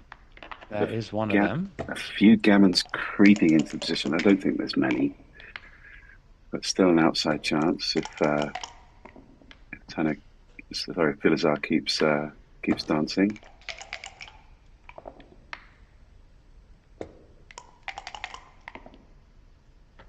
Does Wow. seem to have his dancing shoes on, and Mark does seem to have his racing shoes. yeah, his racing shoes. Wow. Oh my gosh. What do we see? Live dice Now. are rigged. I told you. We're living in a computer simulation. Yeah. So everything in our simulation can be manipulated at a moment's notice. It's Poor fine. Filizar danced again there. This would be the funny BG. So I was going to say you maybe hoping for a dance here, but can Mark roll a Mark one? rolled No, he softly. can't. Did you see him roll softly? Yeah, He rolled yeah, softly for the ace. He tried. He didn't roll soft enough. Oh, and he misses. Filizar misses. He So misses. He misses. He wow, misses. we're going to Crawford, I think, guys. Oh, he got the G here, huh? Yeah, amazing. Sick. So the commentators continue to call it. I mean, that must have been a very small amount of gammons when he hit that. You know, like It was unlikely. It was unlikely. That's for sure. 8%, 9% or something. No, incredible. But yeah, I like to think that rolling double sixes twice in a row in a race is something I specialize in, but don't have ownership increase on the it. likelihood of your gammon wins in that position. You know, that will increase the likelihood of you winning. 2 back-to-back double sixes. That shortens the race by a lot. So obviously we don't like to be 6-0 down when, you know, the match point counts for something, but there is, you know, Filizar's still in this, and there is the opportunity that he could get to post Crawford. And if he can get to post Crawford odd away, you will have some PR saving decisions, unless we're playing the gentleman rule. Do we know if we're doing that in this tournament, Justin? I don't play by any gentleman rules because I am from New York City. Sorry, I'd rather set that one up, right? Seems like a very British thing to do, my friend, to play by gentlemen's rules. We play for blood where I'm from. We play for blood.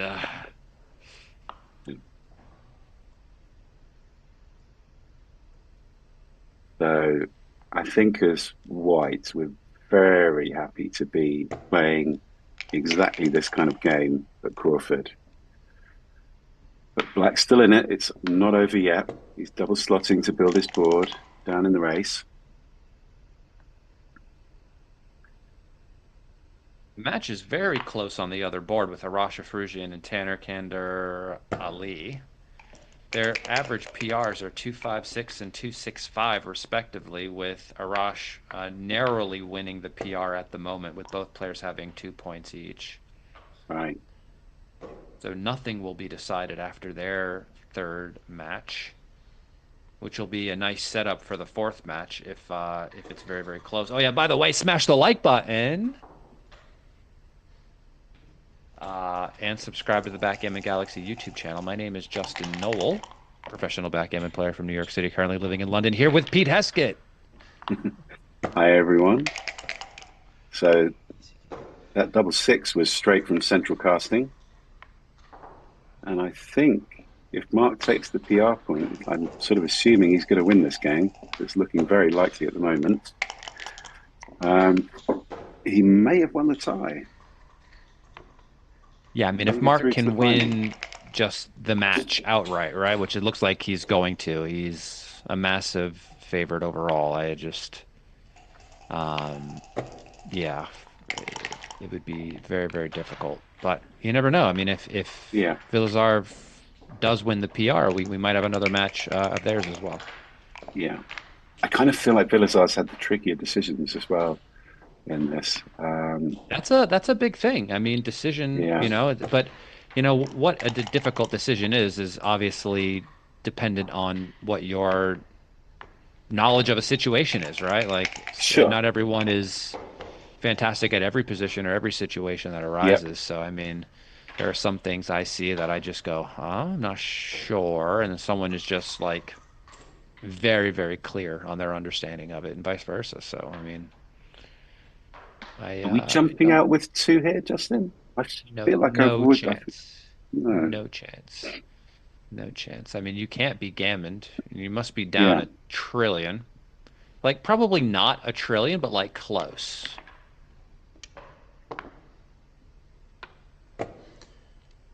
This protects us from double one or two. I can't clear the 7 point yet, which is the awkward point in his position to clear. And obviously, we don't like to play 3-1 because it's worse for racing, but this is also pretty ugly. 6-5 is going to hop out with one at least. Yeah. He's hoping, of Now course, for the 6-2. 6-2. Double Oh, fives, though, so and that this is gin. over, I think. Unless somebody gives Vilazar a couple more dice to roll, Yeah. I would agree. This looks like it is over. 2-1. Well, Just as Mark can good roll as a few more 5-4. 2-1s. I think he'll still win. Oh, here we go. Oh, double six. We've Let's got not count the ourselves Bulgarian out. a bit of a game. 6-2. Yeah, he saw Mark roll double sixes twice in succession. Can he respond? That's all it takes. Yeah. It's a simple game, right? Just roll well when it matters. Yeah. It just so happens to be the one part of the game I have no control over. Yeah. Vilazar just needs one good one. Oh, that's 2 not 1. it. Not ideal. He's running out of time. He is. He needs it nowish. Oh, it was almost there. Did you see It the was, other five? yeah, I saw it. I It saw was it for a right moment. there. Yeah. The Galaxy dice said no. He Fives still are can do it. better. No, he No, cannot. that's it. And this is Finn. That is the end of that one. All right. Well, Congratulations to Mark. on the match win, we will see about the PR win in a few minutes' time whenever they run that. Yeah. We'll get that updated, and then we'll come back with our fourth match, which should likely be, I hope at least, the Arash Afruzian versus Tanner Kandarali match. That would be fantastic because that one is coming down to the wire. Although I don't know how this third match is going for them. Well, that's great. All right. Well, I'll see you guys in a few minutes. Yeah, we will go on break and Yeah. see everyone soon. See everyone soon, for sure. All right. Be back in a moment.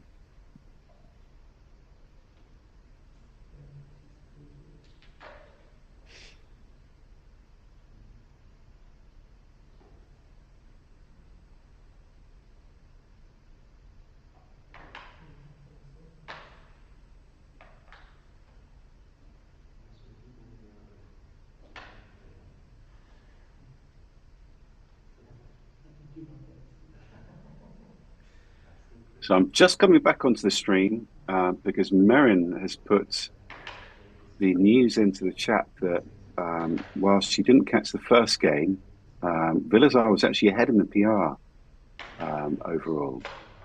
So Shulmers is saying 4.34 versus 5.98, but for who?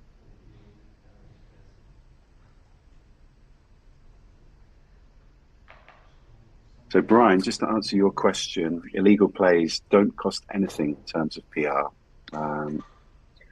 Don't think they count as a decision, but yeah, no error gets entered.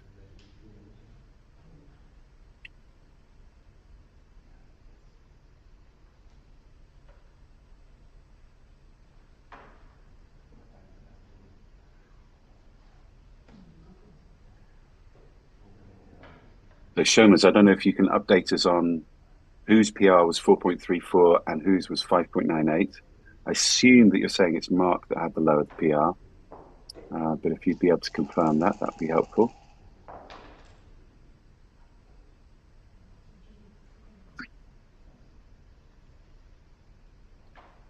But yeah, we may have one more match if the PR point has gone to.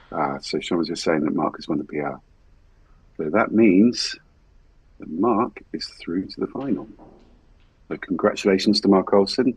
Tremendous performance overall today. Absolutely smashed it. And we'll be going on to play either Arash Afruzian from Iran or Taner Kandarali from Turkey. And that match at the moment, as Justin mentioned before, 2-2 and exceptionally close in the PR. Arash has a slight edge, but that can really go either way. And we'll definitely be going to a fourth match. So hopefully we'll be able to bring you that one soon. All right, I'm going to leave the stream now as well for a break. So see you all back soon.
All right, it looks like Mark won the PR in that last match as well. So since he won the match and won the PR, it looks like Mark is the winner of his semifinal match.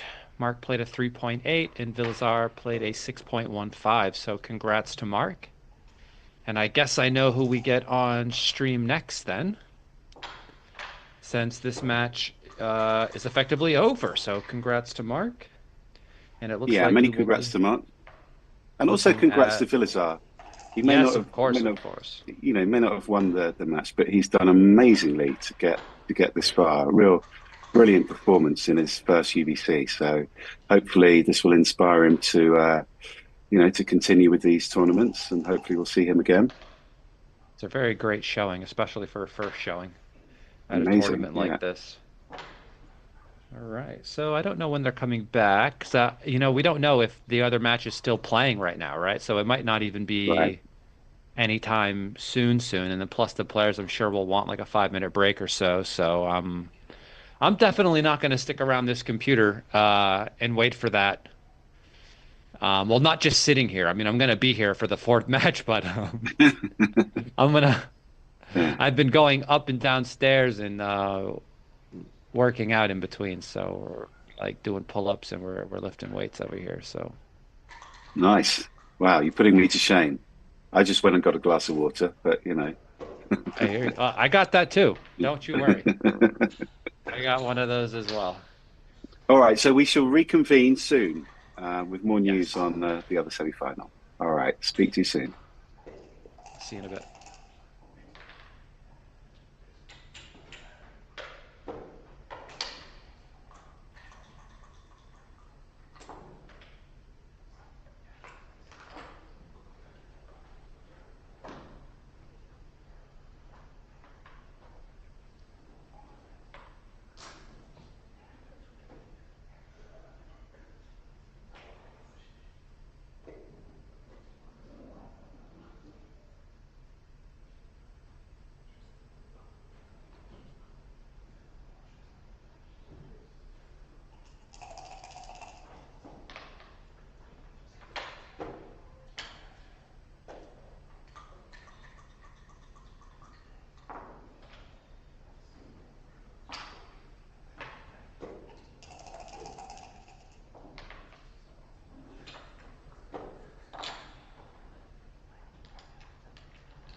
Yeah, Mochi, I do not know exactly when the next match is going to start because the other players could still be playing, and Mark has won this match against Velazar, so this is over for them. We will be starting the fourth match whenever the other players are done and have had whatever few minute break that they need.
Yeah, they're playing on another board. I think they're playing their third match. And when that third match is finished, they'll start the fourth one over here. And it looks like they're getting set up for that now.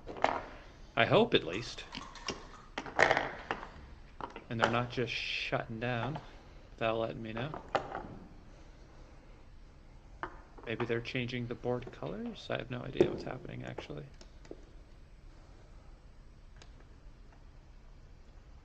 They taking a dinner break? What's going on? No, the clock is still out. Okay. To be fair, I'm just guessing. I could message Wilson and maybe he'll give me a better answer since he's actually in Istanbul.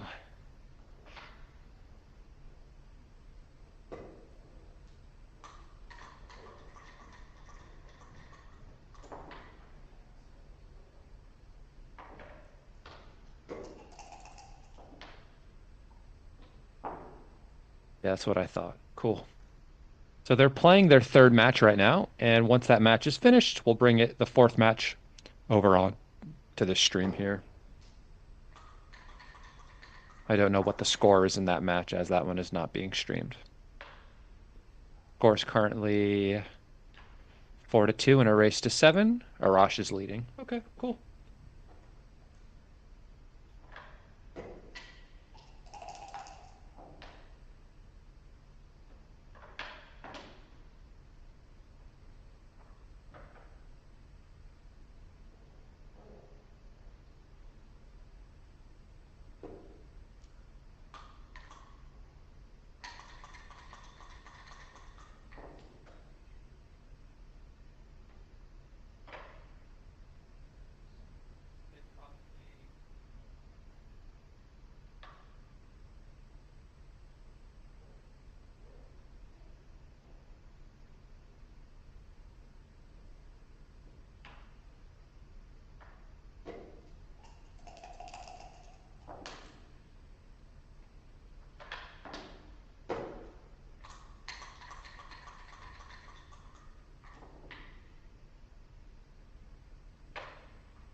Download the Backgammon Galaxy app now. Scan the QR code to get started.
Basta soltanto che ora trovo tutto il mondo.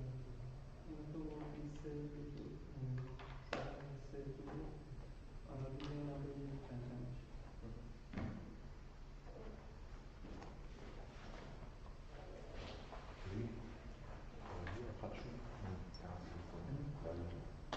Dai, yes,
5 minutes, sonra buradayım.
Yemek yedim.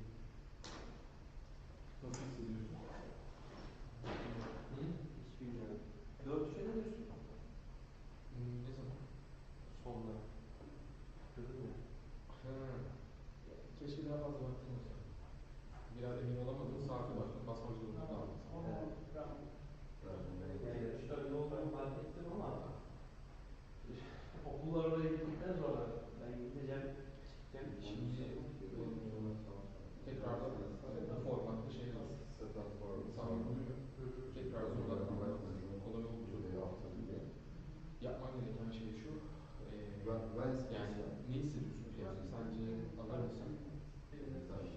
Yani defansta mıydın yoksa rakip iyi atıyor diye oynadığını nasıl hissediyorsun? İlk başta öyle iyi hissediyordum da sonlara doğru Hakim olmaları. Tamam. Mesela 50 emin değilsin diyelim. Minute. Just so you know, the microphone is still live. Okay. So you know. Okay. Şu an kaç? Çıkıyor.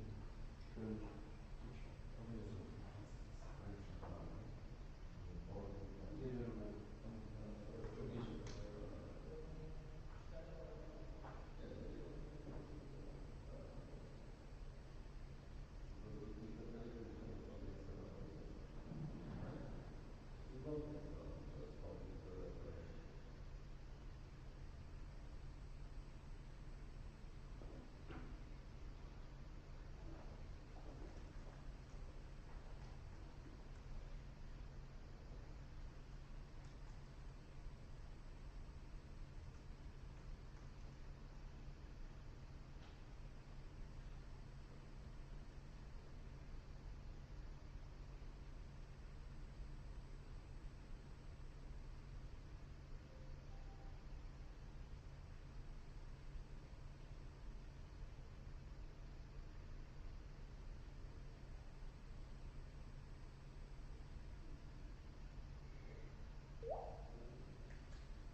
What did he say about the room? He said they will close the room or something. They want to separate the room from the For tomorrow? now he wants to check something.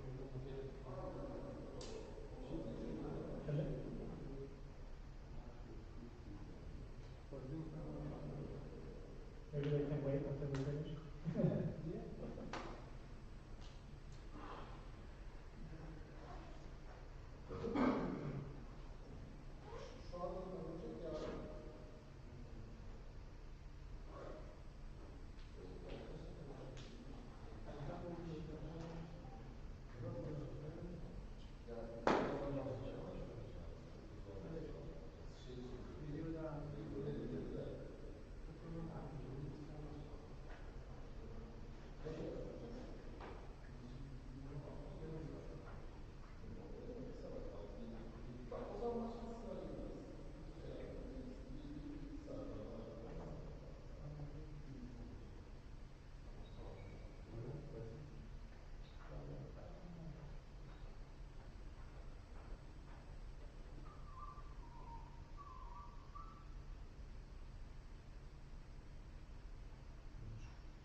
He's got good hair.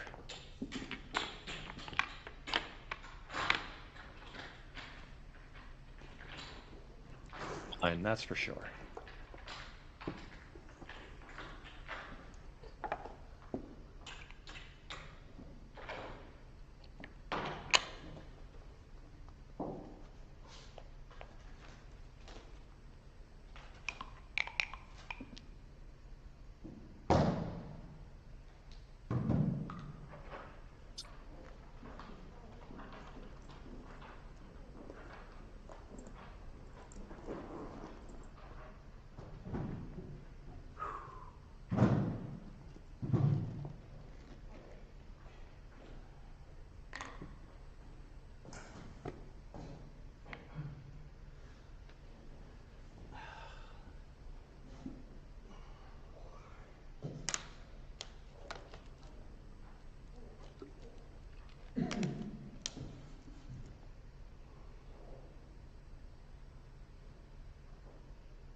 Okay, man.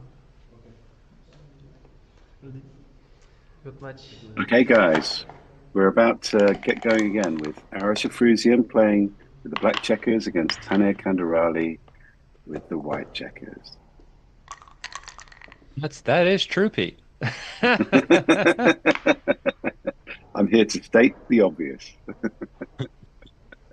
2-1 counter slots for money. At least this is what we do. This is the fun play. And then when they miss and can't even make the 5, you feel real great about your choices. If he can cover, he'll be doing well, and he can cover. She will. Yeah, I mean it's interesting. There's some times you will actually make the 4-point there. Yes, correct. Just due to the efficiency of the spare checkers. But I don't know if that's one of those times, you know? So I would just make the 5 as well. We could be entering into a sort of prime versus prime situation very early here. Tricky games for checker play and cube action. A lecture on these recently, and it begins with roll 6-3 and get out of that.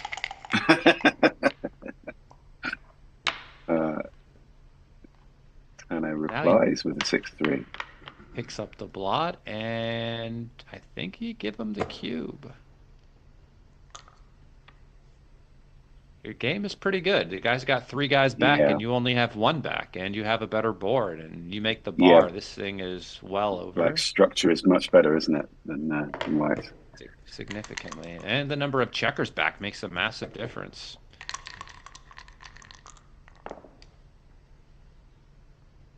Double threes. We making the bar. You could just come out, but the last 3's a bit funny. If you make the bar, I don't know how we lose. I mean, I guess you could lose. Yeah, you'll have a look at it. This is pretty safe, but if they roll 6-4, you're going to regret it. Yeah, exactly. But this looks like it wins a lot of games, doesn't it? Yeah, absolutely. If I lose from here, the dice gods didn't want me to win, you know?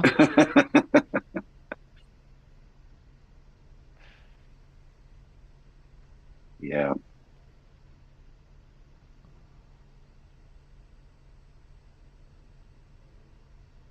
I mean, you can get counter-primed back if Taner can summon up a double 3 himself, but still... I don't know. He still has to get those 2 checkers off the 24, right? I mean... Yeah, that's the thing. 3 checkers back against 2 with a better structure for black, you would still think that black's a huge favorite in that position.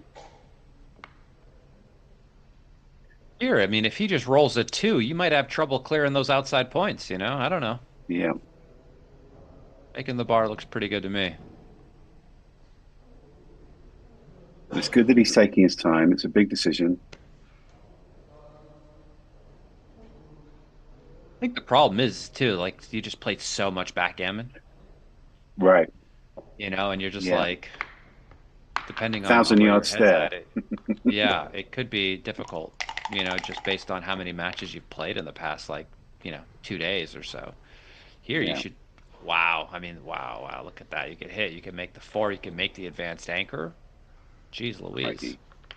I mean, I'm sort of, you know, my instinct with the 2 is to anchor, but I wonder whether or not the hit is correct here. This is interesting because this probably does give you the most chances of a turnaround.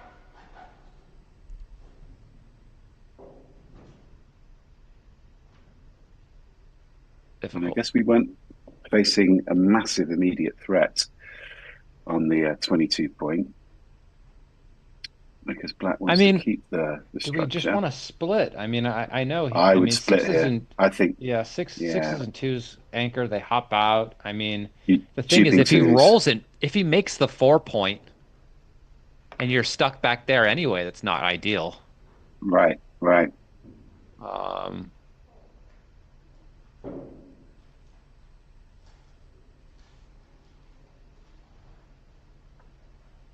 You know, obviously lots of good numbers for White when we split.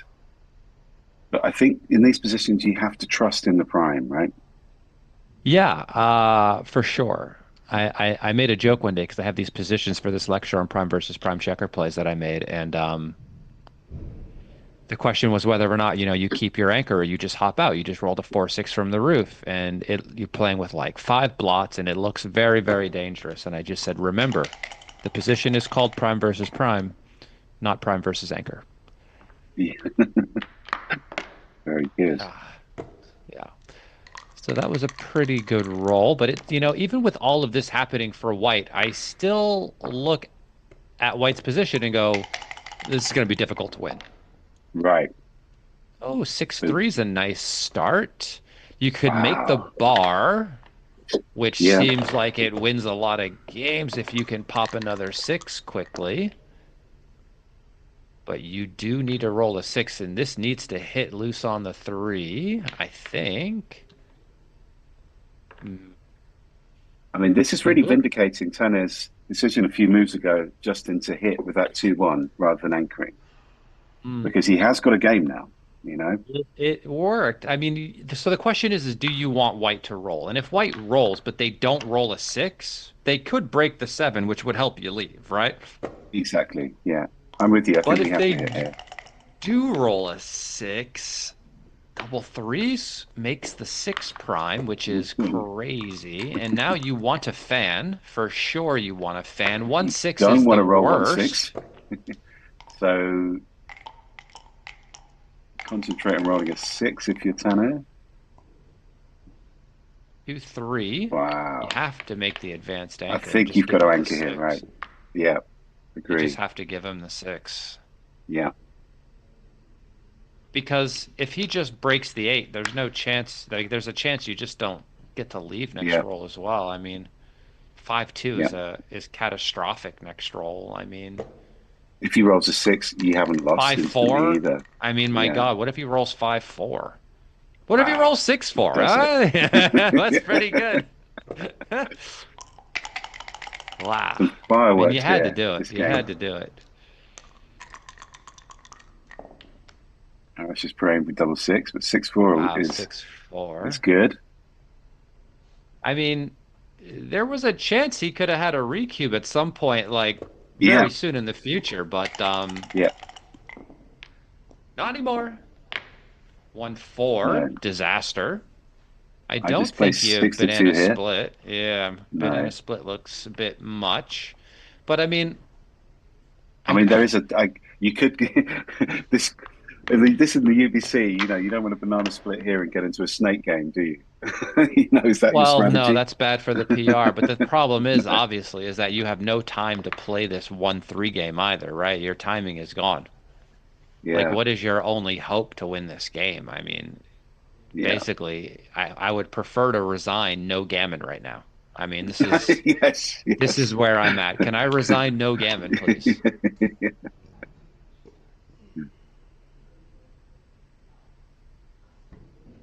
So he's having a look at this. I mean, I guess there is, you know, you often see in these kind of positions, XG starts to do some extreme things in terms of trying to get more checkers sent back They because want it's to so time the hard for you. game. Yeah, They want to time the game, but I just think you lose so many more gammons. And here you got to just step up. You can't play this 1-3 game. Yeah. 5-4. 5-4. Wow. Is he going to have a think about double hitting here, or I'm not sure if there's a logic for that personally, but you're kind of happy if he anchors at the back, you know. Well, I mean, you will win more gammons. Probably if you get away with this, right? You will deny maybe the double anchor. Yeah, And what ones are you worried about besides 1-6 and I guess 1-2? I mean, 1-4, 1-5, 1-3. I mean, if you hit, yeah. they're all going to break the board. I mean, for me, that's my main objective here. I'm trying to break White's board in the immediate future, and then I can start doing some of these more creative plays.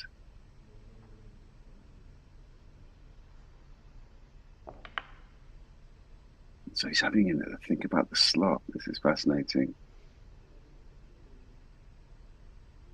I mean, Justin, is this the game that you want to be playing in the semi-final of the UBC for Um, PR? You know, these are not I easy kind of want to plays. be the guy on the roof, I guess. But I mean, your chance. So I mean, the problem is you really want to win the matches as well. It's like actually Yeah, really important to win the matches and not just win the PR right. because, I mean, I've definitely won the average PR in one of these sets before and still lost. Yeah, yeah. Um, just because I didn't get enough wins. So. But look at this. If I'm you're actually gonna thinking about slotting if you're and gonna slot recycling. the 3, why wouldn't we use the ace to then hit on the 1 as well? I mean, if you're gonna leave the shot there, well, you might as well do the hit, right? Yeah. I mean, I like playing the 1 to the 4 point here to just give me a little bit more flexibility. But, it'd be fascinating to see what the top play is here. I don't know if anyone's running XG right now.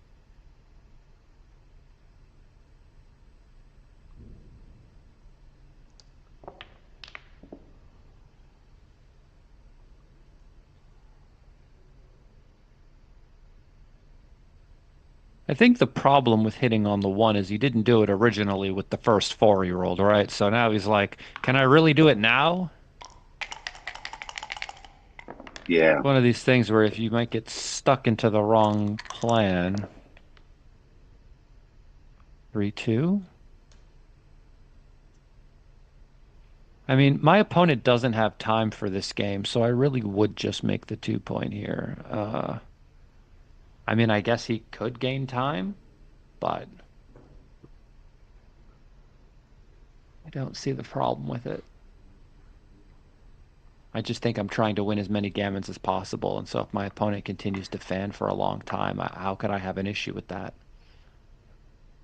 Because he's like they looking at the just can't slot win. again. Their time is gone. They have the 1 point made, and they have Right. 5 checkers back, right? Like this Yeah, isn't a situation where I think that my opponent is in a back game, you know? yeah, For one, they don't even have a double anchor made. So like yeah, the thought of me making back game plays when my opponent doesn't even have a double anchor yet just doesn't seem to make much sense to me. right.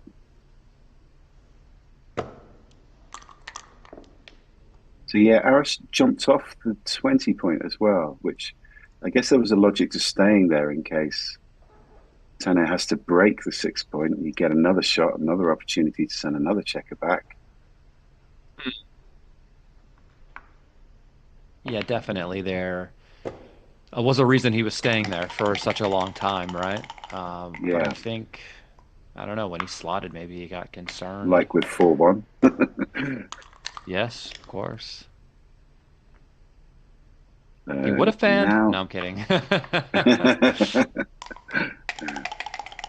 makes the 2 point.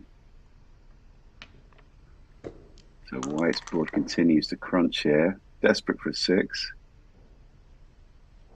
1, 2, 3, 4. Well, that's a nice roll. Get Yep, him to crunch some more, even if he rolls a 6. Double 4s just brings everything in. That's really quick. 5 or 6 to hop out. 4-2 to crack. So we must Not be ideal. up to sort of 40, 50% gammons here. What do you think? I wouldn't be able to guesstimate this. I just would would say there's a bit. A lot. Yeah. Yeah, there's a bit. Go to the one, take off. Seems reasonable. I don't have like a frame of reference with like 5 checkers on the 3 point with me racing Yeah. to like know how many gammons the other side would win. Guess we just clear the 5 point, yeah? It's a little bit awkward, isn't it? Yeah, I like your play of cleaning the 5 because if you play to the 1 point, I mean, obviously the distribution's a little more even, but you 6-3 can, would leave a shot. yeah, exactly. You can get in some awkwardness. A nice play from Arash.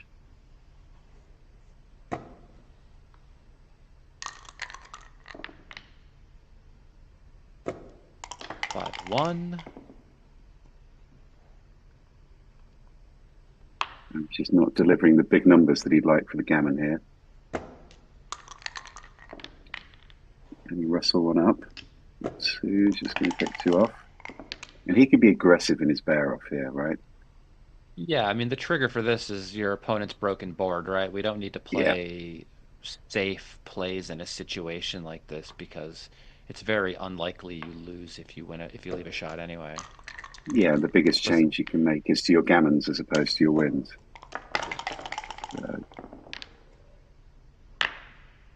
1, 2.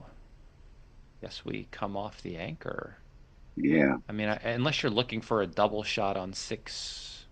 6-3, and I Yeah. guess 5-3 as well. 5-3 gets the same double shot.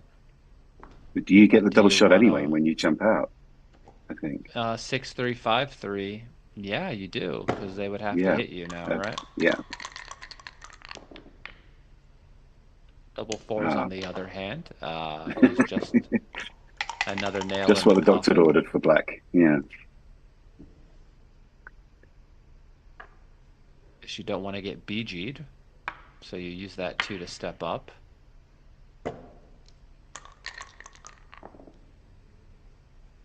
Because if he rolls double 6 and then you rolled 2-1 and then he rolled doubles again, you could have gotten BG'd. So, oh yeah, no, So leave, yeah, that's it. It's leave, the gammon. and that's the gammon.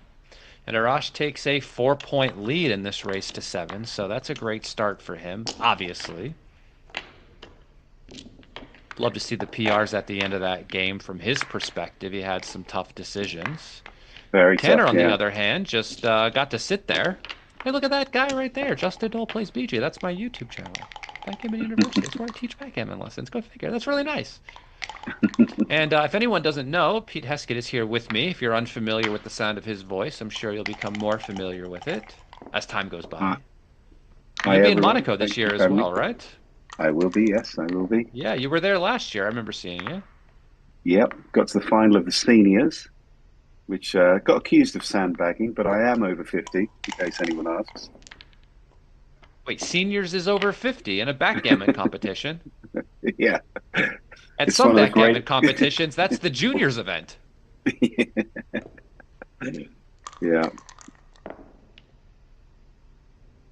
But yeah, looking forward to seeing you over there as well, Justin. You'll be commentating again, I hope, Yes, of course. in It would Monte be a Carlo. great time, actually. There's another UBC tournament coming up in Japan next week. I believe it's like from, what is it, the 27th to March 6th or something? No, March 3rd, something like that. They have the Japan UBC tournament coming up next week. I look forward to watching that one. And then I believe in June is when the Stockholm tournament is. That's the one you're trying to go Right. to, right? Yeah, correct, correct. So this 6-4 is Sure. interesting, Justin. What are you doing here? Are you making the bar or are you going to the 11 point? I kind of liked the 11 point. I like the 11 point because Look, I like making the point and escaping a checker at the same time. It seems like dual purpose, you know? yeah, yeah, right. I can accomplish two really good things um, instead of one thing that might be slightly better than the 11. Like I'm doing two things that I think are really good for myself, you know? Yeah. Um, Getting out, making a new point. Now So we still have two checkers to escape. So you've rolled a 6-2. You can escape this checker, and now you've still got one. And Tenno got the reward for his very pure 6 playing to Just 13-7 there. makes the 5 point. I would make the 5 probably and just leave the shot there on the bar, but maybe I'm nuts. But this looks pretty good, Yeah, especially if he doesn't exactly. roll a 4 or a 6. Then maybe you make that, and then you're doing really good. You're leaving a shot here anyway, so why not make the better thing? Yeah. It's good to look at all the possibilities. Not for Nice. me. When I start looking at stuff, I tell you, I might talk myself into doing something interesting. Well, I guess, yeah, there is that. There is that, isn't there? Sort of the 5-3, little voice great in our head. shot. Now he has a double anchor game. If he wants it, I don't know why you wouldn't want it. Looks pretty good. Keep the cube away from you for a while after that. 6-5 doesn't clean that checker up. Leaves a 6 shot. And I will be hitting if he rolls a 6, but this double 4 is interesting. So I don't think we're popping out. I'm going to keep the anchors personally at this point. You can make the 4, you can come down to the 9 point. I will be keeping them for a long time. I mean, this unless he gives me another game, shot. I like this. Correct. Yeah. This is good. You've increased the threat level if you do get a shot. I mean, I don't even call this a back game. This is like a double anchor game, really. I mean, the back game to me is like 1, 2, 3 points being made. I mean, I think these play quite a bit differently than a traditional back game would. Yeah, I mean, I guess you can evacuate these much. You know, the deeper back games are much more committal, whereas with the 2 high anchors, you know, you but roll also double how 5 you or choose to double 6. play against the back game. You know, how you choose to play against the double anchor game versus how you're playing against these. You know, you're more likely to play this like a holding game for black than you would unleashing all of your back game tricks that you would play against a double deep anchor game, right? So yeah. I mean, that's the thing. It's harder to build a prime, I guess, against the high back game, right? You know, you just got that outside prime. You get less value from it, so because you have to jump over the anchors. So I would not value I would not value my 13 point more than my 20 point in this situation. Yeah, no, exactly. I would definitely not be breaking the points here. I mean, I guess he's got a strong board, which is the temptation. And I guess you're going to get better contact on those 2 checkers on the mid with this. But this feels very, you know, there's no walking back from this. There is no coming back from this for sure. And I definitely wouldn't like to play this. No. I personally wouldn't, but I like the 2021 here. It seems fine. Yeah. I think they're your main assets in the position. You know? Well, he's trying to gain a bit more contact from keeping the 13 point against the other opponent's 13 point. But you could do that by just keeping the single checker there if you wanted. You could play 13-7 and then 9-5 if you wanted, and to keep the contact there, and then it might even help your game a bit if you're hit with an ace. You know, I mean, So I mean that is another option, but I personally. You know, if my opponent makes this, am I going to double you now? I mean, no, I guess not as the leader. Not at the score. Not at the score. Not at the score, no. Yeah. 5-3 is a bit awkward. Well, we just cover and play 6-3, right? It is awkward for sure, but I'm not hitting on the 5 because if I get set back, that would be really disappointing. 3-1. 3-1. So now, interesting to see that decision. Arash has got all these great small numbers, hasn't he? And that's for me why he wanted to keep the anchor. You know, but he doesn't manage to roll one of them. It's close. The 2-1. He wanted 3-2 or something like that. Double 3s, double 2s, any of those. Double 4s. Sign me up. Yeah. And I think that's the thing. You know, it was a very positive play that Tenno played there, but for all of the, you know, the positive things that can come from breaking the anchor with the, you know, the increased contact that you're getting, you're also giving up a load of good small numbers for your opponent. And now you would have kind of hoped to, you know, it'd be nice to have had the 20 point at this point. When, I wouldn't want to stay there anymore. I mean, I didn't necessarily love staying there with 6-2 either, I don't think. Yeah, Just the threat of being pointed on just means you're going to lose many more gammons, and I don't know what you gain from keeping it there immediately, at least. I mean, maybe in a few rolls you might gain something as he tries to break these points, but immediately you lose a lot to getting pointed on and fanning. yeah. He'll still have enough contact with the 21-point anchor in the gap, I think, unless he rolls a good enough number to fill it in. But if he does roll that number, I know I don't want to be on the roof. Sure.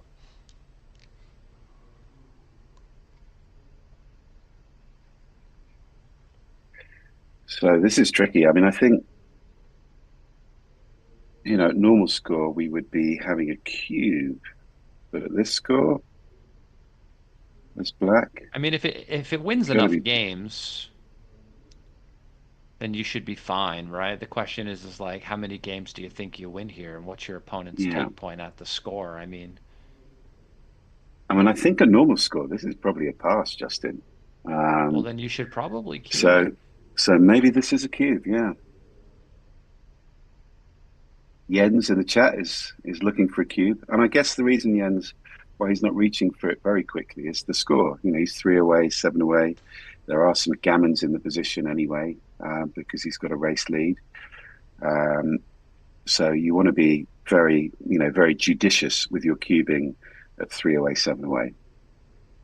You don't want to give it away lightly because your opponent has a recube at around, 42% wins with some gammons.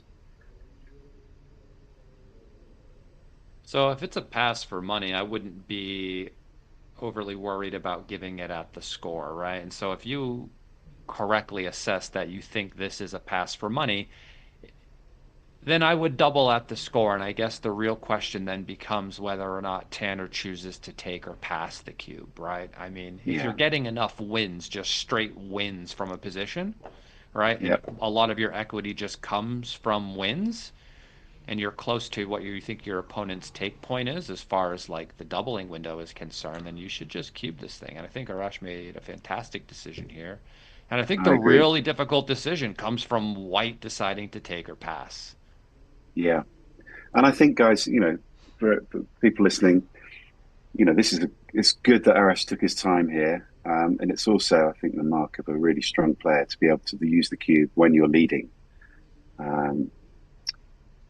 Knowing, I guess, the winning percentages that you need to be at to be able to have a good cube. And then I guess at 3 away, we're really looking to be 73% plus wins to be even in the window at all.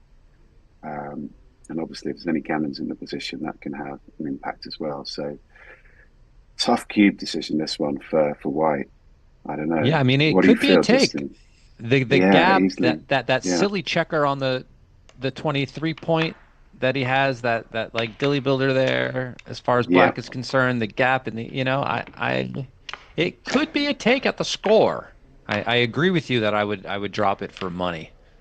The interesting question would he have had more of a take if he'd kept the 20 point? And Would he have cubed? maybe exactly. Maybe black wouldn't have even had a cube. And I think, Would he have cubed?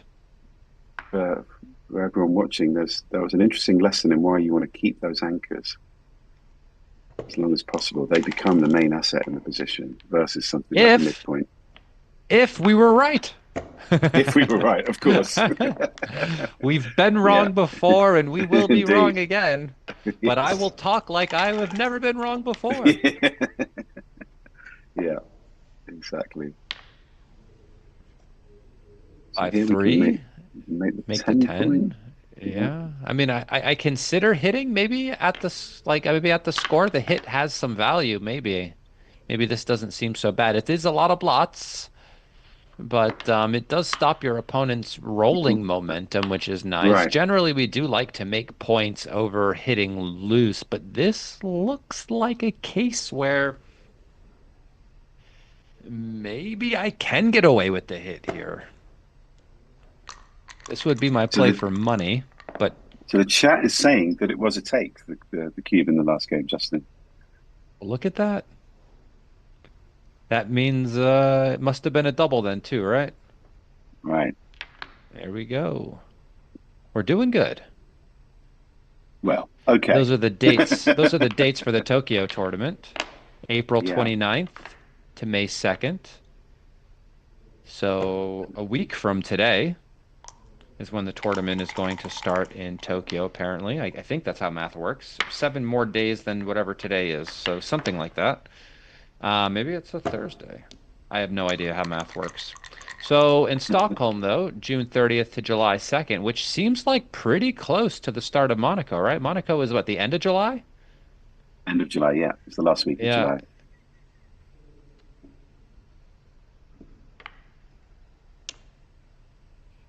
Do you So it's already an have interesting your decision. Airbnb booked for Beausoleil? I haven't. No, and I need. It's a good Yeah. reminder. Thank you. I need to get onto Yeah. that. Before they're all gone. Yeah.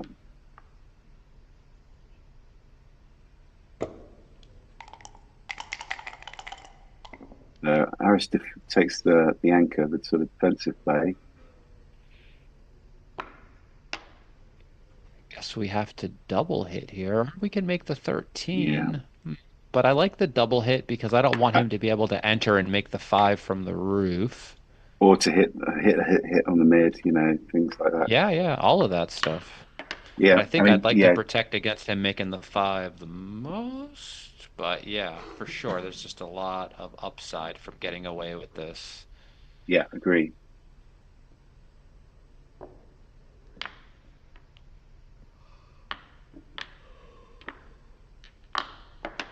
So he's having a look at pointing on.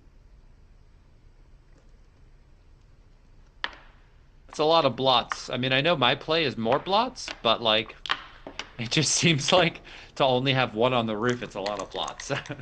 Yeah. 5-4. Okay, you get missed. There's a chance you get to clean this up a bit. 6-1. This is good. This is good. This makes the bar and picks up one of the other blot, right? Yeah. Seems like a good outcome. Yeah. I guess not ideal sort of game at the score for Tane because hasn't I mean, managed to this get could to a sort of go an early very well. cubing position. But yeah, no, I'm with you. I think the tidying up play has to be right here. But I You know, guess you can once he only can, play what you're given as well. So, I mean, yeah, I know you want to be in some sort of gammonish spot, but like, the dice gods didn't let it happen. exactly. And all of that sort of containment that he's got of those four back checkers is really strong. It's a strong structure that he's got. But the 6-5 slipped through the net. I mean, funny enough, like, it's like, do I have anything here? What if I hit this guy and cover? Yeah, He's looking at it, I mean, he I is think he's right trailing to by think a about it. Yeah, ton. When I you're mean, how when you're bad can it be at this score? That's the point. If you're trailing 2 away, 7 away, how bad could it be? Look at Yeah, this. Get to I make mean, the this is a market loser unless he yeah, enters and makes the 5. I think, yeah, you're right. Exactly. If you can enter and make the 5, you might have which he does. He Great roll. does. It wasn't a 5-4, which would have cleaned it up, but this is definitely Yeah, takeable now if cubed. yeah, and I think I would have held off there as well. 5-3 hits Now we must be outside. closer. Now it's over if he wants Yeah, it to be.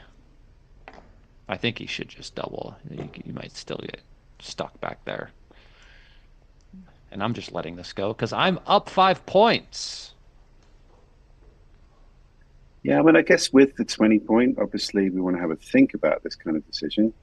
But he's going to have 4 back. He's quite down in the race, isn't he? And all of the outside points are cleared as well. I mean, you fan one more time, those checkers are going to be around. And you might just lose a running gammon here. Yeah, yeah. Difficult decision. I don't think it's. Yeah, I mean, maybe this is a take, Justin. I Maybe he's don't got think so. enough I'll bet against structure. it. I'll bet against it. Okay, well, let's I'll see. bet against Let's it. let's see what the chat's got. We just got some guy making up stuff in the chat. I'll bet against, but I won't bet against what they post in the chat. I'll bet against what reality is. At this score, I am passing. That is for sure. I'm on the roof, I'm passing. I'm on the roof, I'm passing. That's just how it goes. Yeah, I think the thing for me, I think if we hadn't made that kind of nice structure on our side, I think the pass would be very easy. I just think we've got a bit of turnaround possibility here. He's got two Does checkers this to mean bring you, around. but You what is know, the cost of trying to turn it around? right, It's risking a four gammon. points. Yeah, It's 4 points. yeah. That seems expensive. I Oh, don't know. the chat is saying it's a take. Oh, no, 19 no. millipoints on plus plus. Oh, 19? 19. 0.19. Yeah. Goodness gracious. On plus plus. Roll it out. Roll Yeah, I it mean, out. rollouts tend to sort of, in a Okay. gammonist position, they tend to find more passes, right? In a close Roll it decision. out, please. Roll it out. I'm not working on plus plus level. I'm working on rollouts. I mean, But the if I UBC mean, isn't though, okay. Justin, right? Because That's I don't no, think it's this. true. You're right. But we don't know like what settings are. I mean, not every, but it's like plus plus. It's also being done at gigantic. I don't know how that. Yeah, I mean, for money, I take this, of course. But at the score, I'm dropping. Yeah, he And does. and to be Bang fair, the I also agree with Arash's decision, despite seeing the result. If I saw that it Sure. was 0 point, I'm still passing Right. because the match win is important.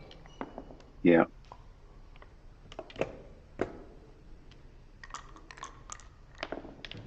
Well, I guess the one downside is that Taner's gone to a more efficient score in terms of cube leverage. 2 points or That's four fair. points. Very good for him here.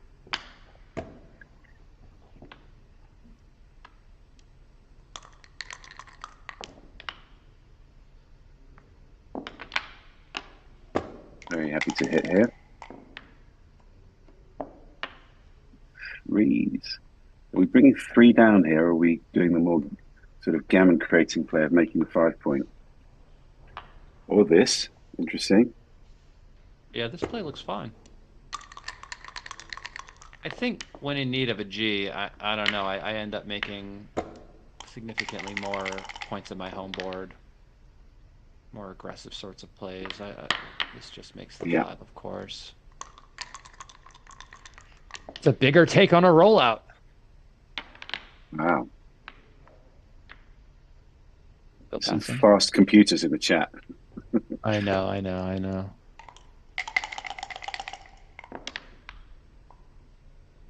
But it's nice they rolled it out for us. That's nice. This makes Yeah. it 4. I mean, you could you do anything silly like switch?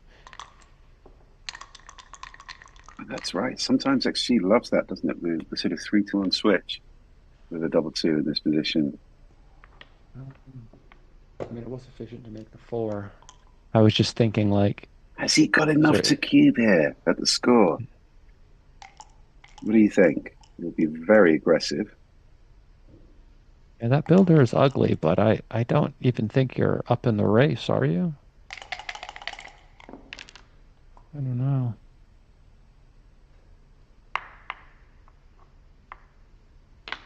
Definitely worth a think, I think, of the score.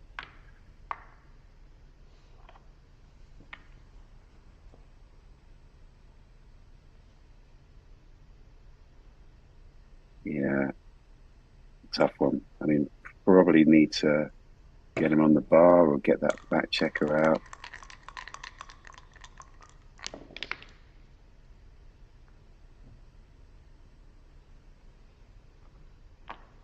X2 She's gets gonna to run. run. That's nice.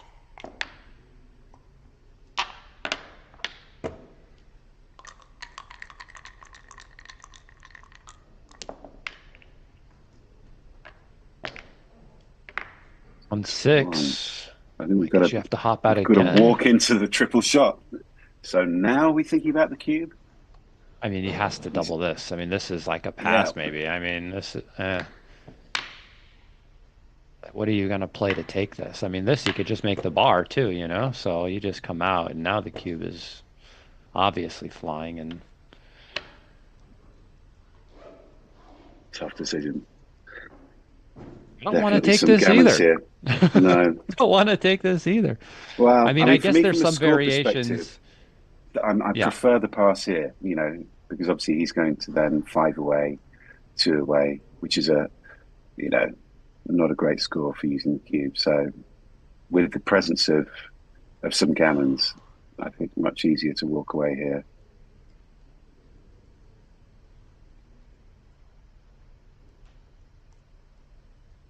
I agree with So your assessment. I like the way Arash, very considered in his cube decisions. He's giving it a good amount of time. It is a small pass. It's not big. It's medium, like 55 millipoints, according to Peter, which I believe him. I don't know why. Sounds like his real Great name. pass from Arash. I tend to believe people who use their real names.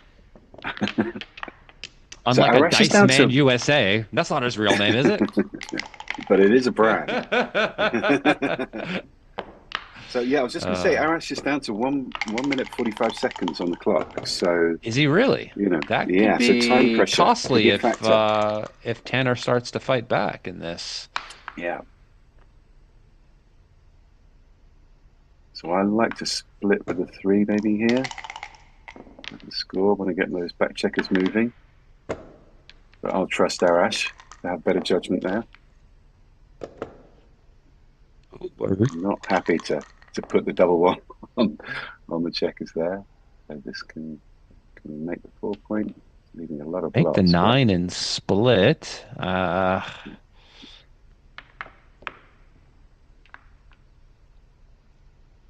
Yeah.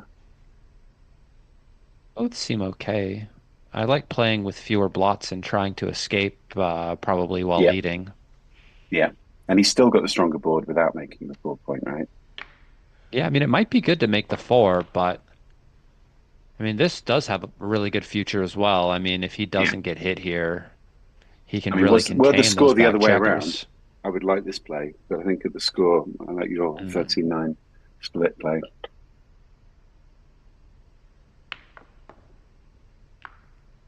Yeah, and he's And he's burning some using his clock with clock this, time, isn't he? huh? Yeah. As long as he keeps an eye on it. Doesn't let it go to 0. Well, I'm sure he's Man. aware he's a pro.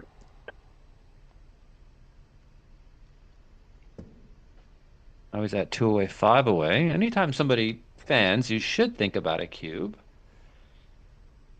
Yeah, I don't know, maybe this is a cube, but I would personally hold off here. I just feel like Black's position is a bit too strong. I'm not Yeah, sure he we've doesn't want to make got a a huge rash edge here. decision here. Yeah. That was a play on words. 4-3. Interesting choice here. Yeah, we Oh, can wow, did somebody actually make write a that in point. the chat at the same time I said it? That's crazy. Yeah, what do you think to bring both checkers up here with the 4-3? It's a weird one because obviously we'd like to make another inner board point, but it's leaving a lot of shots. This gets us moving from the back. It does. I'm wondering about many things here. Some of them are about backgammon. Because I've looked at making the 4. I've looked at hitting on the 1, believe it or not. Right, which is a Splitting thing. Yeah, down. I guess this is a very balanced play.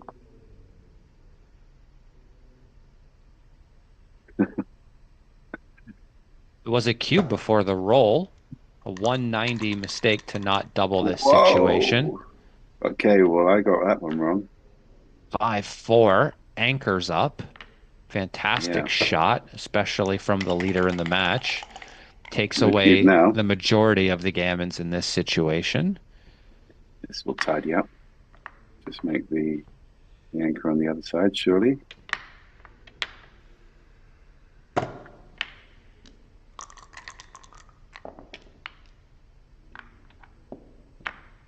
5-1 hides the blot.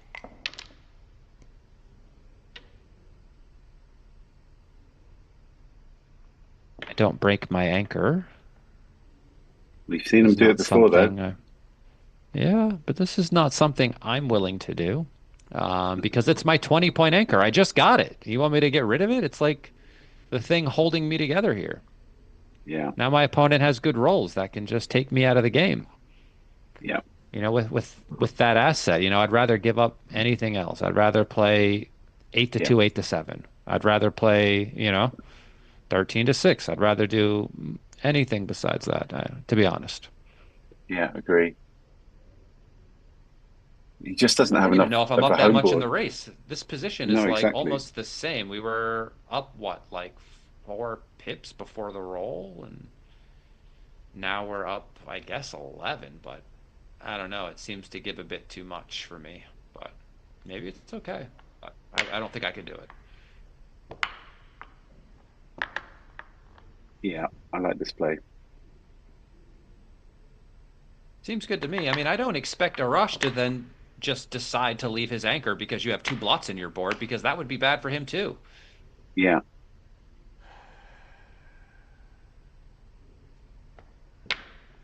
I don't know. It could be right, but I would do this other play.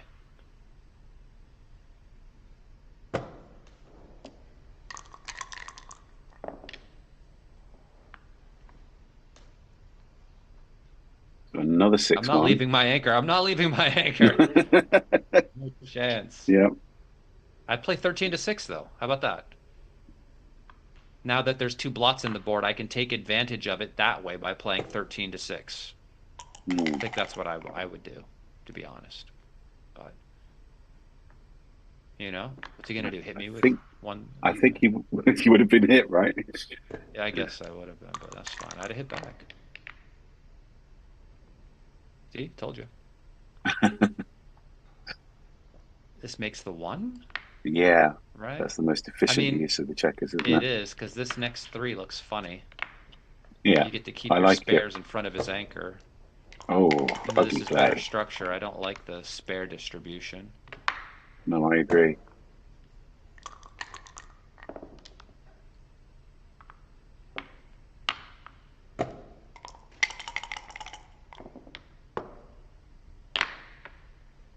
One makes the ace, seems reasonable. And 5-4. Well, there you go. So do we pay now by breaking the mid? Do we break the 8 front? I don't think we're breaking the 6, which is the most radical proposal on offer. So if we do this, they could actually start running off of their 20 point. Yeah. So I think this is likely a better play. Interestingly, he could have a cube here at the score, Tanner. Any 4 in the dance, and Arash isn't taking. I mean, this is an even race, right?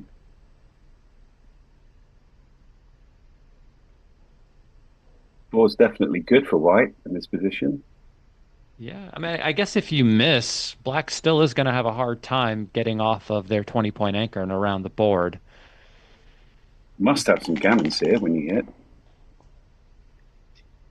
These just comes both out, misses. Yeah.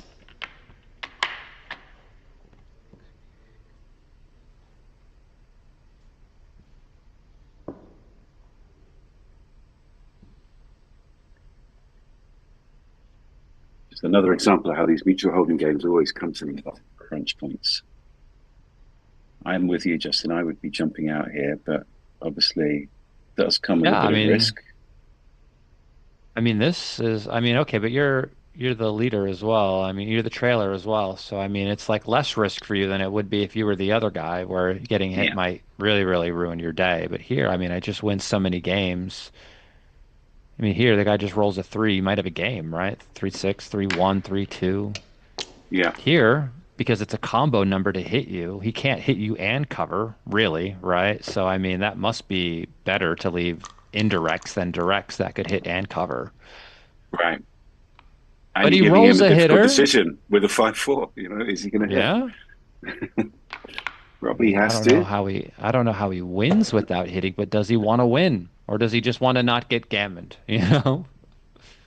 And this is interesting as well because This this is a could be cube. another cube.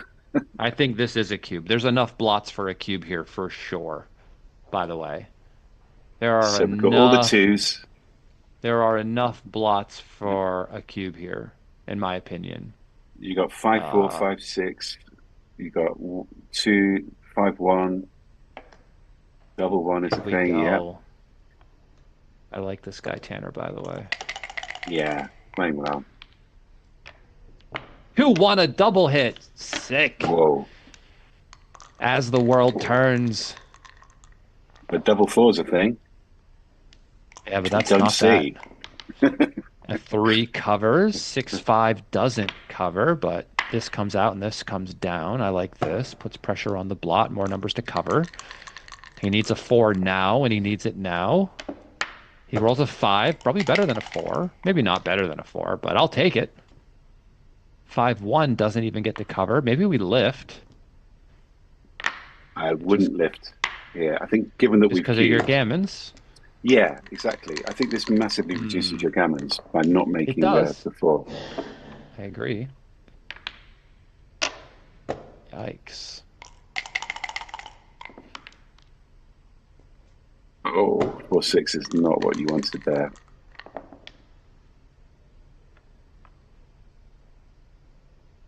So he can make the ace point, right? Yeah. So apparently, Tanner won the PR in match 3, so it's tied 3-3 in points, and Arash Wow. leads in average PR by only 0.01. Everything to play for here. So maybe some of those missed cubes, if there were missed cubes. Oh, 2-6 from the bar. Oh, I was going to 2-6 call from it. the bar. The Fogerland. The gammons are One's back on. fans. The G's are back on. I think you do the other way, don't you? We go 5-6 in? No, because double fours hits. Isn't that funny? Huh.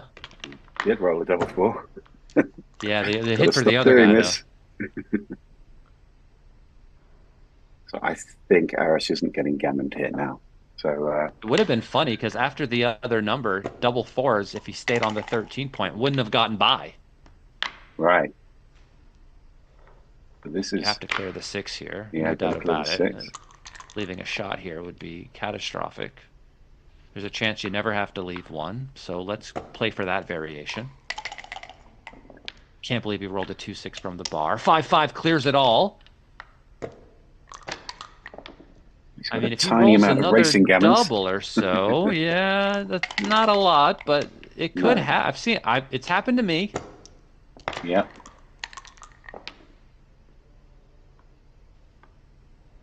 Let's not waste anything. Let's just play for efficiency and crossovers. Maybe the other one was better because the 2s are duped to crossover now, but it's going to be tiny. It's not going to make a difference. 5-4. All right, he's getting off of this, provided he remembers to roll. So 3 away, 2 away.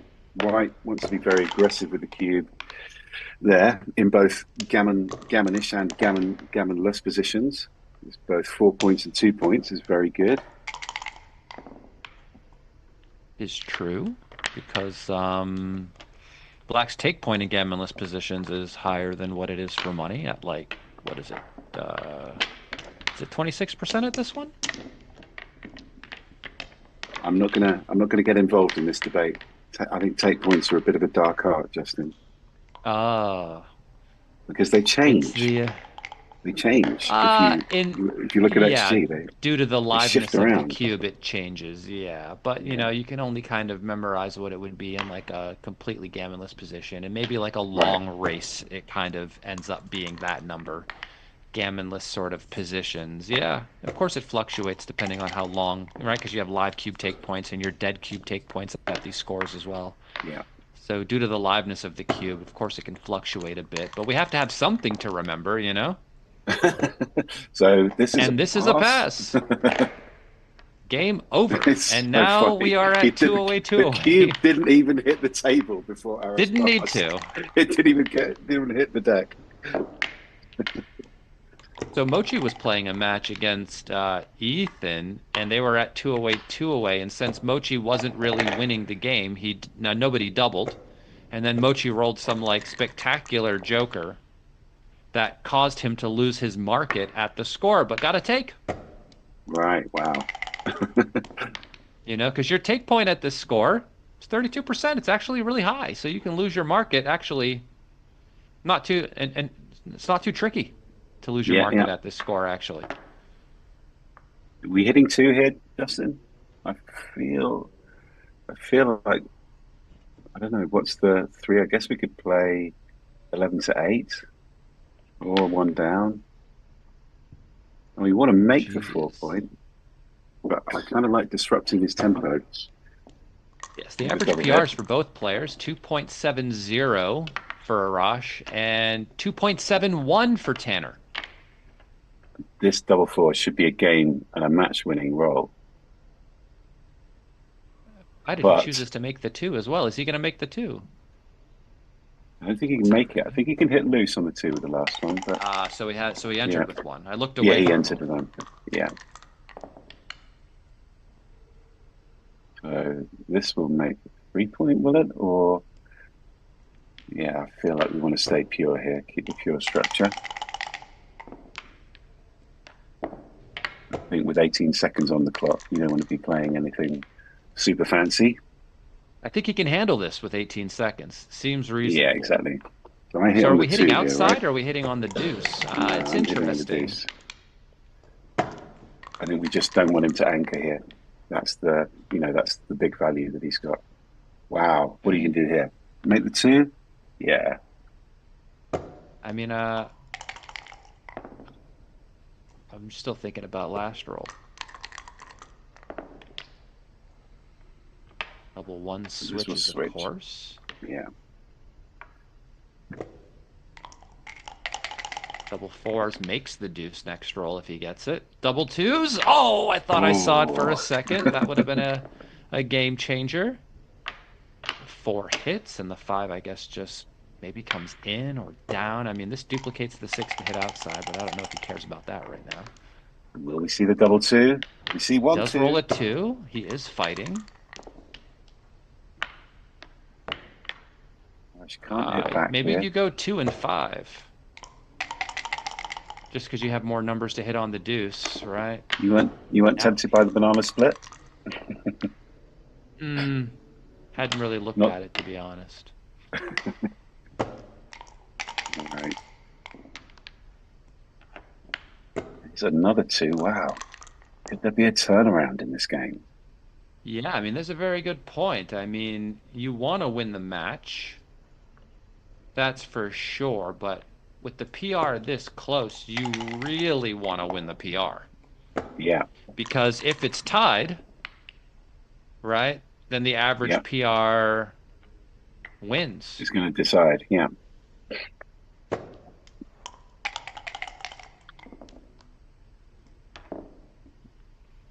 2, 3. And has entered. I would just come down, by the way, because you might get a shot now. There's some variation where that does occur, and you don't want to have these blots in your board. So I think 13-10 was better distribution overall, but he does have the 5 point now for it. But if he rolled 5-2, he would have been really annoyed at himself. So do we break the 8 here? Break contact. Make it easier to bring those checkers in. Tough make position the 7. with so little time. I don't know. I'd probably just make the 7.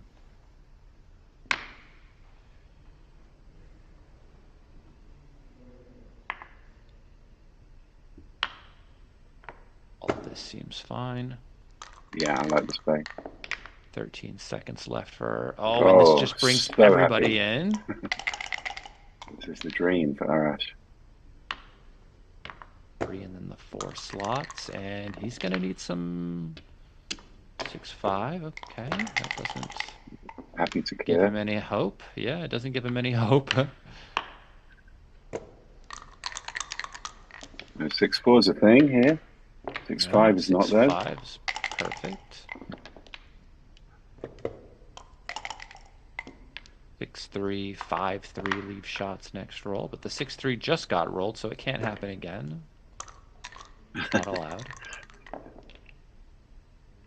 Double threes. Whoa. There's some awkwardness. Wow. 1. So what do we do here? Do we clear the 4? Or do we take them PMP, off? I think you just clear the 4. Yeah, I think you're right. This I must be think the you don't most want wins, the right? extra gap in between the anchor, you know? Oh, nice. That 2 is very, very useful if he rolls a big 6. 1, 5, 1, 4, 1 variation. 6-4, though. Perfect number. He could still get a shot, though, although I do have a feeling Arash is going to roll an ace. Nope. He doesn't. So First time I've been wrong all all of day. Tanner's hopes rest on rolling a 1 here. Can he deliver? Ah, he misses. No, but he So has we to keep keep the the egg anchor here. just in case. He rolls Yeah, the for double double 1. ones, which I've done before, of course. Oh, No. we saw 1, but not 2. Yes. And Arash wins the match, but we will have to check on the PR. We do not know that outcome yet. This PR will qualify for the Yes. next round. It's equal. The PR winner of this match is qualified. It's the same PR by target for the PR.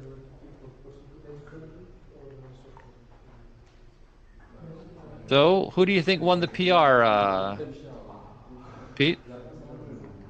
I would be betting on Arash, and I felt like I didn't really spot any things that I thought were, big errors from Arash. Whereas I'm trying to remember the decision, but I felt like Tanner might missed a couple of things. Missed a couple of Um, cubes in some of these yeah, situations while trailing, right? exactly. I think that might punish him. Yeah, Well, if so, we'll see Arash tomorrow against Mark, I think, right? right. And that Which will I be have a to great say, if you were match. looking at the players competing at the start of the tournament, those two would have been big favourites to make it this On far. the So on the top of the list for sure. yeah, absolutely. And it'd be a great matchup. Absolutely great. So I don't know if we keep this stream running till they get the final PRs or if we just leave the link and just keep it going. But it was nice to do commentary with you today, Pete. Thank you Thank for you. joining Yeah, us on stream. thank you so much for You were having the me, first Justin. It's been person I great thought fun. of when I was thinking about trying to get a co-commentator today. And it made it much easier for me and I think much more enjoyable for the people watching. So if you guys wouldn't mind smashing the like button for Pete and for myself, we would very much appreciate it. And I will see you all tomorrow for the finals Thank you, between guys. See you whoever wins tomorrow. this match and Mark Olson, the guy who owns the website. So yes, we will update you, or maybe we'll just keep this running till it goes. But maybe we will just bounce. I think I'm gonna go. So I'm gonna sign off, and I'll just message Wilson and let him know. And thank you guys for tuning in today, and we'll see you tomorrow. I think Take pretty care, bright and Justin. early. I'll see you later, Pete. Yeah. See you guys. Thanks again. Bye.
Tekrardan mı geçecek?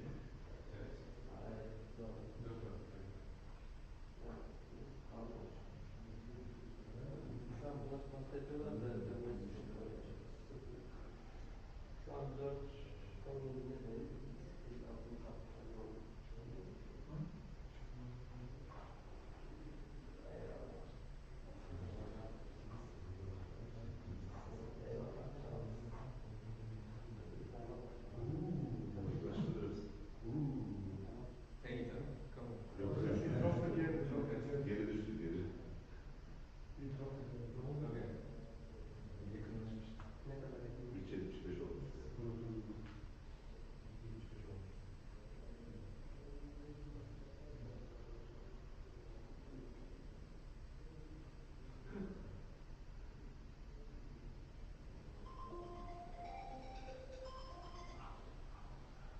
Geri aç. Var mı? İyi. Tamam.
He says if I lose the 3, I will prove. He's right. Yeah, but it's 90%.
Şey yapıyoruz işte şuradan aynen şuradan bölüneceği için sizin ihtiyacınız olanları bu tarafa alırız. Tamam. هفته نه خدا نه نه فرمول خوریه Şeyi kurarız. Yarın bir final maçı kaldı. Bir öğrenci kaldı. Ama stüdyoya geçeceğini söyledi. Onu anladım. suya geçeceğini söyledi. Yarın için. اینه من مشکیه چاری جلو اون 4 تا داره من 5 تا بعد اینجا کلیک کردم Burada oynanmayacaksa tamamen sizin yani. Bir sorun تو چاری اون اون 4 هم یکی کیه کجاست کیوب وسطه وسط باید کیو Kablo çekip en kötü gövde. گفتم اومدم بدم گفتم اون با 3 و 4 بریزه نمیگیره Sıkıntı yok bizim için. خب بعد گفتم چاریه که ولی الان فهمیدم مثلا چرا اشتباه کردم چرا؟ من 2 رو میدم اون بگیره خب من اصلا 2 تا بخورم اون نمیتونه به من 4 بده خب عملا این بازی ریلبل به وجود نمیاد 2 پوینت فقط جا به جا میشه این دست نه بدترین تاس برو بدترین تاسش دو تاست دیگه دو تا برداری. من بدترین تاس 2 تا برمیدارم اون اصلا خوشبینانه نمیزه تو 6 و 5 من 2 تا بخورم که کیوب قرار بده پس ببازم. میکنی در نهایت من 2 پوینت میدم آها هیچ وقت در ریدبل نمیاد اون لحظه بازی از بس استرس داشتم اصلا اینجوری بود اونو فکر نکردم یا اینجا بود اینجوری بود اینجوری بود میدونی تو جریان بازی اینقدر فشارم زیاد بود نتونستم به این تحلیل رو تو ذهنم Download the Backgammon Galaxy app now. Scan the QR code to get started. میگم اصلا لحظه فشار بازی زیاد بود نتونستم تحلیلش کنم